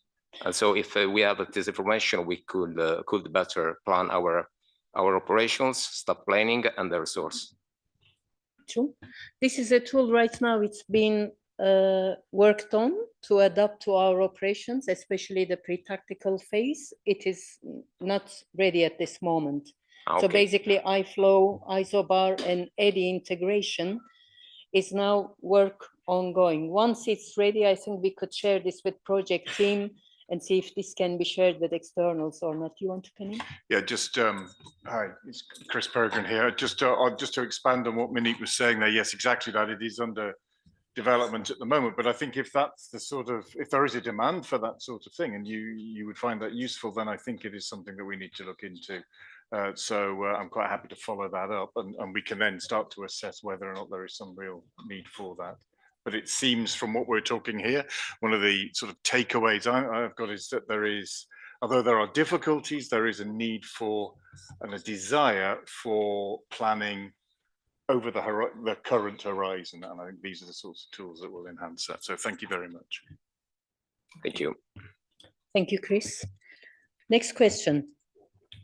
How can a Met specialist at NM ensure their proposals are applicable and align with ANSP's legislative context regarding Met data highlighted by ENAIRE?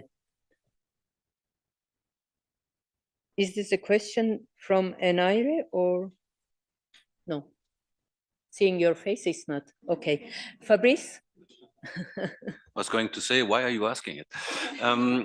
No, well, that's a very good question. Thanks for asking. So as I mentioned in my presentation, the weather specialists are forecaster, but they will not forecast anything.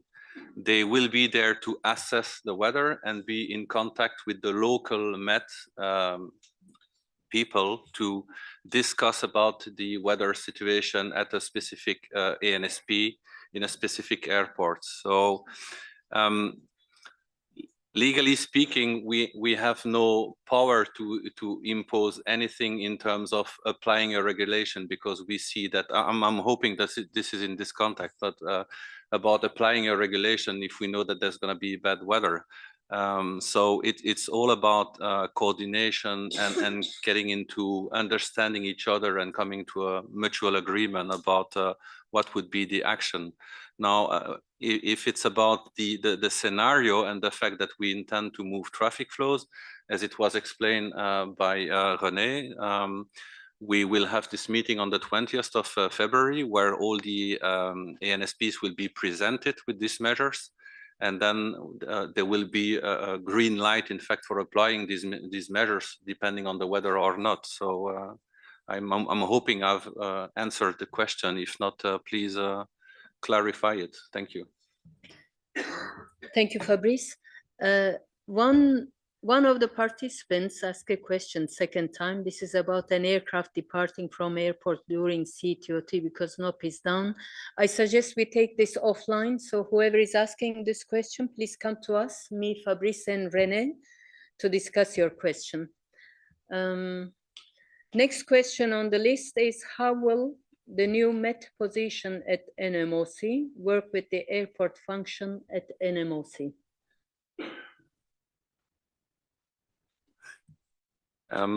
Okay, thanks for the question. Well, actually, we have already a process in which we work very intensively with the airport function today, especially in terms of flights that are impacted by the weather. For example, they can be delayed, they can be pushed into curfews.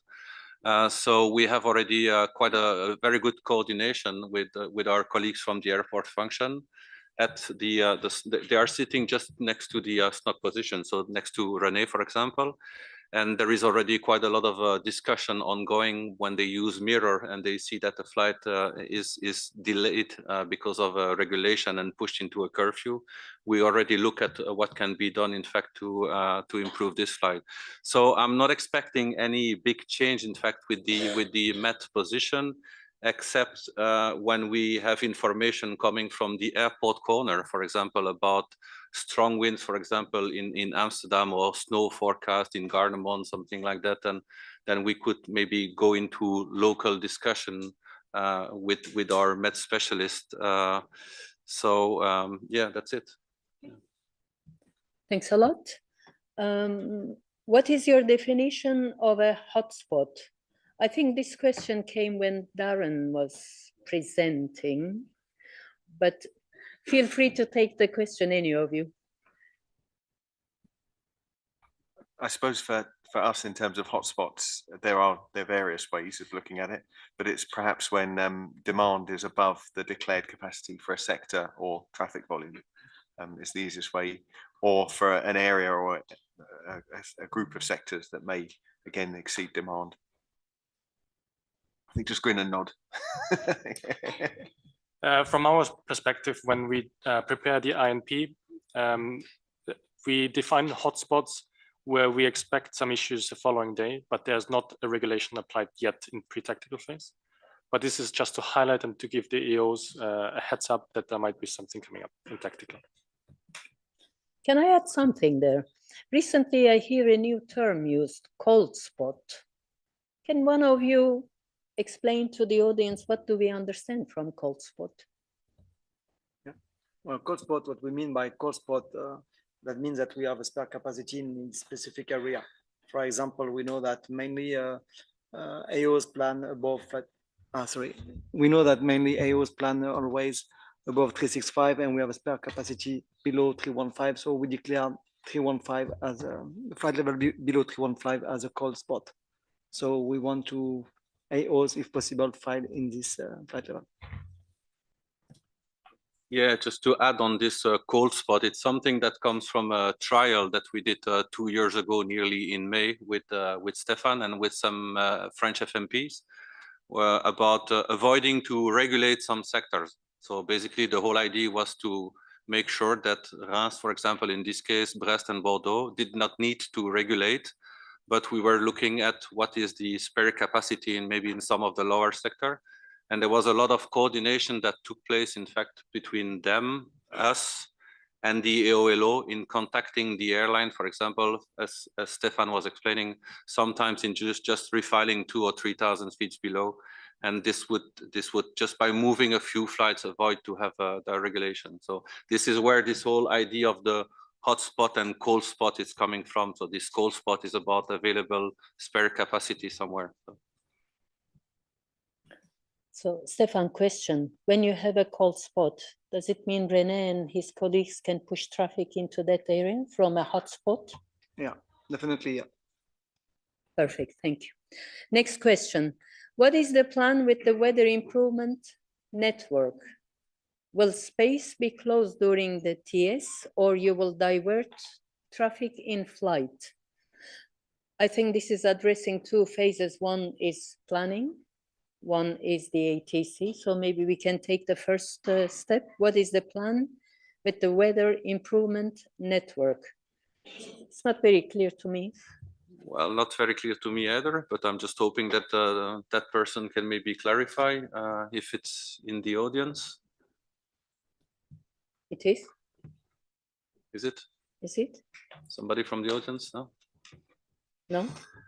Well, what I can just say is that I think René's presentation was hopefully clear enough in explaining what we intend to do when we know that there's going to be bad weather in an area, and applying this weather playbook, which will bring improvement in terms of moving flights out of a disrupted area and avoiding, and not avoiding, but let's say diminishing the number of expected intruders in an area. So that's the only thing that that I can mention. I don't know if René, you want to add anything? Yes, indeed. So unfortunately, not every FMP is reacting the same way when it comes to adverse weather. Some are reducing the capacity already significantly, but some are regulating, if at all, at monitoring value. And when we look at it, the area with the weather often does not have the problem in terms of over demand, because they start rerouting before the weather, and problems are starting to happen in adjacent areas. So I cannot apply a regulation, I cannot reduce your capacity, but if I get the procedure approved, I can take out some flights and put some distance between the affected area and the new area. Thank you, René. One last question, and that is to both of you, because I didn't ask your tailored questions. I used the time in favor of audience, forgive me. Which specific commitments do you expect from ANSPs and airlines this summer to support your plan? Well, I think we heard already a lot of information about what we are expecting. Well, please file your flight plan as early as possible. We know that most of the carriers are doing it between 6 to 10, 11 hours, 12 hours in some cases. The earlier we have the flight plan, the better the picture is for us in the system. So I would say that's the most important coming from the airline. Coming from the ANSPs, it's to update your sector configurations, because still in the summer, when it's very busy, when it's needed, we notice that the sector configurations are not updated. Now, I know that for some FMPs, after discussions we had already, you can be really dynamic into updating your configuration. And until now, ETFMS is not able to take a sector opening for 10 minutes, 15 minutes, for example. So hopefully, again, with future system INM and so on, this will be possible. But please update your sector configuration, because for us, it's the only way to see where the traffic is going. Because if I call Karlsruhe, for example, and say, okay, we noticed that there's going to be a problem in Solingen 1-3 sector, and then they tell me, well, this sector is not active. I'm taking you as an example, not that it's you're not updating, Olga, so it's because you are in the panel. So, but so it means that we cannot visualize where the traffic is going. So we need to have proper sector configurations. Excellent. And with this, I close our panel. Ladies and gentlemen, thank you for your attention and participation. Here now I hand over to Stephen for continuation of the sessions. Thank you, Monique, and thank you for that excellent panel to everyone involved. Operations and pre-tactical, clearly where it's at. I would say that as head of operations, but I'm not here as head of operations right now. I'm the stand-in's stand-in. Ken has had to go and do something else. So while I update my CV, I invite you to go and have coffee, and please return back for 4 o'clock, 1600 sharp, when we'll start the session on taking advantage of Datalink. Let's see you soon. Thank you.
Et là, c'est bon, je suis à côté. Mais là, par exemple, en fait, lorsque... Ouais, voilà. Lorsque tu as pris, on peut voir ensemble qu'est-ce qui se passe là, du coup, on parle ensemble.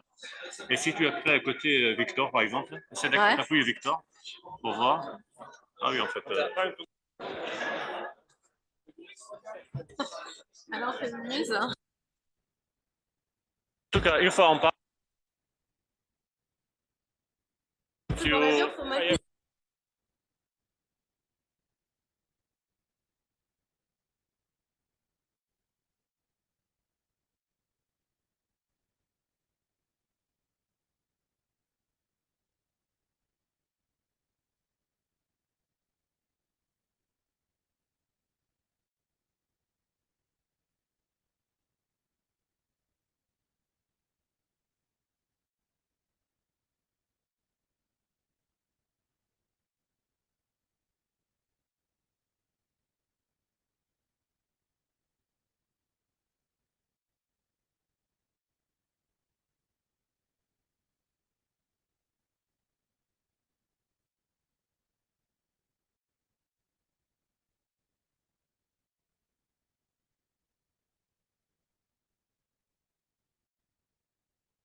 Colleagues, can I please ask you to take your seats as it is 4 o'clock and we are starting on time since we are live streaming. So please take your seats and be ready for the final session of today, which is the Datalink session. And please, I invite Paul Bosman, our Head of Infrastructure Division, to introduce the session. Yeah, thank you, Ken, and good afternoon, everybody. I know this is the session you were coming for, yeah, in the user forum. We all know that. So we will keep the intros as short as possible, also because we are standing between you and the drinks at the end of all this. So therefore, I immediately pass the floor to Ludo Legros, who is since nearly a year now our Datalink program manager. He is well beyond the honeymoon period, fully seasoned into Datalink. And Ludo, the floor is yours. Thank you. Good afternoon, everyone, and let's start this last session, taking advantage of Datalink. So first, if I look your face now, looking at this picture, I think you will fall into one of the three following groups. Either you are in the group 1, the type of work, sport. I'm not going to go to do sport at all. I don't like it. I don't care about my summer body. I eat, I drink, and let's see the future. Group 1. Group 2, you just remember that, oh, you have a subscription to the gym since 5 years. You maybe went there 2 or 3 times because you know that summer body is important. You have to be healthy. but you have no time. Too many things to do. Let's see maybe next year how we deal with that. And possibly you are in the group 3. The group 3, you are the type of people who know 3 times a week, you go to the gym, sports session. Maybe you have your bike at work, at your office, just in case you have time to run or to swim or something like that. You know that this is about no pain, no gain. You have to work on a daily basis to prepare your summer body.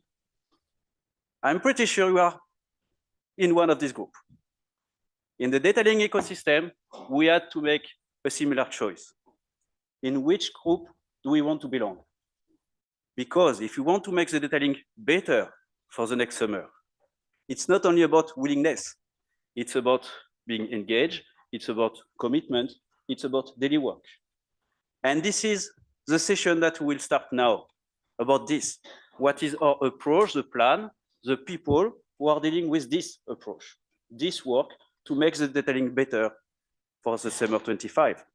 So, as introduced by Paul, my name is Ludovic Legros. I am the Datalink Program Manager, and together with Kanan Abdo, who is one of the experts here, we will lead this session.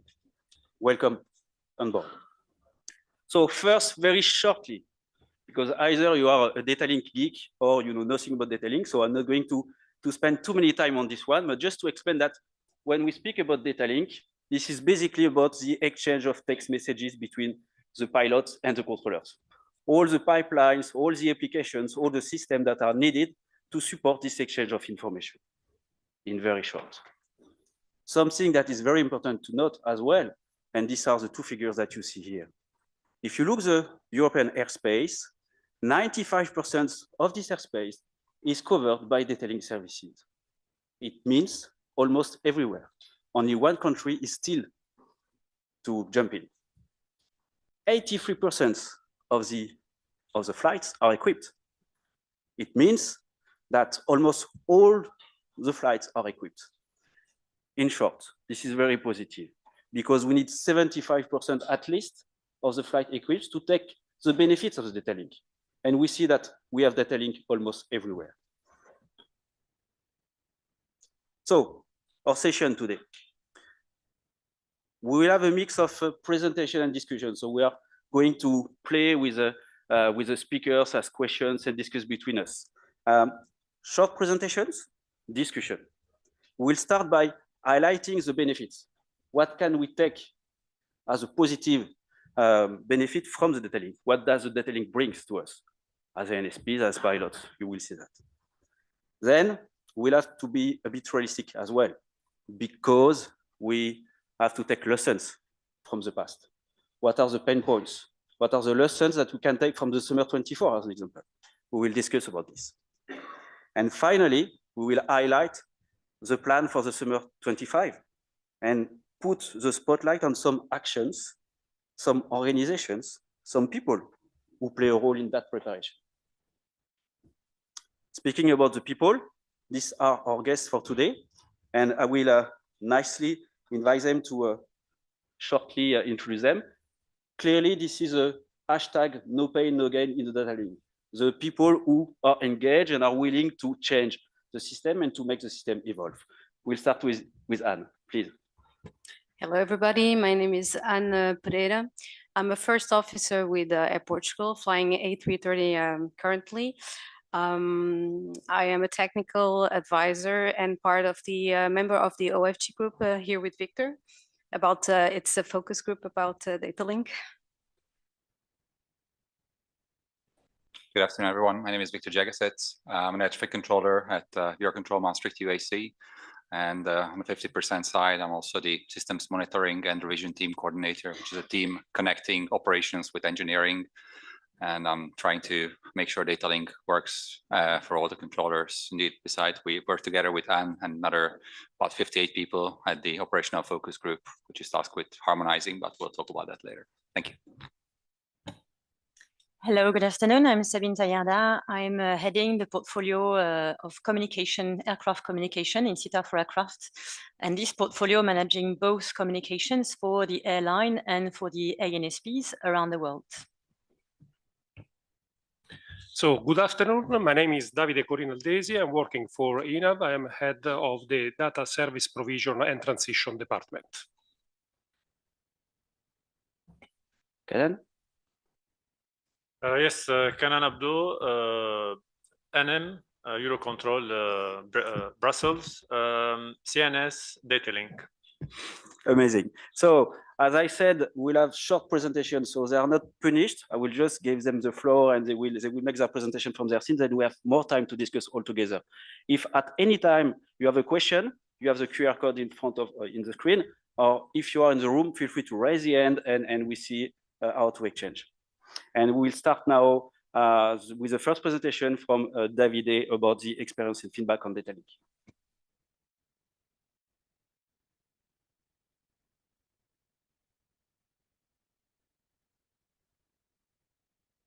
So thank you, Ludovic. I'm here to report the ENAV view about DLS, the ENAV experience about DLS, and just to say you where we are and what we have deployed. Just some history of DLS in Italy. We reached the full deployment of ATMB1 services in 2018. Our approach was to fully manage the DLS in ENAV as a service part of ATS, of course, as a Datalink system as part of the ENAV CNS systems. Of course, we have implemented our own full system at the end. Regarding the legal framework, we are certified for providing, of course, ATS services, but also for CNS as a CNS provider. And we are compliant with the last regulation related to the CES2+. Our vision about the future of the Datalink, we know the DLS is an old technology.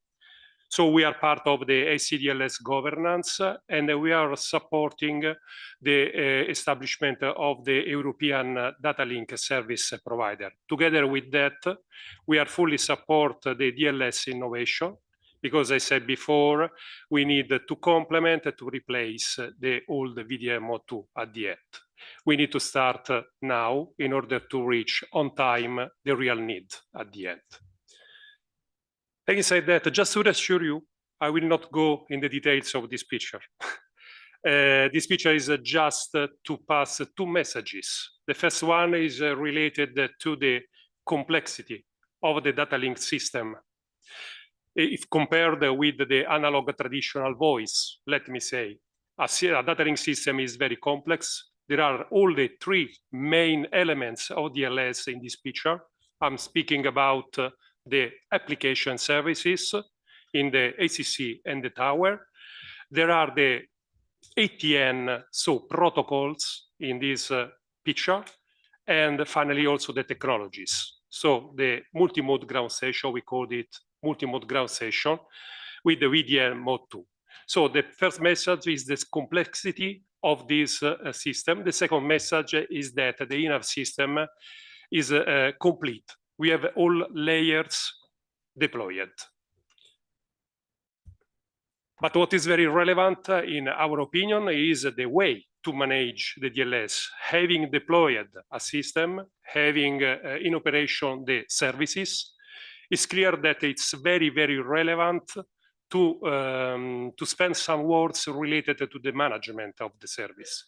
Here you can see our technical and operational center is the place where we monitor, where we follow day by day, all days of the year, all the services at service from the service point of view, but also from the technical point of view. And for the DLS, we are engaged in the real-time service monitoring, in the periodic service monitoring, but also in the real-time Datalink system monitoring.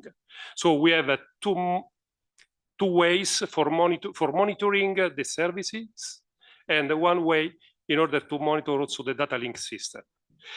In this period, we are implementing two new monitoring system. One is related to the service, one is related to the technical system at the end. But I think the main message, more relevant, is our view related to the operational view. And these points are coming directly from our operational room, so from our controllers. Of course, there are positive aspects and some, let me say, not completely positive messages in using a DLS. Regarding the positive, we have, of course, the reduction in radio telephony communications. So the use of the analog voice, of course, is less than before, that's for sure. So we have less congestion, and of course, we are reducing also miscommunications. The second is more efficiency in providing the clearances. So controllers can issue clearances, for example, level changes, route modifications, and other messages in a preformatted way. Of course, is fast, and of course, this reduces the time in order to provide this communication between pilot and controllers. And of course, we have an improved accuracy because we reduce misunderstandings and also potential errors that could occur in the analog voice. However, there are some, let me say, less good aspects. Satisfaction with ATMB1. Our satisfaction with the full ATMB1 deployment is below the expectations. For example, we are recording less increase of capacity than expected from the beginning. Then we have other 2 points, latency issues and the technical reliability of the system at the end. And we consider them close related to the use of the old technology, to the VDMO2 that is, let me say, an old technology, I say again, with, let me say, some difficulties in order to reach the due performances at the end. This was the last slide. I give back the floor.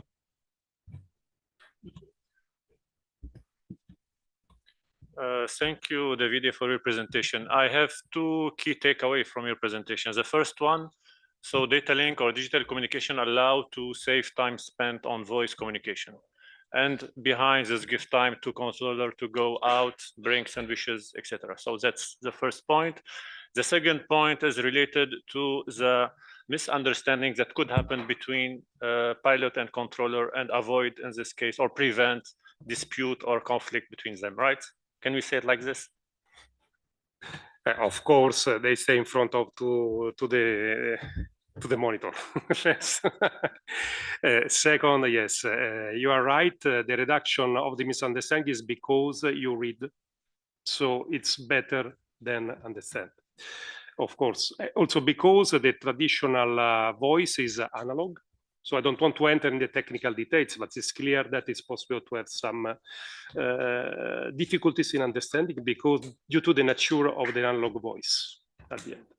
Perfect. Thank you. Back to you. Thank you, Davide. And then it allows us to go to a question. And basically the question is, okay, what are the differences between a day with or without Datalink? And here, I would be very interested to have your viewpoint. So from the cockpit perspective, the pilots are the plan executioners. We all added to the ATC instructions and changes. And our primary mission is to fly, navigate, and communicate the aircraft in a safe and efficient way, saving fuel and keeping the schedule for our passengers. Again, we are in all of this chain. We are the ones who have direct contact with the passengers. So I would say that a day with Datalink means reduced workload and communication errors. I agree with Davide. Pilots received on their HMI human-machine interface clear and written instructions, frequency changes, altitude instructions, route changes, and that eliminates the risk of misunderstanding due to language barriers, accents, and also radio interference. Datalink also reduces frequency congestion, and it's easier for us to enter into the frequency when we need timely communication. Also, it reduces the call sign confusions and the cross transmissions. It's also a time saving for us, and we access in a very timely manner to up-to-date information. We can request digital clearances, digital ATIS within seconds. We will get at a glance the runway in use, the conditions, the weather, SIGMETs, or routing changes. And also something that is important is that information is kept, and we can access information and consult the information at any time in the flight. And the latest benefit is that the information on today's Datalink is loadable, so we can load frequencies and also load routing instructions, and that will really decrease our workload.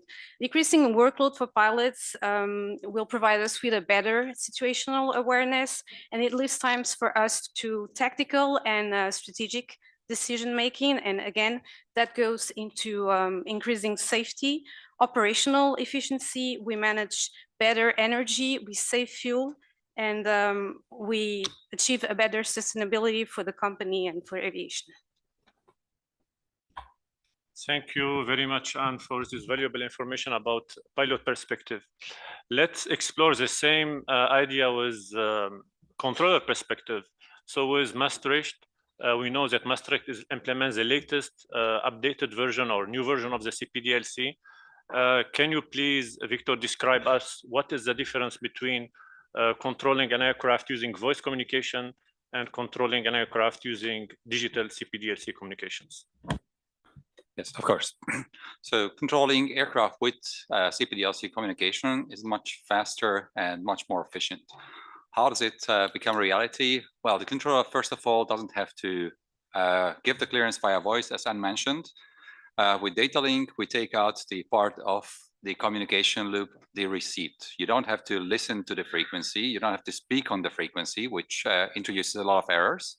With Datalink, the clearance is pretty much prepared for you by the system.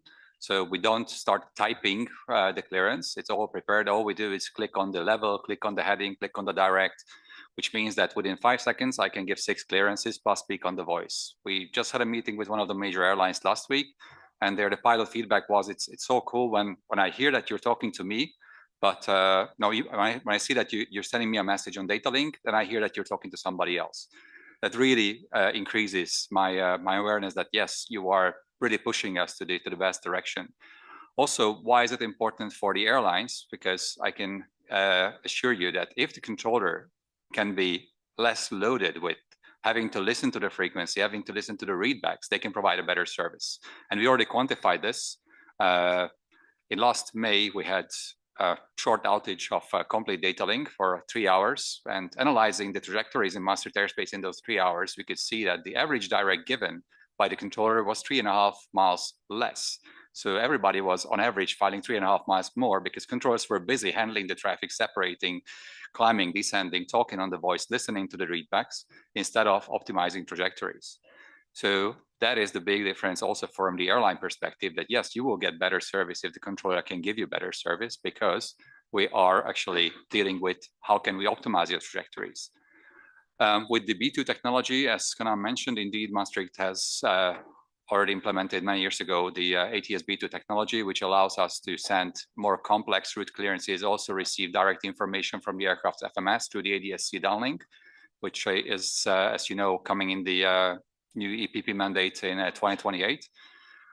This new CPDLC also allows us to send route clearances which are loadable for the flight crew. So that enables us to use coordinates. So the controller doesn't have to think, okay, should I turn him right 10 degrees or 15 degrees anymore?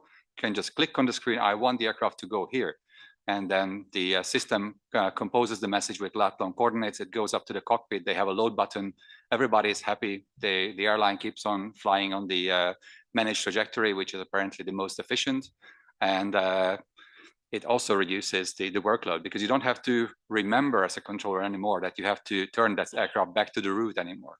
It's just flying on the route, but you designated a new route for them. They without it, as I mentioned, also the part of having to talk more, but also the safety part is very, very important, because with Datalink, with the increased log-on rates that we managed, and thank you for all the airlines for contributing to that. In 2024, the average log-on rate for Maastricht was 70%, which is very nice. And we managed to reduce loss-com incidents by 25% from 2023 to 2024. And it could have been even better if we didn't have 16 loss-com incidents with aircraft which were capable of doing CPDLC but not logged on.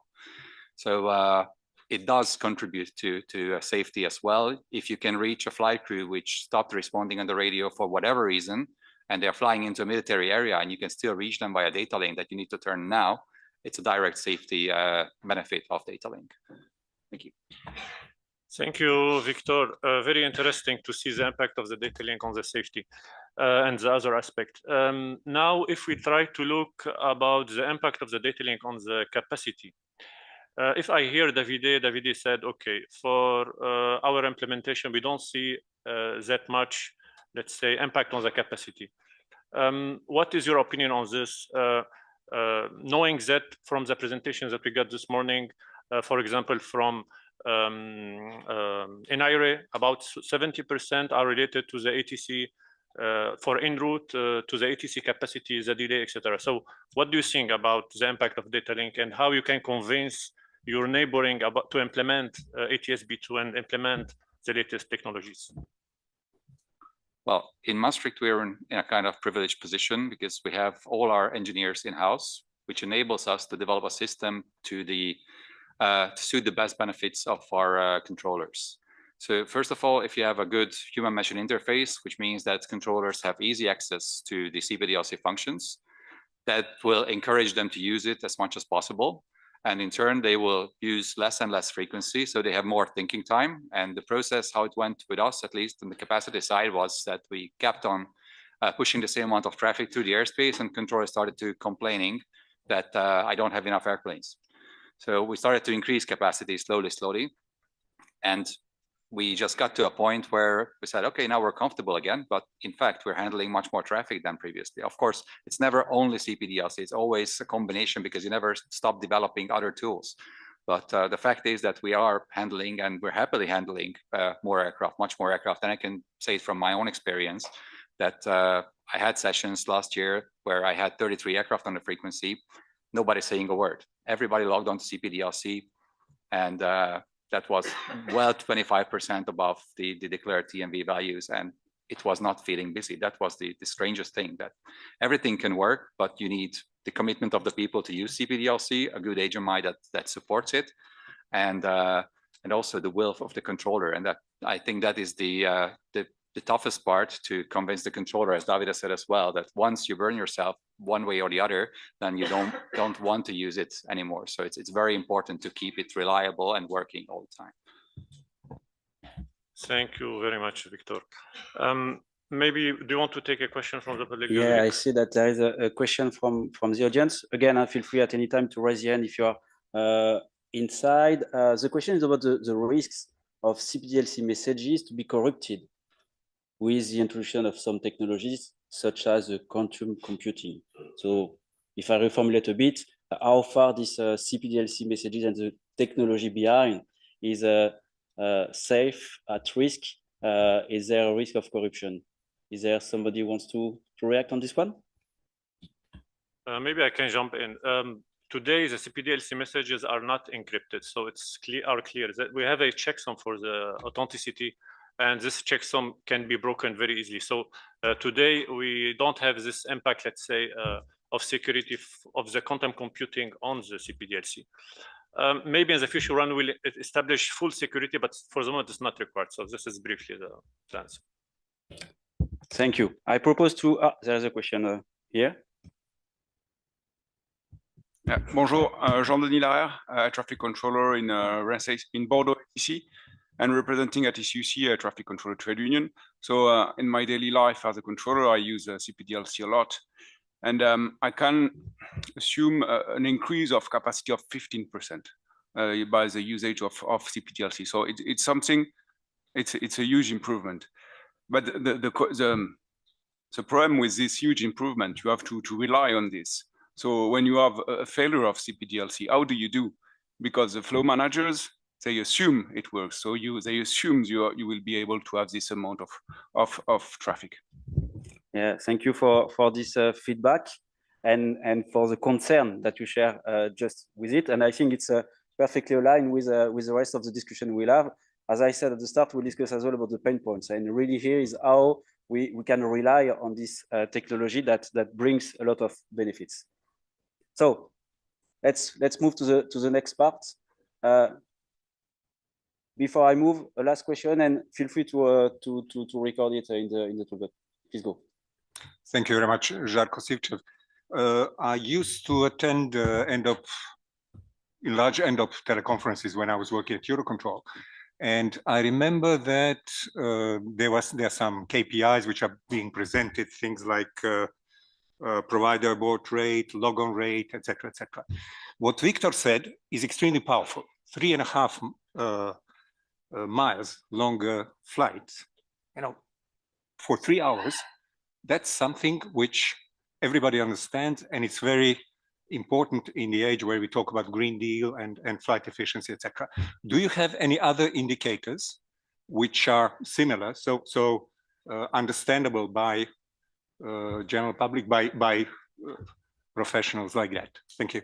Yeah, thank you. And this is right. Today, when we speak about Datalink, it's very a strange situation, because on one hand, this is a very powerful tool. I think this is something that one of you said, very powerful. It brings a lot of potential benefits, and when it is implemented, it brings the benefits. And on the other hand, this is very technical and geeky. So, and it's true, I go to the end of sales, the weekly one, and I go there and I speak about technical KPIs, when at the same time, yes, you are right, that would be good that at some point we link the technicalities to the operational benefits and progressively. And again, here you will see, we will touch this when we speak about the summer preparation, how we want to improve the monitoring and the ability to make decisions in the near future and in the future. Let's move to the pain points, and I'm pretty sure that other questions will come in the meantime. Pain points then. Yeah, pain point. I will take over. Thank you, Ludovic. So you are introducing perfectly the question at the perfect moment, let's say. So the idea is to talk about, or to turn our attention to the pain points that we have today in the implementation and the use of the CPDLC. So we were discussing with Ludovic what could be the best way in order to talk about pain point in general. So what we agreed, we'll do it in a therapy way. So we are not going to ask too much question. We are going to show image. So what this invoke for you? We are going to put one word. So I will start first by Anne perspective, from pilot perspective. Can you please tell us what this picture invoked to you?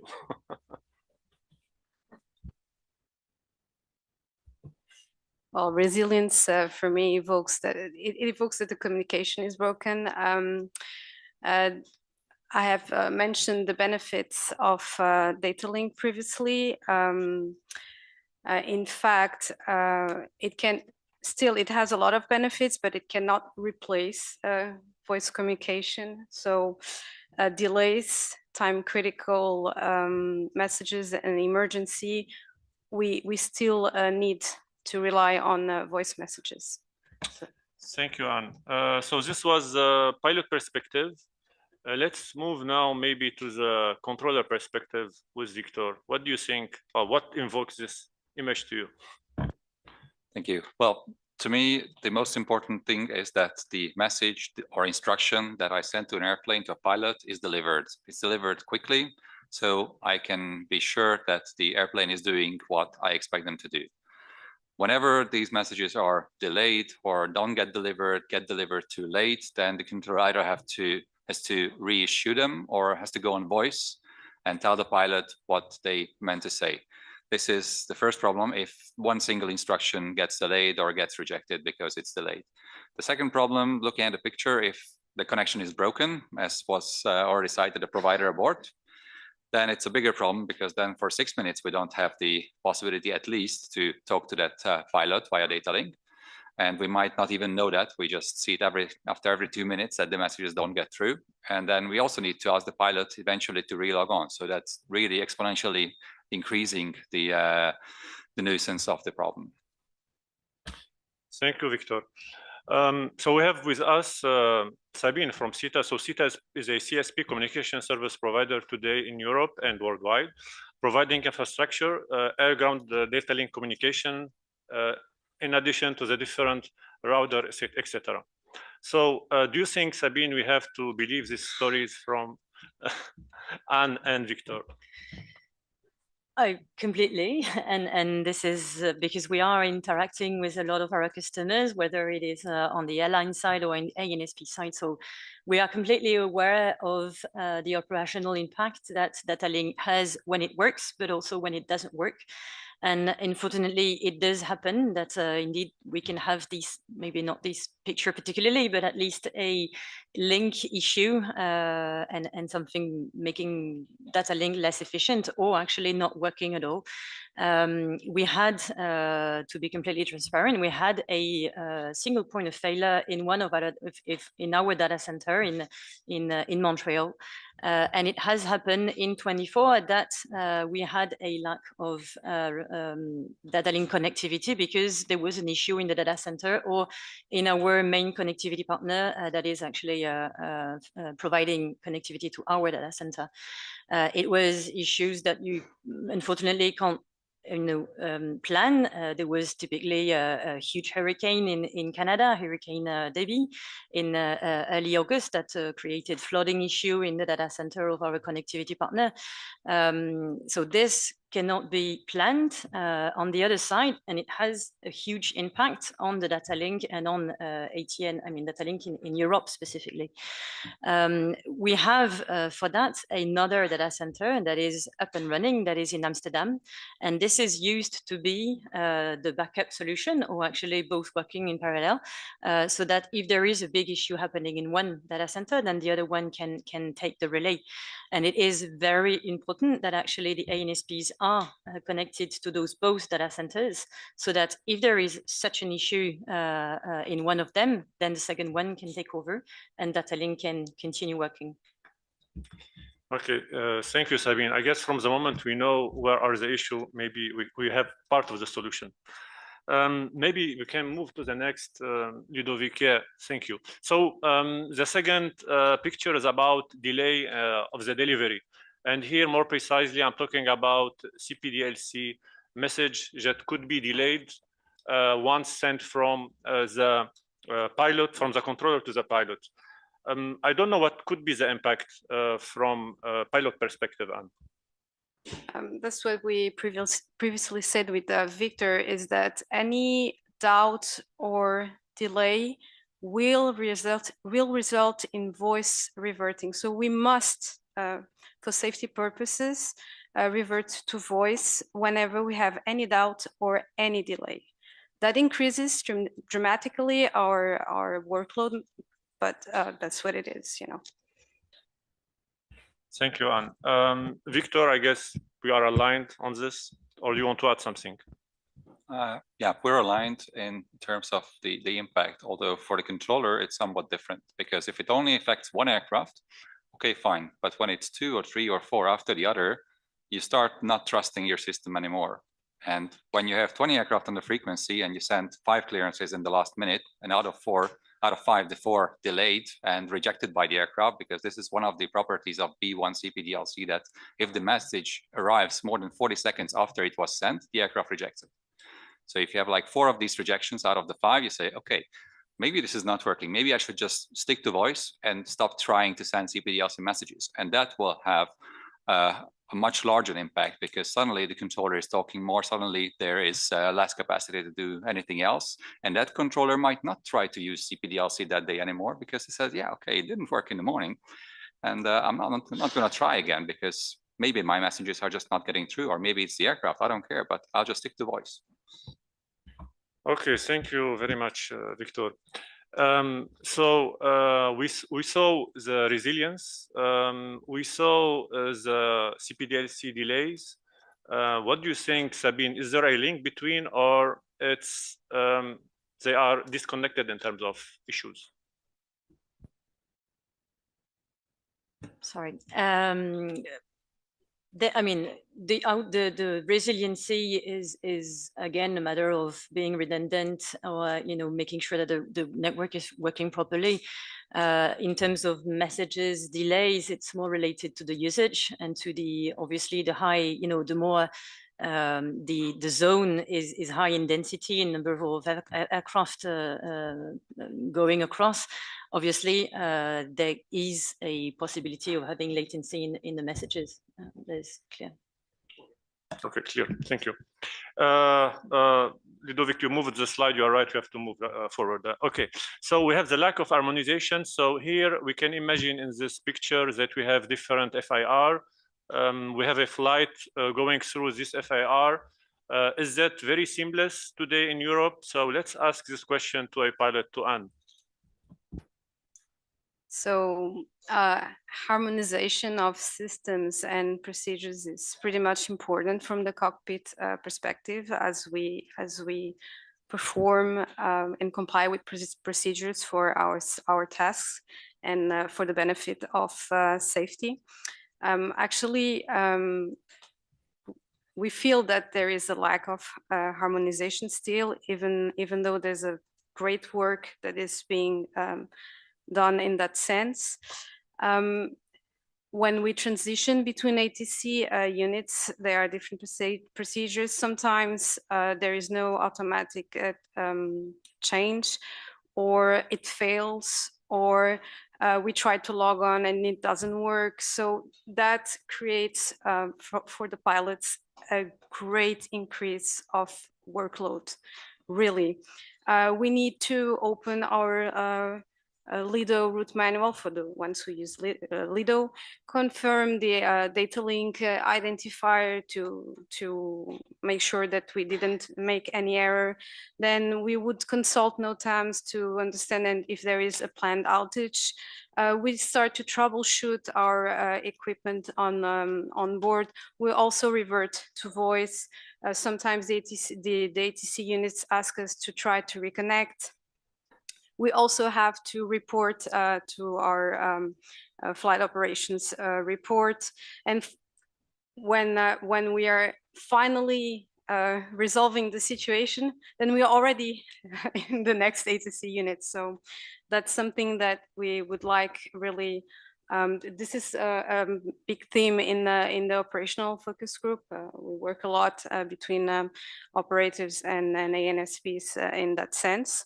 And that's something that is really important for us. And the second lack of harmonization point is the instructions below flight level 100, which is not harmonized between ANSPs not for loadable frequencies, but for complex instructions.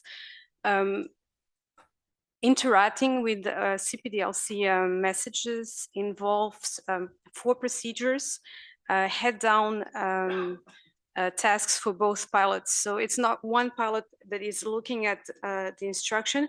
We need both as per procedures to look at the instruction, read, interpret, discuss, and respond. Below flight level 100, we are in performing our approach. We need constant monitoring of flight instruments and navigation and the outside environment, because we're close to the ground, and we need appropriate task sharing. And this is so important that some operators simply forbid their pilots to respond to any CPDLC message below flight level 100. So that's for the lack of harmonization. Thank you very much, Anne. I prevent myself to ask you, Victor, because you have a presentation later and you will talk about a playbook that you are preparing with pilot and controller in order to harmonize the use of CPDLC in Europe. So let's move maybe to the last pain point that we have. So here we can see a guy that is frustrated. not getting always update about what's happening on the network.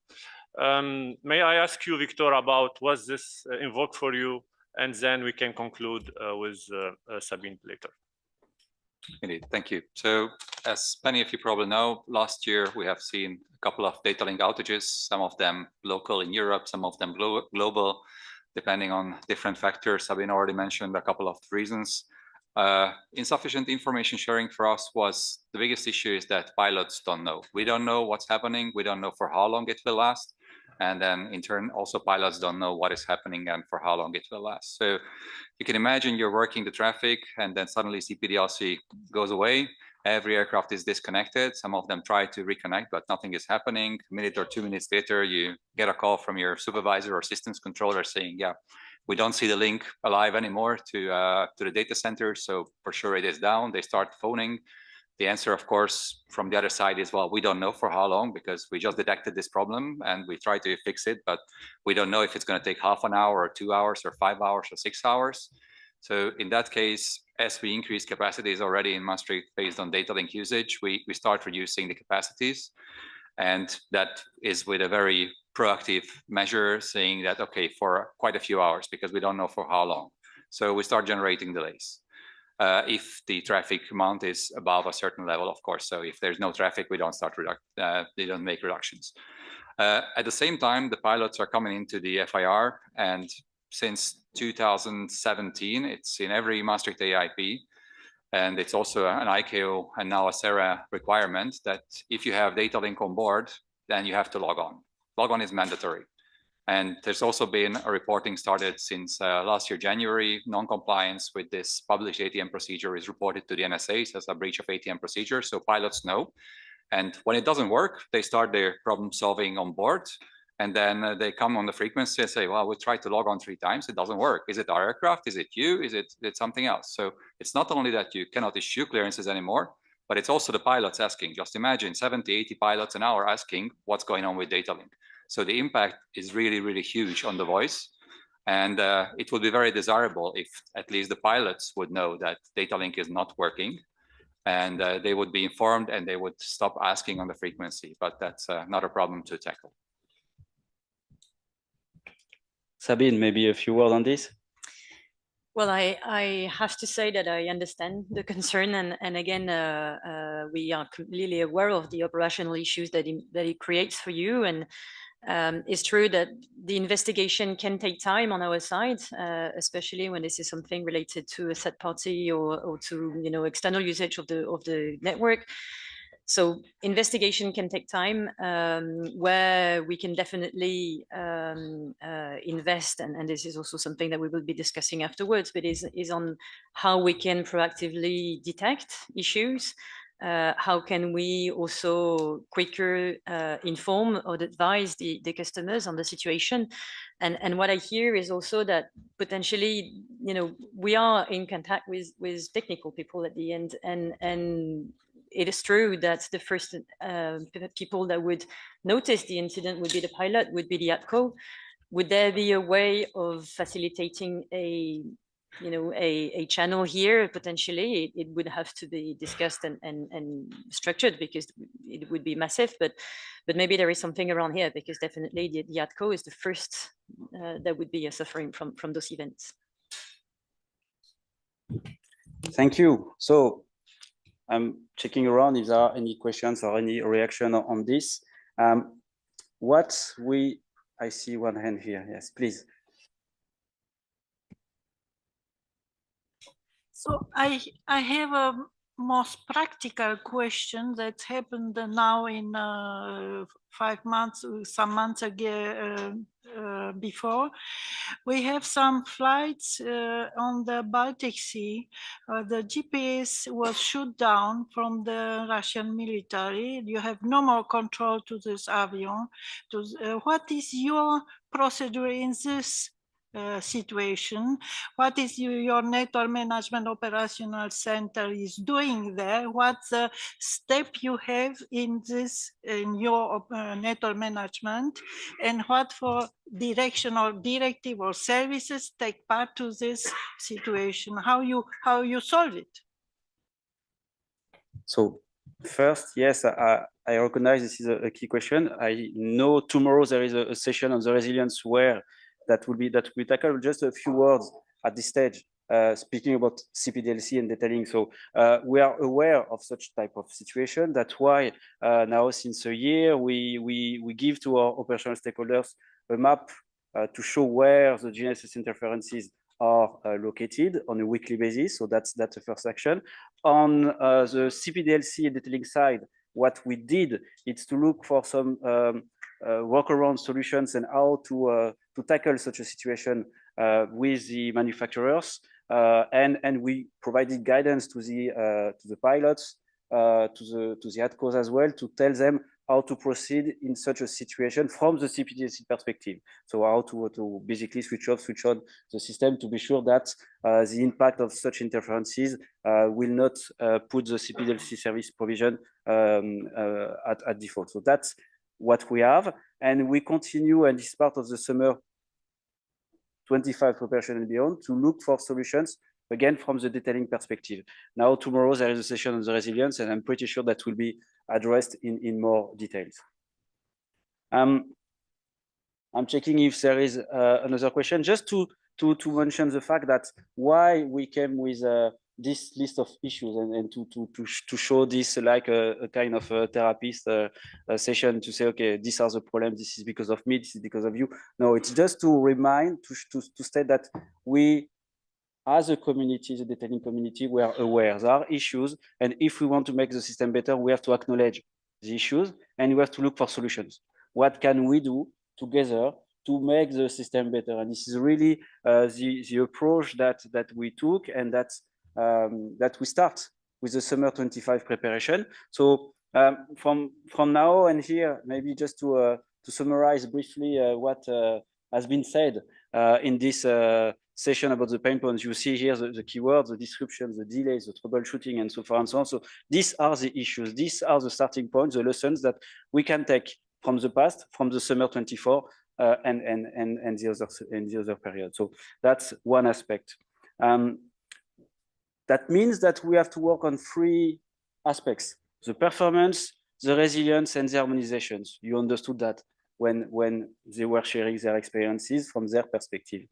And to do so, what we decided, and when I say we, it's really the whole Datalink community, to work together and to say, okay, what are the objectives that we can set for 25? And here you see that there are three objectives. The first one is about the resilience. Clearly, it has been mentioned, we have to improve the resilience, and I think the point made previously by one of the participants is there. There are benefits, potential benefits, but if the system does not work, how do we do? That's a first point.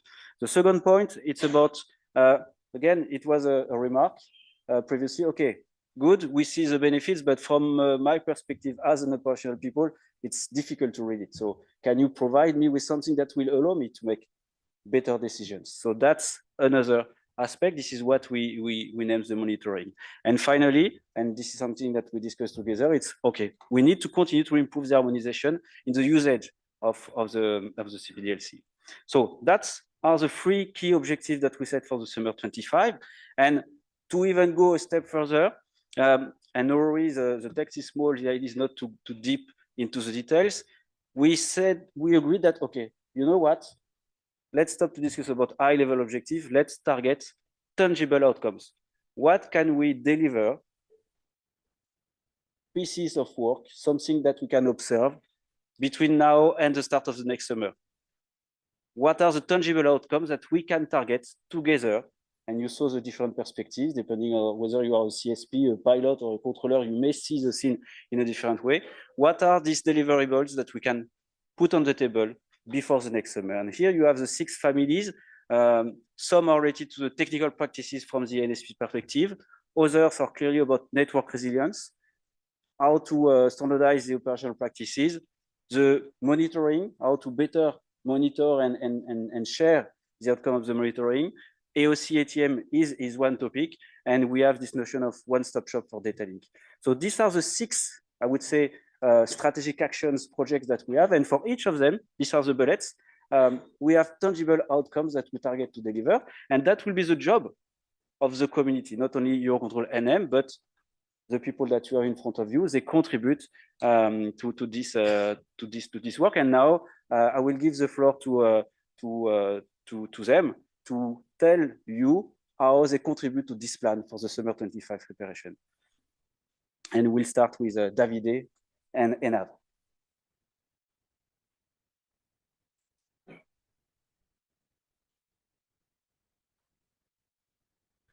Thanks again, Ludovic.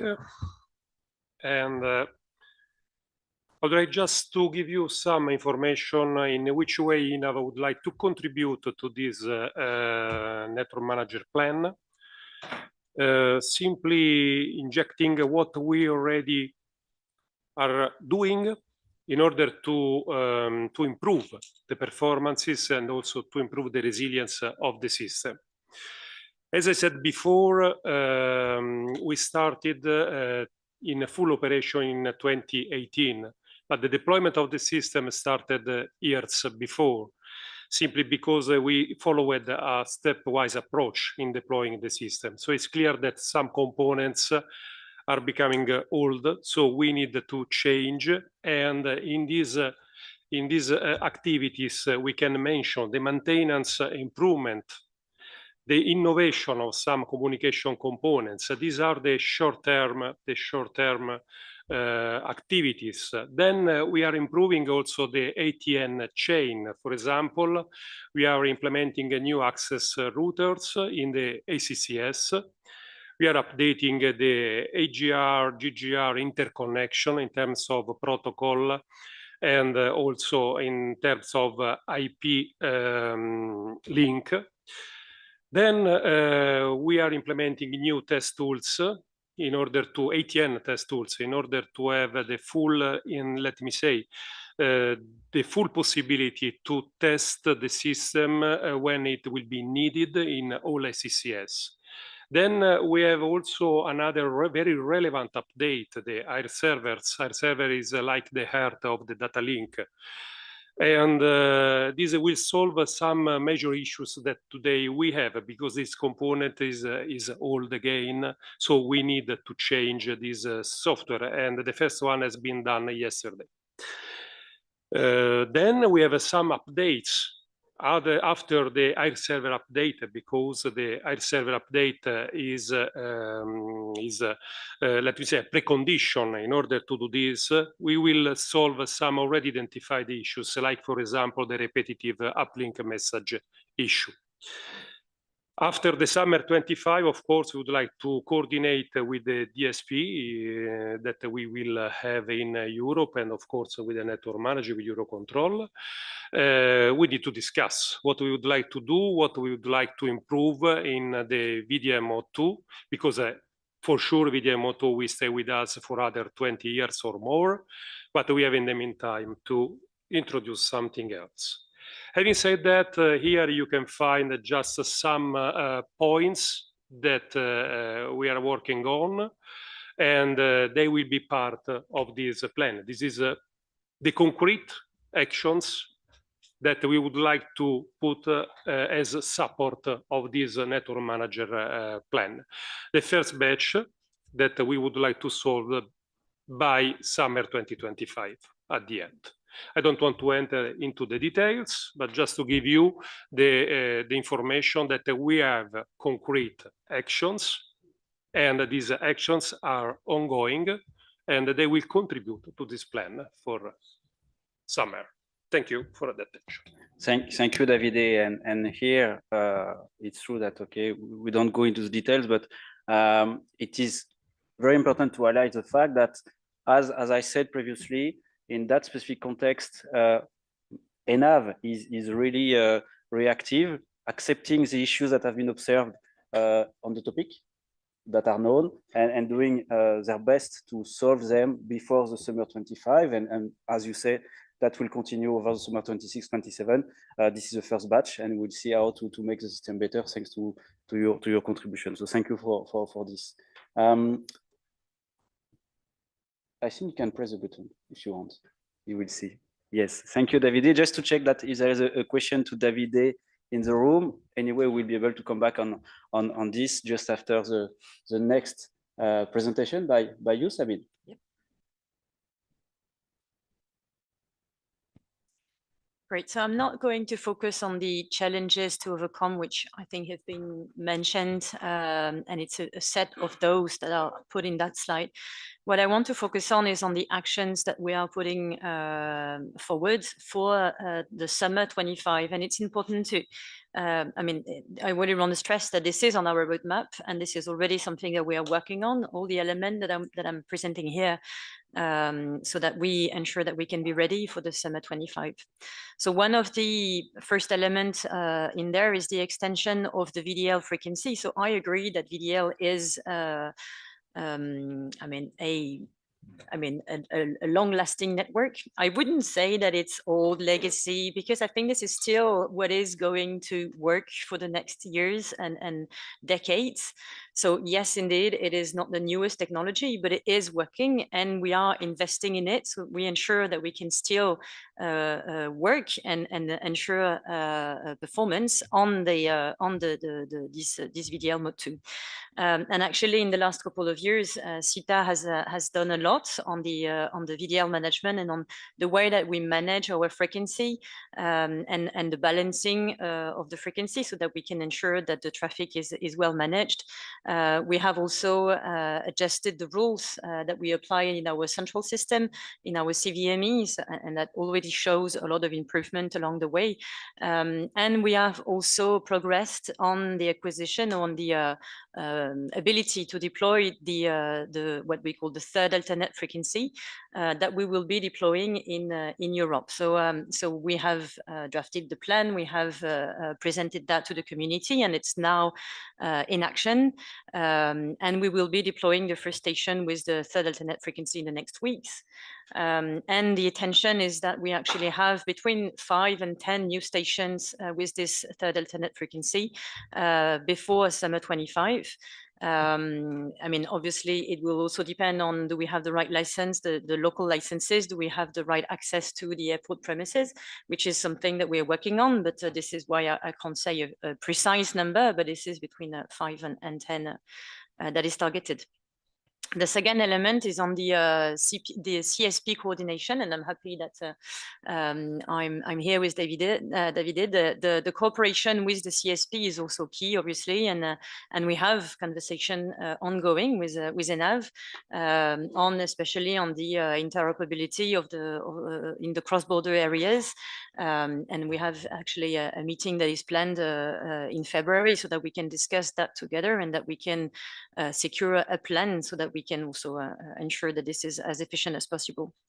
And the last element is on the governance on the testing protocol. So we had issues in July on some trials that were performed related to ADSC. And it is a trial system that is actually occurring on a production environment. So we need to make sure that we are aware of those. So it was ANSP trying this, making this trial. We need to make sure that we are aware of those trial happening, that we are actually consulted, and that we can, anticipate and know what's happening, so that we don't end up in such issues that we had in July, and that created another outage that we all faced. So this is very important that we are part of it, and that we are in collaboration. And on this, we have actually already worked on an agreement, and it is going forward. But yeah, that was one of the key issues and key actions. Then on the resiliency, I was mentioning, so it is coming along the way, but I was mentioning the first element is on the dual pass connectivity. Again, I mean, the single point of failure that we had in Montreal, we have the Amsterdam data center that is that can be connected for all ANSPs, so that you have your dual connection and that there is no outages because of one data center being down. Our objective is that most, if not all, ANSPs in Europe are actually dual connected before summer 25. Currently, we have around 30% of the CPDLC traffic that is dual connected to both data centers. Our ambition is that we do reach even more, but hopefully 90% of the CPDLC traffic before summer 25. And for that, we have been reaching out to our ANSP customers, and thank you for all of you, because we already had a lot of reactions and a lot of connectivity and project are in the plan, already planned. On the other side, we need to make sure that this is happening and that the plans are executed. I mean, this is really critical so that we do have the resiliency of our services. Then the other element is on the strengthening of our incident operation, and this is related to how long we take to notify the customers when there is an issue or on the delays that you can face in the notification. We have a working plan, and this is also in our roadmap. So we reinforcing the training of our service desk, basically, so that they understand the criticality of ATN and of the operational impact that some delays can have for the operation. We have also a plan of we are integrating our alarm into those service desk tools so that they can see the priorities coming up directly, and because they would have to manage several type of alarms. I mean, the company CETA is big, and we have a lot of different systems, different products. So we need to make sure that when there is an issue on ATN, it pops up, very quickly and very immediately on their screens. So this is something that we have also, and this is already ongoing. And then we also have put in place a performance management team within CETA for Aircraft, which is focusing on the ATN performance and on the performance of the product along the way, so that we can also track the KPIs and track the fact that the product is going well. The next element, I mean, we put that the test system and governance is actually related to the point that I was mentioning on the on making sure that we are aware, made aware of the trial system that would happen on the production environment. This is not I mean, this is not by mistake that we put that on both slides. It's actually because it is related to the performance, but also to the resilience, because it conducted to an outage and to a severe outage in July. So this is very important that we do have those communication and the ability to be consulted on this topic.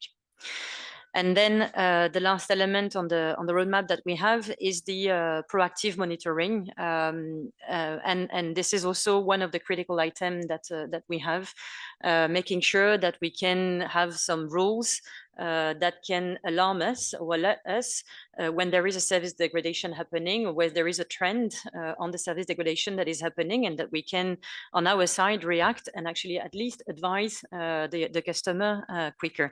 This is obviously a new territory. This is something that is not in place now, and that is new also for the community. So we have defined some KPIs. We need to test them further and test the maturity of those KPIs, and we will share with the community as well to ensure that this is aligned with the expectation, and then put that in place. But this is already something that we're working on, and that we have objectives in H1 as well. Just as a wrap up, I mean, as a last comment, I mean, our ambition is clearly to ensure that we have the right capacity, the right performance, the right availability, and the right monitoring tools. I want to make sure that I mean, this is clear that this is a key priority on our roadmap in H1 25, at least to ensure summer 25. And obviously, if we go beyond summer 25, ultimately, it has actually a huge visibility in the SF SFA leadership team, which is also very, attentive to the fact that we are performing well in the ATN. I think the performance in 24 overall was fine in terms of KPIs, in terms of availability, in terms of performance overall of the system. Now I heard the word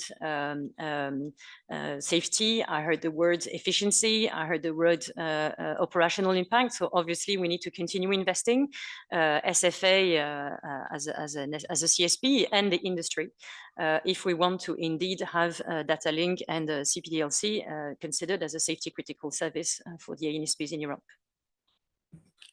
Thank you, Sabine. Before we continue to this explanation of this summer 25 preparation with some examples of practical actions, it's really important to make a small stop here and to think about, and I come back to the point that has been made before about the resilience. And here you see that these are two examples. So ENAV and CETA for aircraft contributing to the preparation of the summer 25. And as you said, and beyond, because we are all aware that we'll have to continue the work beyond summer 25. But for each of these players, amongst the others in the ecosystem, they have a clear plan with tangible outcomes they are working on. For some of them, that will be easy. For others, that will be more difficult. I come back to the image that I said that I use starting the meeting. For some of them, it's an internal work, so it's up to them to act and to go to the gym 3 times a week and to do it. For others, the word network makes sense because this is a teamwork. As an example, for the frequency, you need the support from the states, from the airports you mentioned to help you to put the stations. You mentioned the cooperation, the active cooperation between CETA and ENAV as an example. It means, yes, as a network, each of us, we have to play a role, to play a game and to contribute to this summer plan. Thank you, Davide and Sabine, and we'll continue with the next step. So here we move from the resilience and we'll go to the operational aspects. And I think you can give the, yes. Thank you, and thank you for the plans for 2025, Sabine. And I can already attest, coming to that for just one moment, that the dual connectivity really helps. We had one issue last week, which in fact didn't really impact us because of the dual connectivity. The second connection through Amsterdam took over, and we just saw that something happened, but it was not sensible to the controller on the position in terms of the CETA connected traffic. So I really encourage all the other ANSPs who plan to increase capacities based on Datalink to go for the second connection if they can. And also for the test system guidance and the test system monitoring, I would like to add one more, since we have a lot of airlines in the room. We have seen airborne test systems as well, namely EFBs, which are also possibly polluting the same channels. So it's very important to know for everybody that we're using the same channels for the ATC data link, for AOC, for aircraft condition monitoring data, for all sorts of stuff. So new aircraft, of course, push more data, and the suffering part is on the end is ATC always. So there is an initiative in Ludo's group, in the Datalink performance monitoring group. There has been a playbook published a couple of years ago, how to tune your aircraft to send as small amount of data as possible in the air, which is meaning don't send zeros when there's no need to send zeros. That can really help us also to maintain the data link, the ATC data link connectivity, and minimize delays. So it's very important also that when you test EFBs on ACARS connectivity, please bear in mind that you might break ATC data link, and then you will suffer the consequences because of delays. And I'll just jump to my part for the OFG. So the operational focus group is under the NM data link support group. This group was brought to life back in 2022, and the really special part of it that it's really operational. We only have air traffic controllers, active air traffic controllers, and active pilots. So this is currently, to my knowledge, globally the largest and most diverse group of air traffic controllers and pilots coming together twice a year in the same room, talking purely about operational subjects. We don't talk about technology. We talk about, okay, what's going wrong? How can we fix this? We also invited lately the part of the industry. So we have Airbus, Boeing, Bombardier, Embraer, Gulfstream, Textron, Indra, Thales, Leonardo in the room, because they're all big players. They need to know where the operations are going. And we really hope that they make notes, and they also help us out when there are questions about how the aircraft behaves and how the aircraft should behave. So what are we doing? What are the key benefits? As you probably know, most of Europe implemented the mandatory logon. So we have like 3 countries probably left out of Europe where mandatory logon is not in the EIP. That also meant that the CPDLC usage went up. And it also meant that it's less and less RT used by the controllers at individual places to ask pilots to log on, because they have been logged on the previous ANSP. And this year we are working, and actually we're just finalizing in 2 deliverables what Lida calls proficiency playbook. So the first of all is 2-pager for pilots. What to do, how you solve your problems as a pilot. So it's going to be talking about that the logon is mandatory, but the VHF still needs to be monitored. If you're unable CPDLC, you should report it. If you go to a new frequency, please check for the CPDLC logon, because indeed you might have lost your CPDLC logon for various reasons, as Anne said. She was referring to it as an auto transfer. So normally you don't have to log on 15 times when you go through 15 FIRs, but it can happen that there's a technical glitch in the system for one reason or the other, and your logon is not carried over to the next ANSP. So then please check the new CPDLC logon when you go to the new frequency. It also going to address why is voice and CPDLC used together. There are certain limitations, network limitations, training limitations, system limitations when the ATCO has to go on voice, even though CPDLC is there. It also covers that, yes, when in doubt, by all means, go back to voice and ask, okay, what does this message mean before you do something that you're not sure you should be doing. If you ask CPDLC for requests whenever possible, that will give you a better chance of getting that request granted. Why? Because most of the NSPs now in Europe allow both controllers to work on Datalink, which means that the request comes in, I want a different level.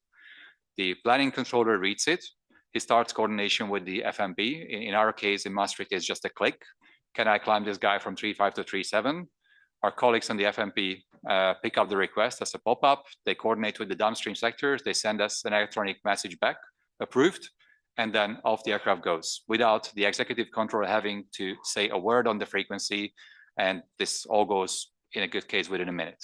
So your chances of getting the request are much better if you do it via Datalink. Clear to point, it's a very tricky clearance, which is wrongly phrased, so to say.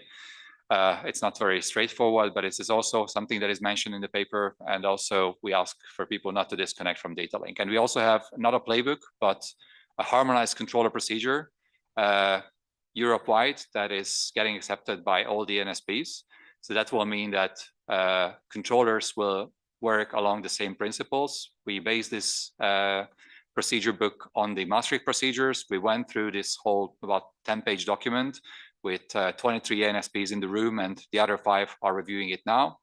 And hopefully we will be able to publish this before the beginning of the summer. So that will drive the harmonization, what the airlines so much need, that controllers will use contact whenever they can. They will use the squawk message whenever they can. And that will hopefully bring benefits to the airborne perspective as well. And wrong button, sorry. For the dispatchers, we have a couple of requests. Since many of you are here, you need to make sure that you file J1 if the aircraft is equipped with CPDLC, or you need to file that/CPDLCX in field 18 if the aircraft is exempted for whatever reason, be it via ML, be it for other reason. Don't file them together. Well, because it is requested also by EASA not to do that, and because CPDLCX means I can't CPDLC. Sooner or later, the regulation is going to be enforced by the ANSPs as well. So if you don't file correctly, then you might get stuck at level 280. If you file both of those, then you're against the regulation. You're going to be reported for breach of regulation. Advise pilots about CPDLC outages that we spoke about already. We will try to push this information from our side through the NM portal, through the ATM portal of MUAC, to make sure that it gets as much to the dispatchers as possible. But from then on, it's going to be your job to make sure the pilots get it. And that can reduce the ATC workload, which can, in fact, help with the capacities later on. And if you have a new airframe, make sure that in Maastricht, in Karlsruhe, in Switzerland, Poland, and from next month on in France, you need to be on the logon list to be able to connect. Why? Because we try to ensure that the airframes which are well performing are the ones that are connecting, so they don't ruin the network for everybody else. Basically, what we see the log-on list is as an enabler to increase capacities via data link in high density airspaces. And that is for me. Thank you very much.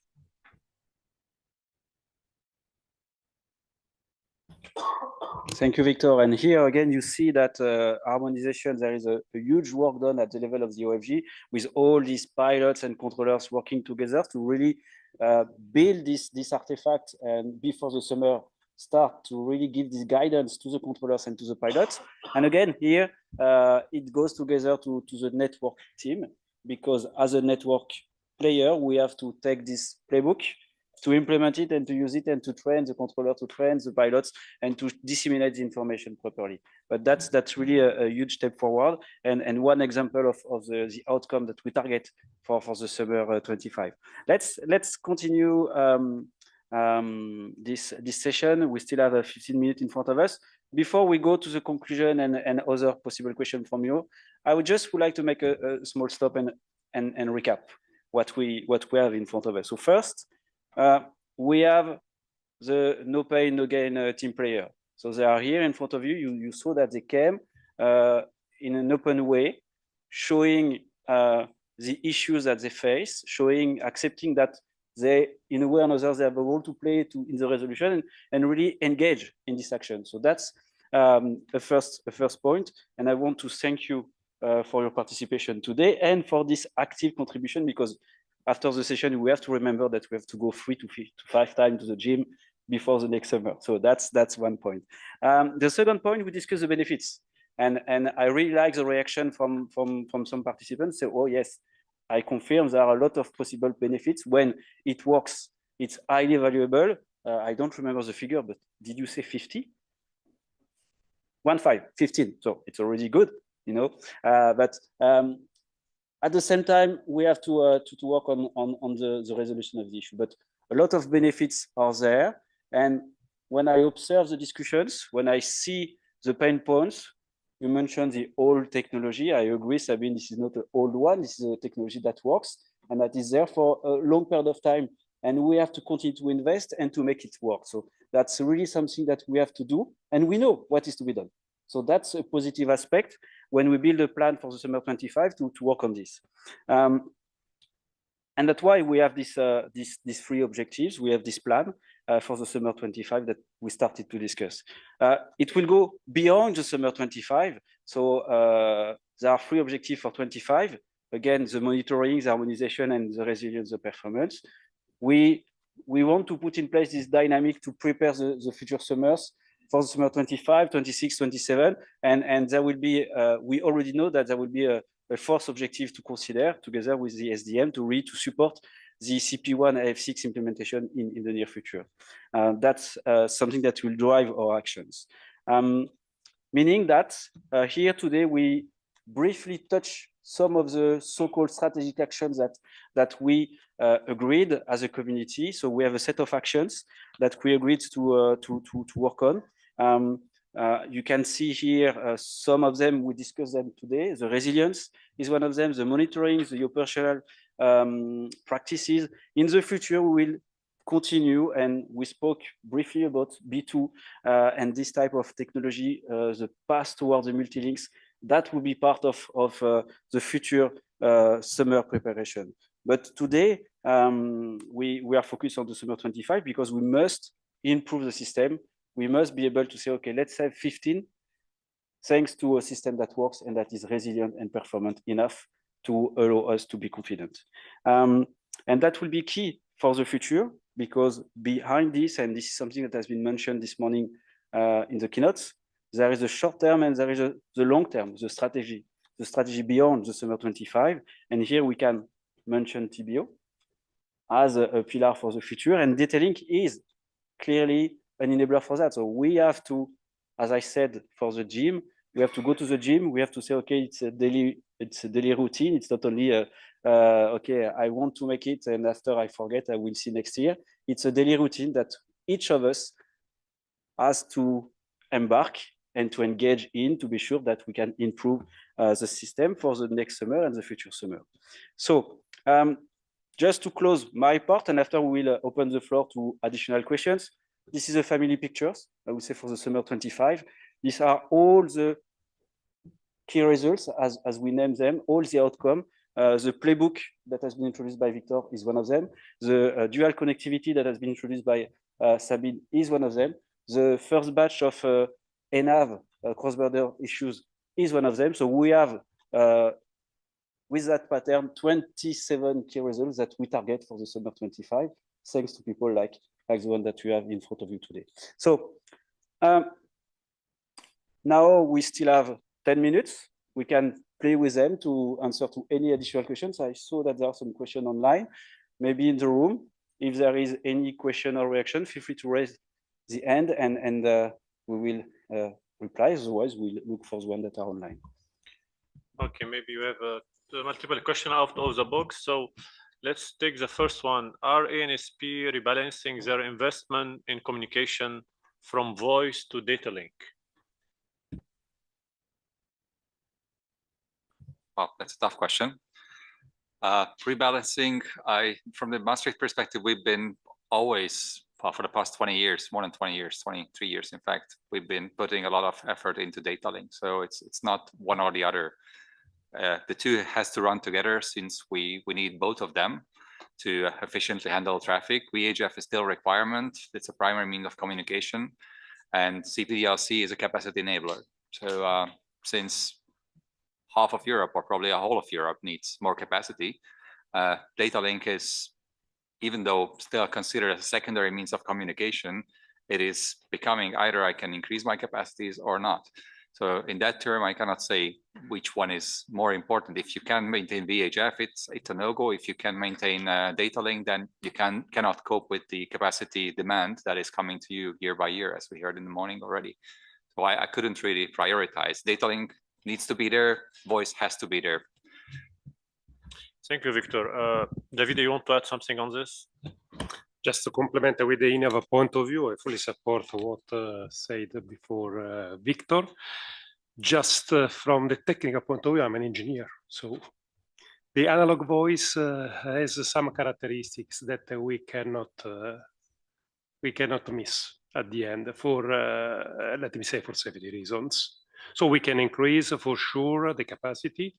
Maybe digital communication will become the prime, but we need to maintain the analog voice because are more than 80 years that we have analog voice. There are some other reasons, very good reasons to maintain them. So for sure. Okay, fair enough and clear. Thank you, David. If I may add just one quick word. Indeed, if the data link network is reliable and messages get almost instantly delivered, we see an average Wilco rate of 6 seconds. So from the moment I press the uplink button, within 6 seconds, on average, I have a Wilco from the pilots, which is great.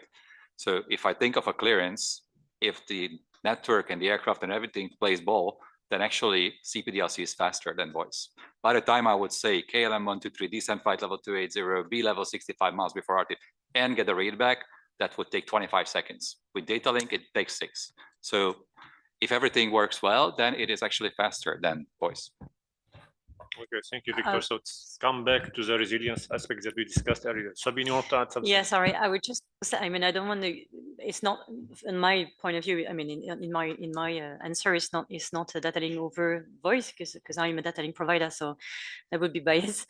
On the other side, I mean, as I was mentioning in my presentation, yes, we need to invest. If we consider that data link is, you know, so the bet that we want to do for the capacity, for the efficiency, for safety, we need to invest, and it's an industry investment that needs to be done. So we secure this capacity in terms of volume of messages.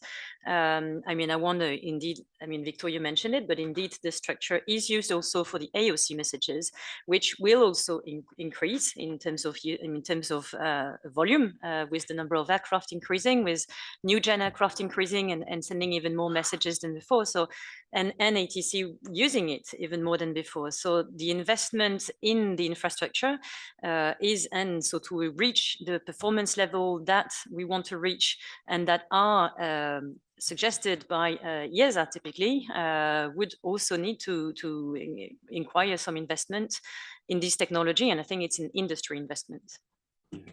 Thank you for this collective answer to this question. Maybe just a remark from my side, and for me it's really important to keep this summer preparation in mind. At the same time, the message that we want to pass today is really to say, yes, it's true that some investments have to be made to first solve the known issues, to achieve a certain level of confidence, of resilience, to have a system that works enough. And here I'm just looking at my colleague on the CNSPM side. The Datalink is part of the future. We have to set a minimum Datalink system infrastructure that works to allow the future to take place. Now, whether the future will be on the left, on the right, this is not the aim of today. Nevertheless, the message is clear. We have issues, they are known. We have solutions, they are known. Each of them require investments from all the players in the team, in the network. That's a message from today.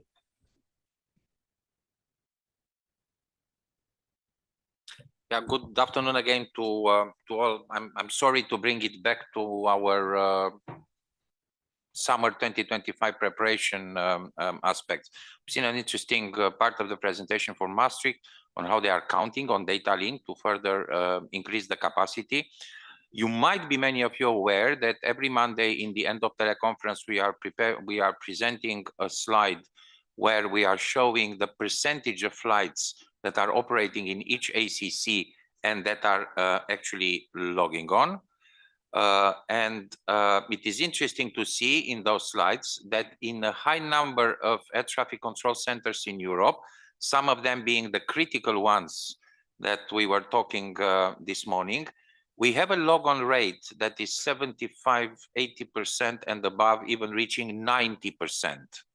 So by far we are reaching the levels of traffic logging in through via CBDLC that is, let's say, necessary to start building up capacity enhancements. Unfortunately, we do not necessarily see in the capacity plans how these capacity enhancements are coming from this very high rate of flights logging in those ACCs. I don't know, Ludo, if there is somebody except Maastricht would like to answer on that, if there are actually concrete plans on further increasing the sector capacities on this basis. What I can say, and it is not a joke, we only see reductions of capacity when eventually there is a data link technical problem. But we don't understand why there are reductions of capacity while we did not see the increase in capacities. So is this just a comfort zone for the data link, or it is something more to be exploited to further increase the capacity? And to that effect, we will have a very specific session on the ad hoc end-up on the 18th of February to discuss how we can further improve how we can further use the benefits from data link. But if some of the ANSPs would be able to tell us, yes, I'm going to count more on data link, and this will be reflected in my capacity plan, it would be very interesting. Thank you, Ludo. Yeah. Reaction here? Yeah, if I may, Razvan, Reims FMP. When we moved to for-flight tool, we integrated already the CPDLC. So we increase our capacity regarding the CPDLC. And nowadays, if we have a failure of CPDLC messages, we decrease the capacity by 10%. So it's already integrated in our capacities. How big was the sector capacity increase as a result of the data link after for-flight? Yeah, it's the result. We have a part of for-flight and we have also a part of data link, the increase by 10%.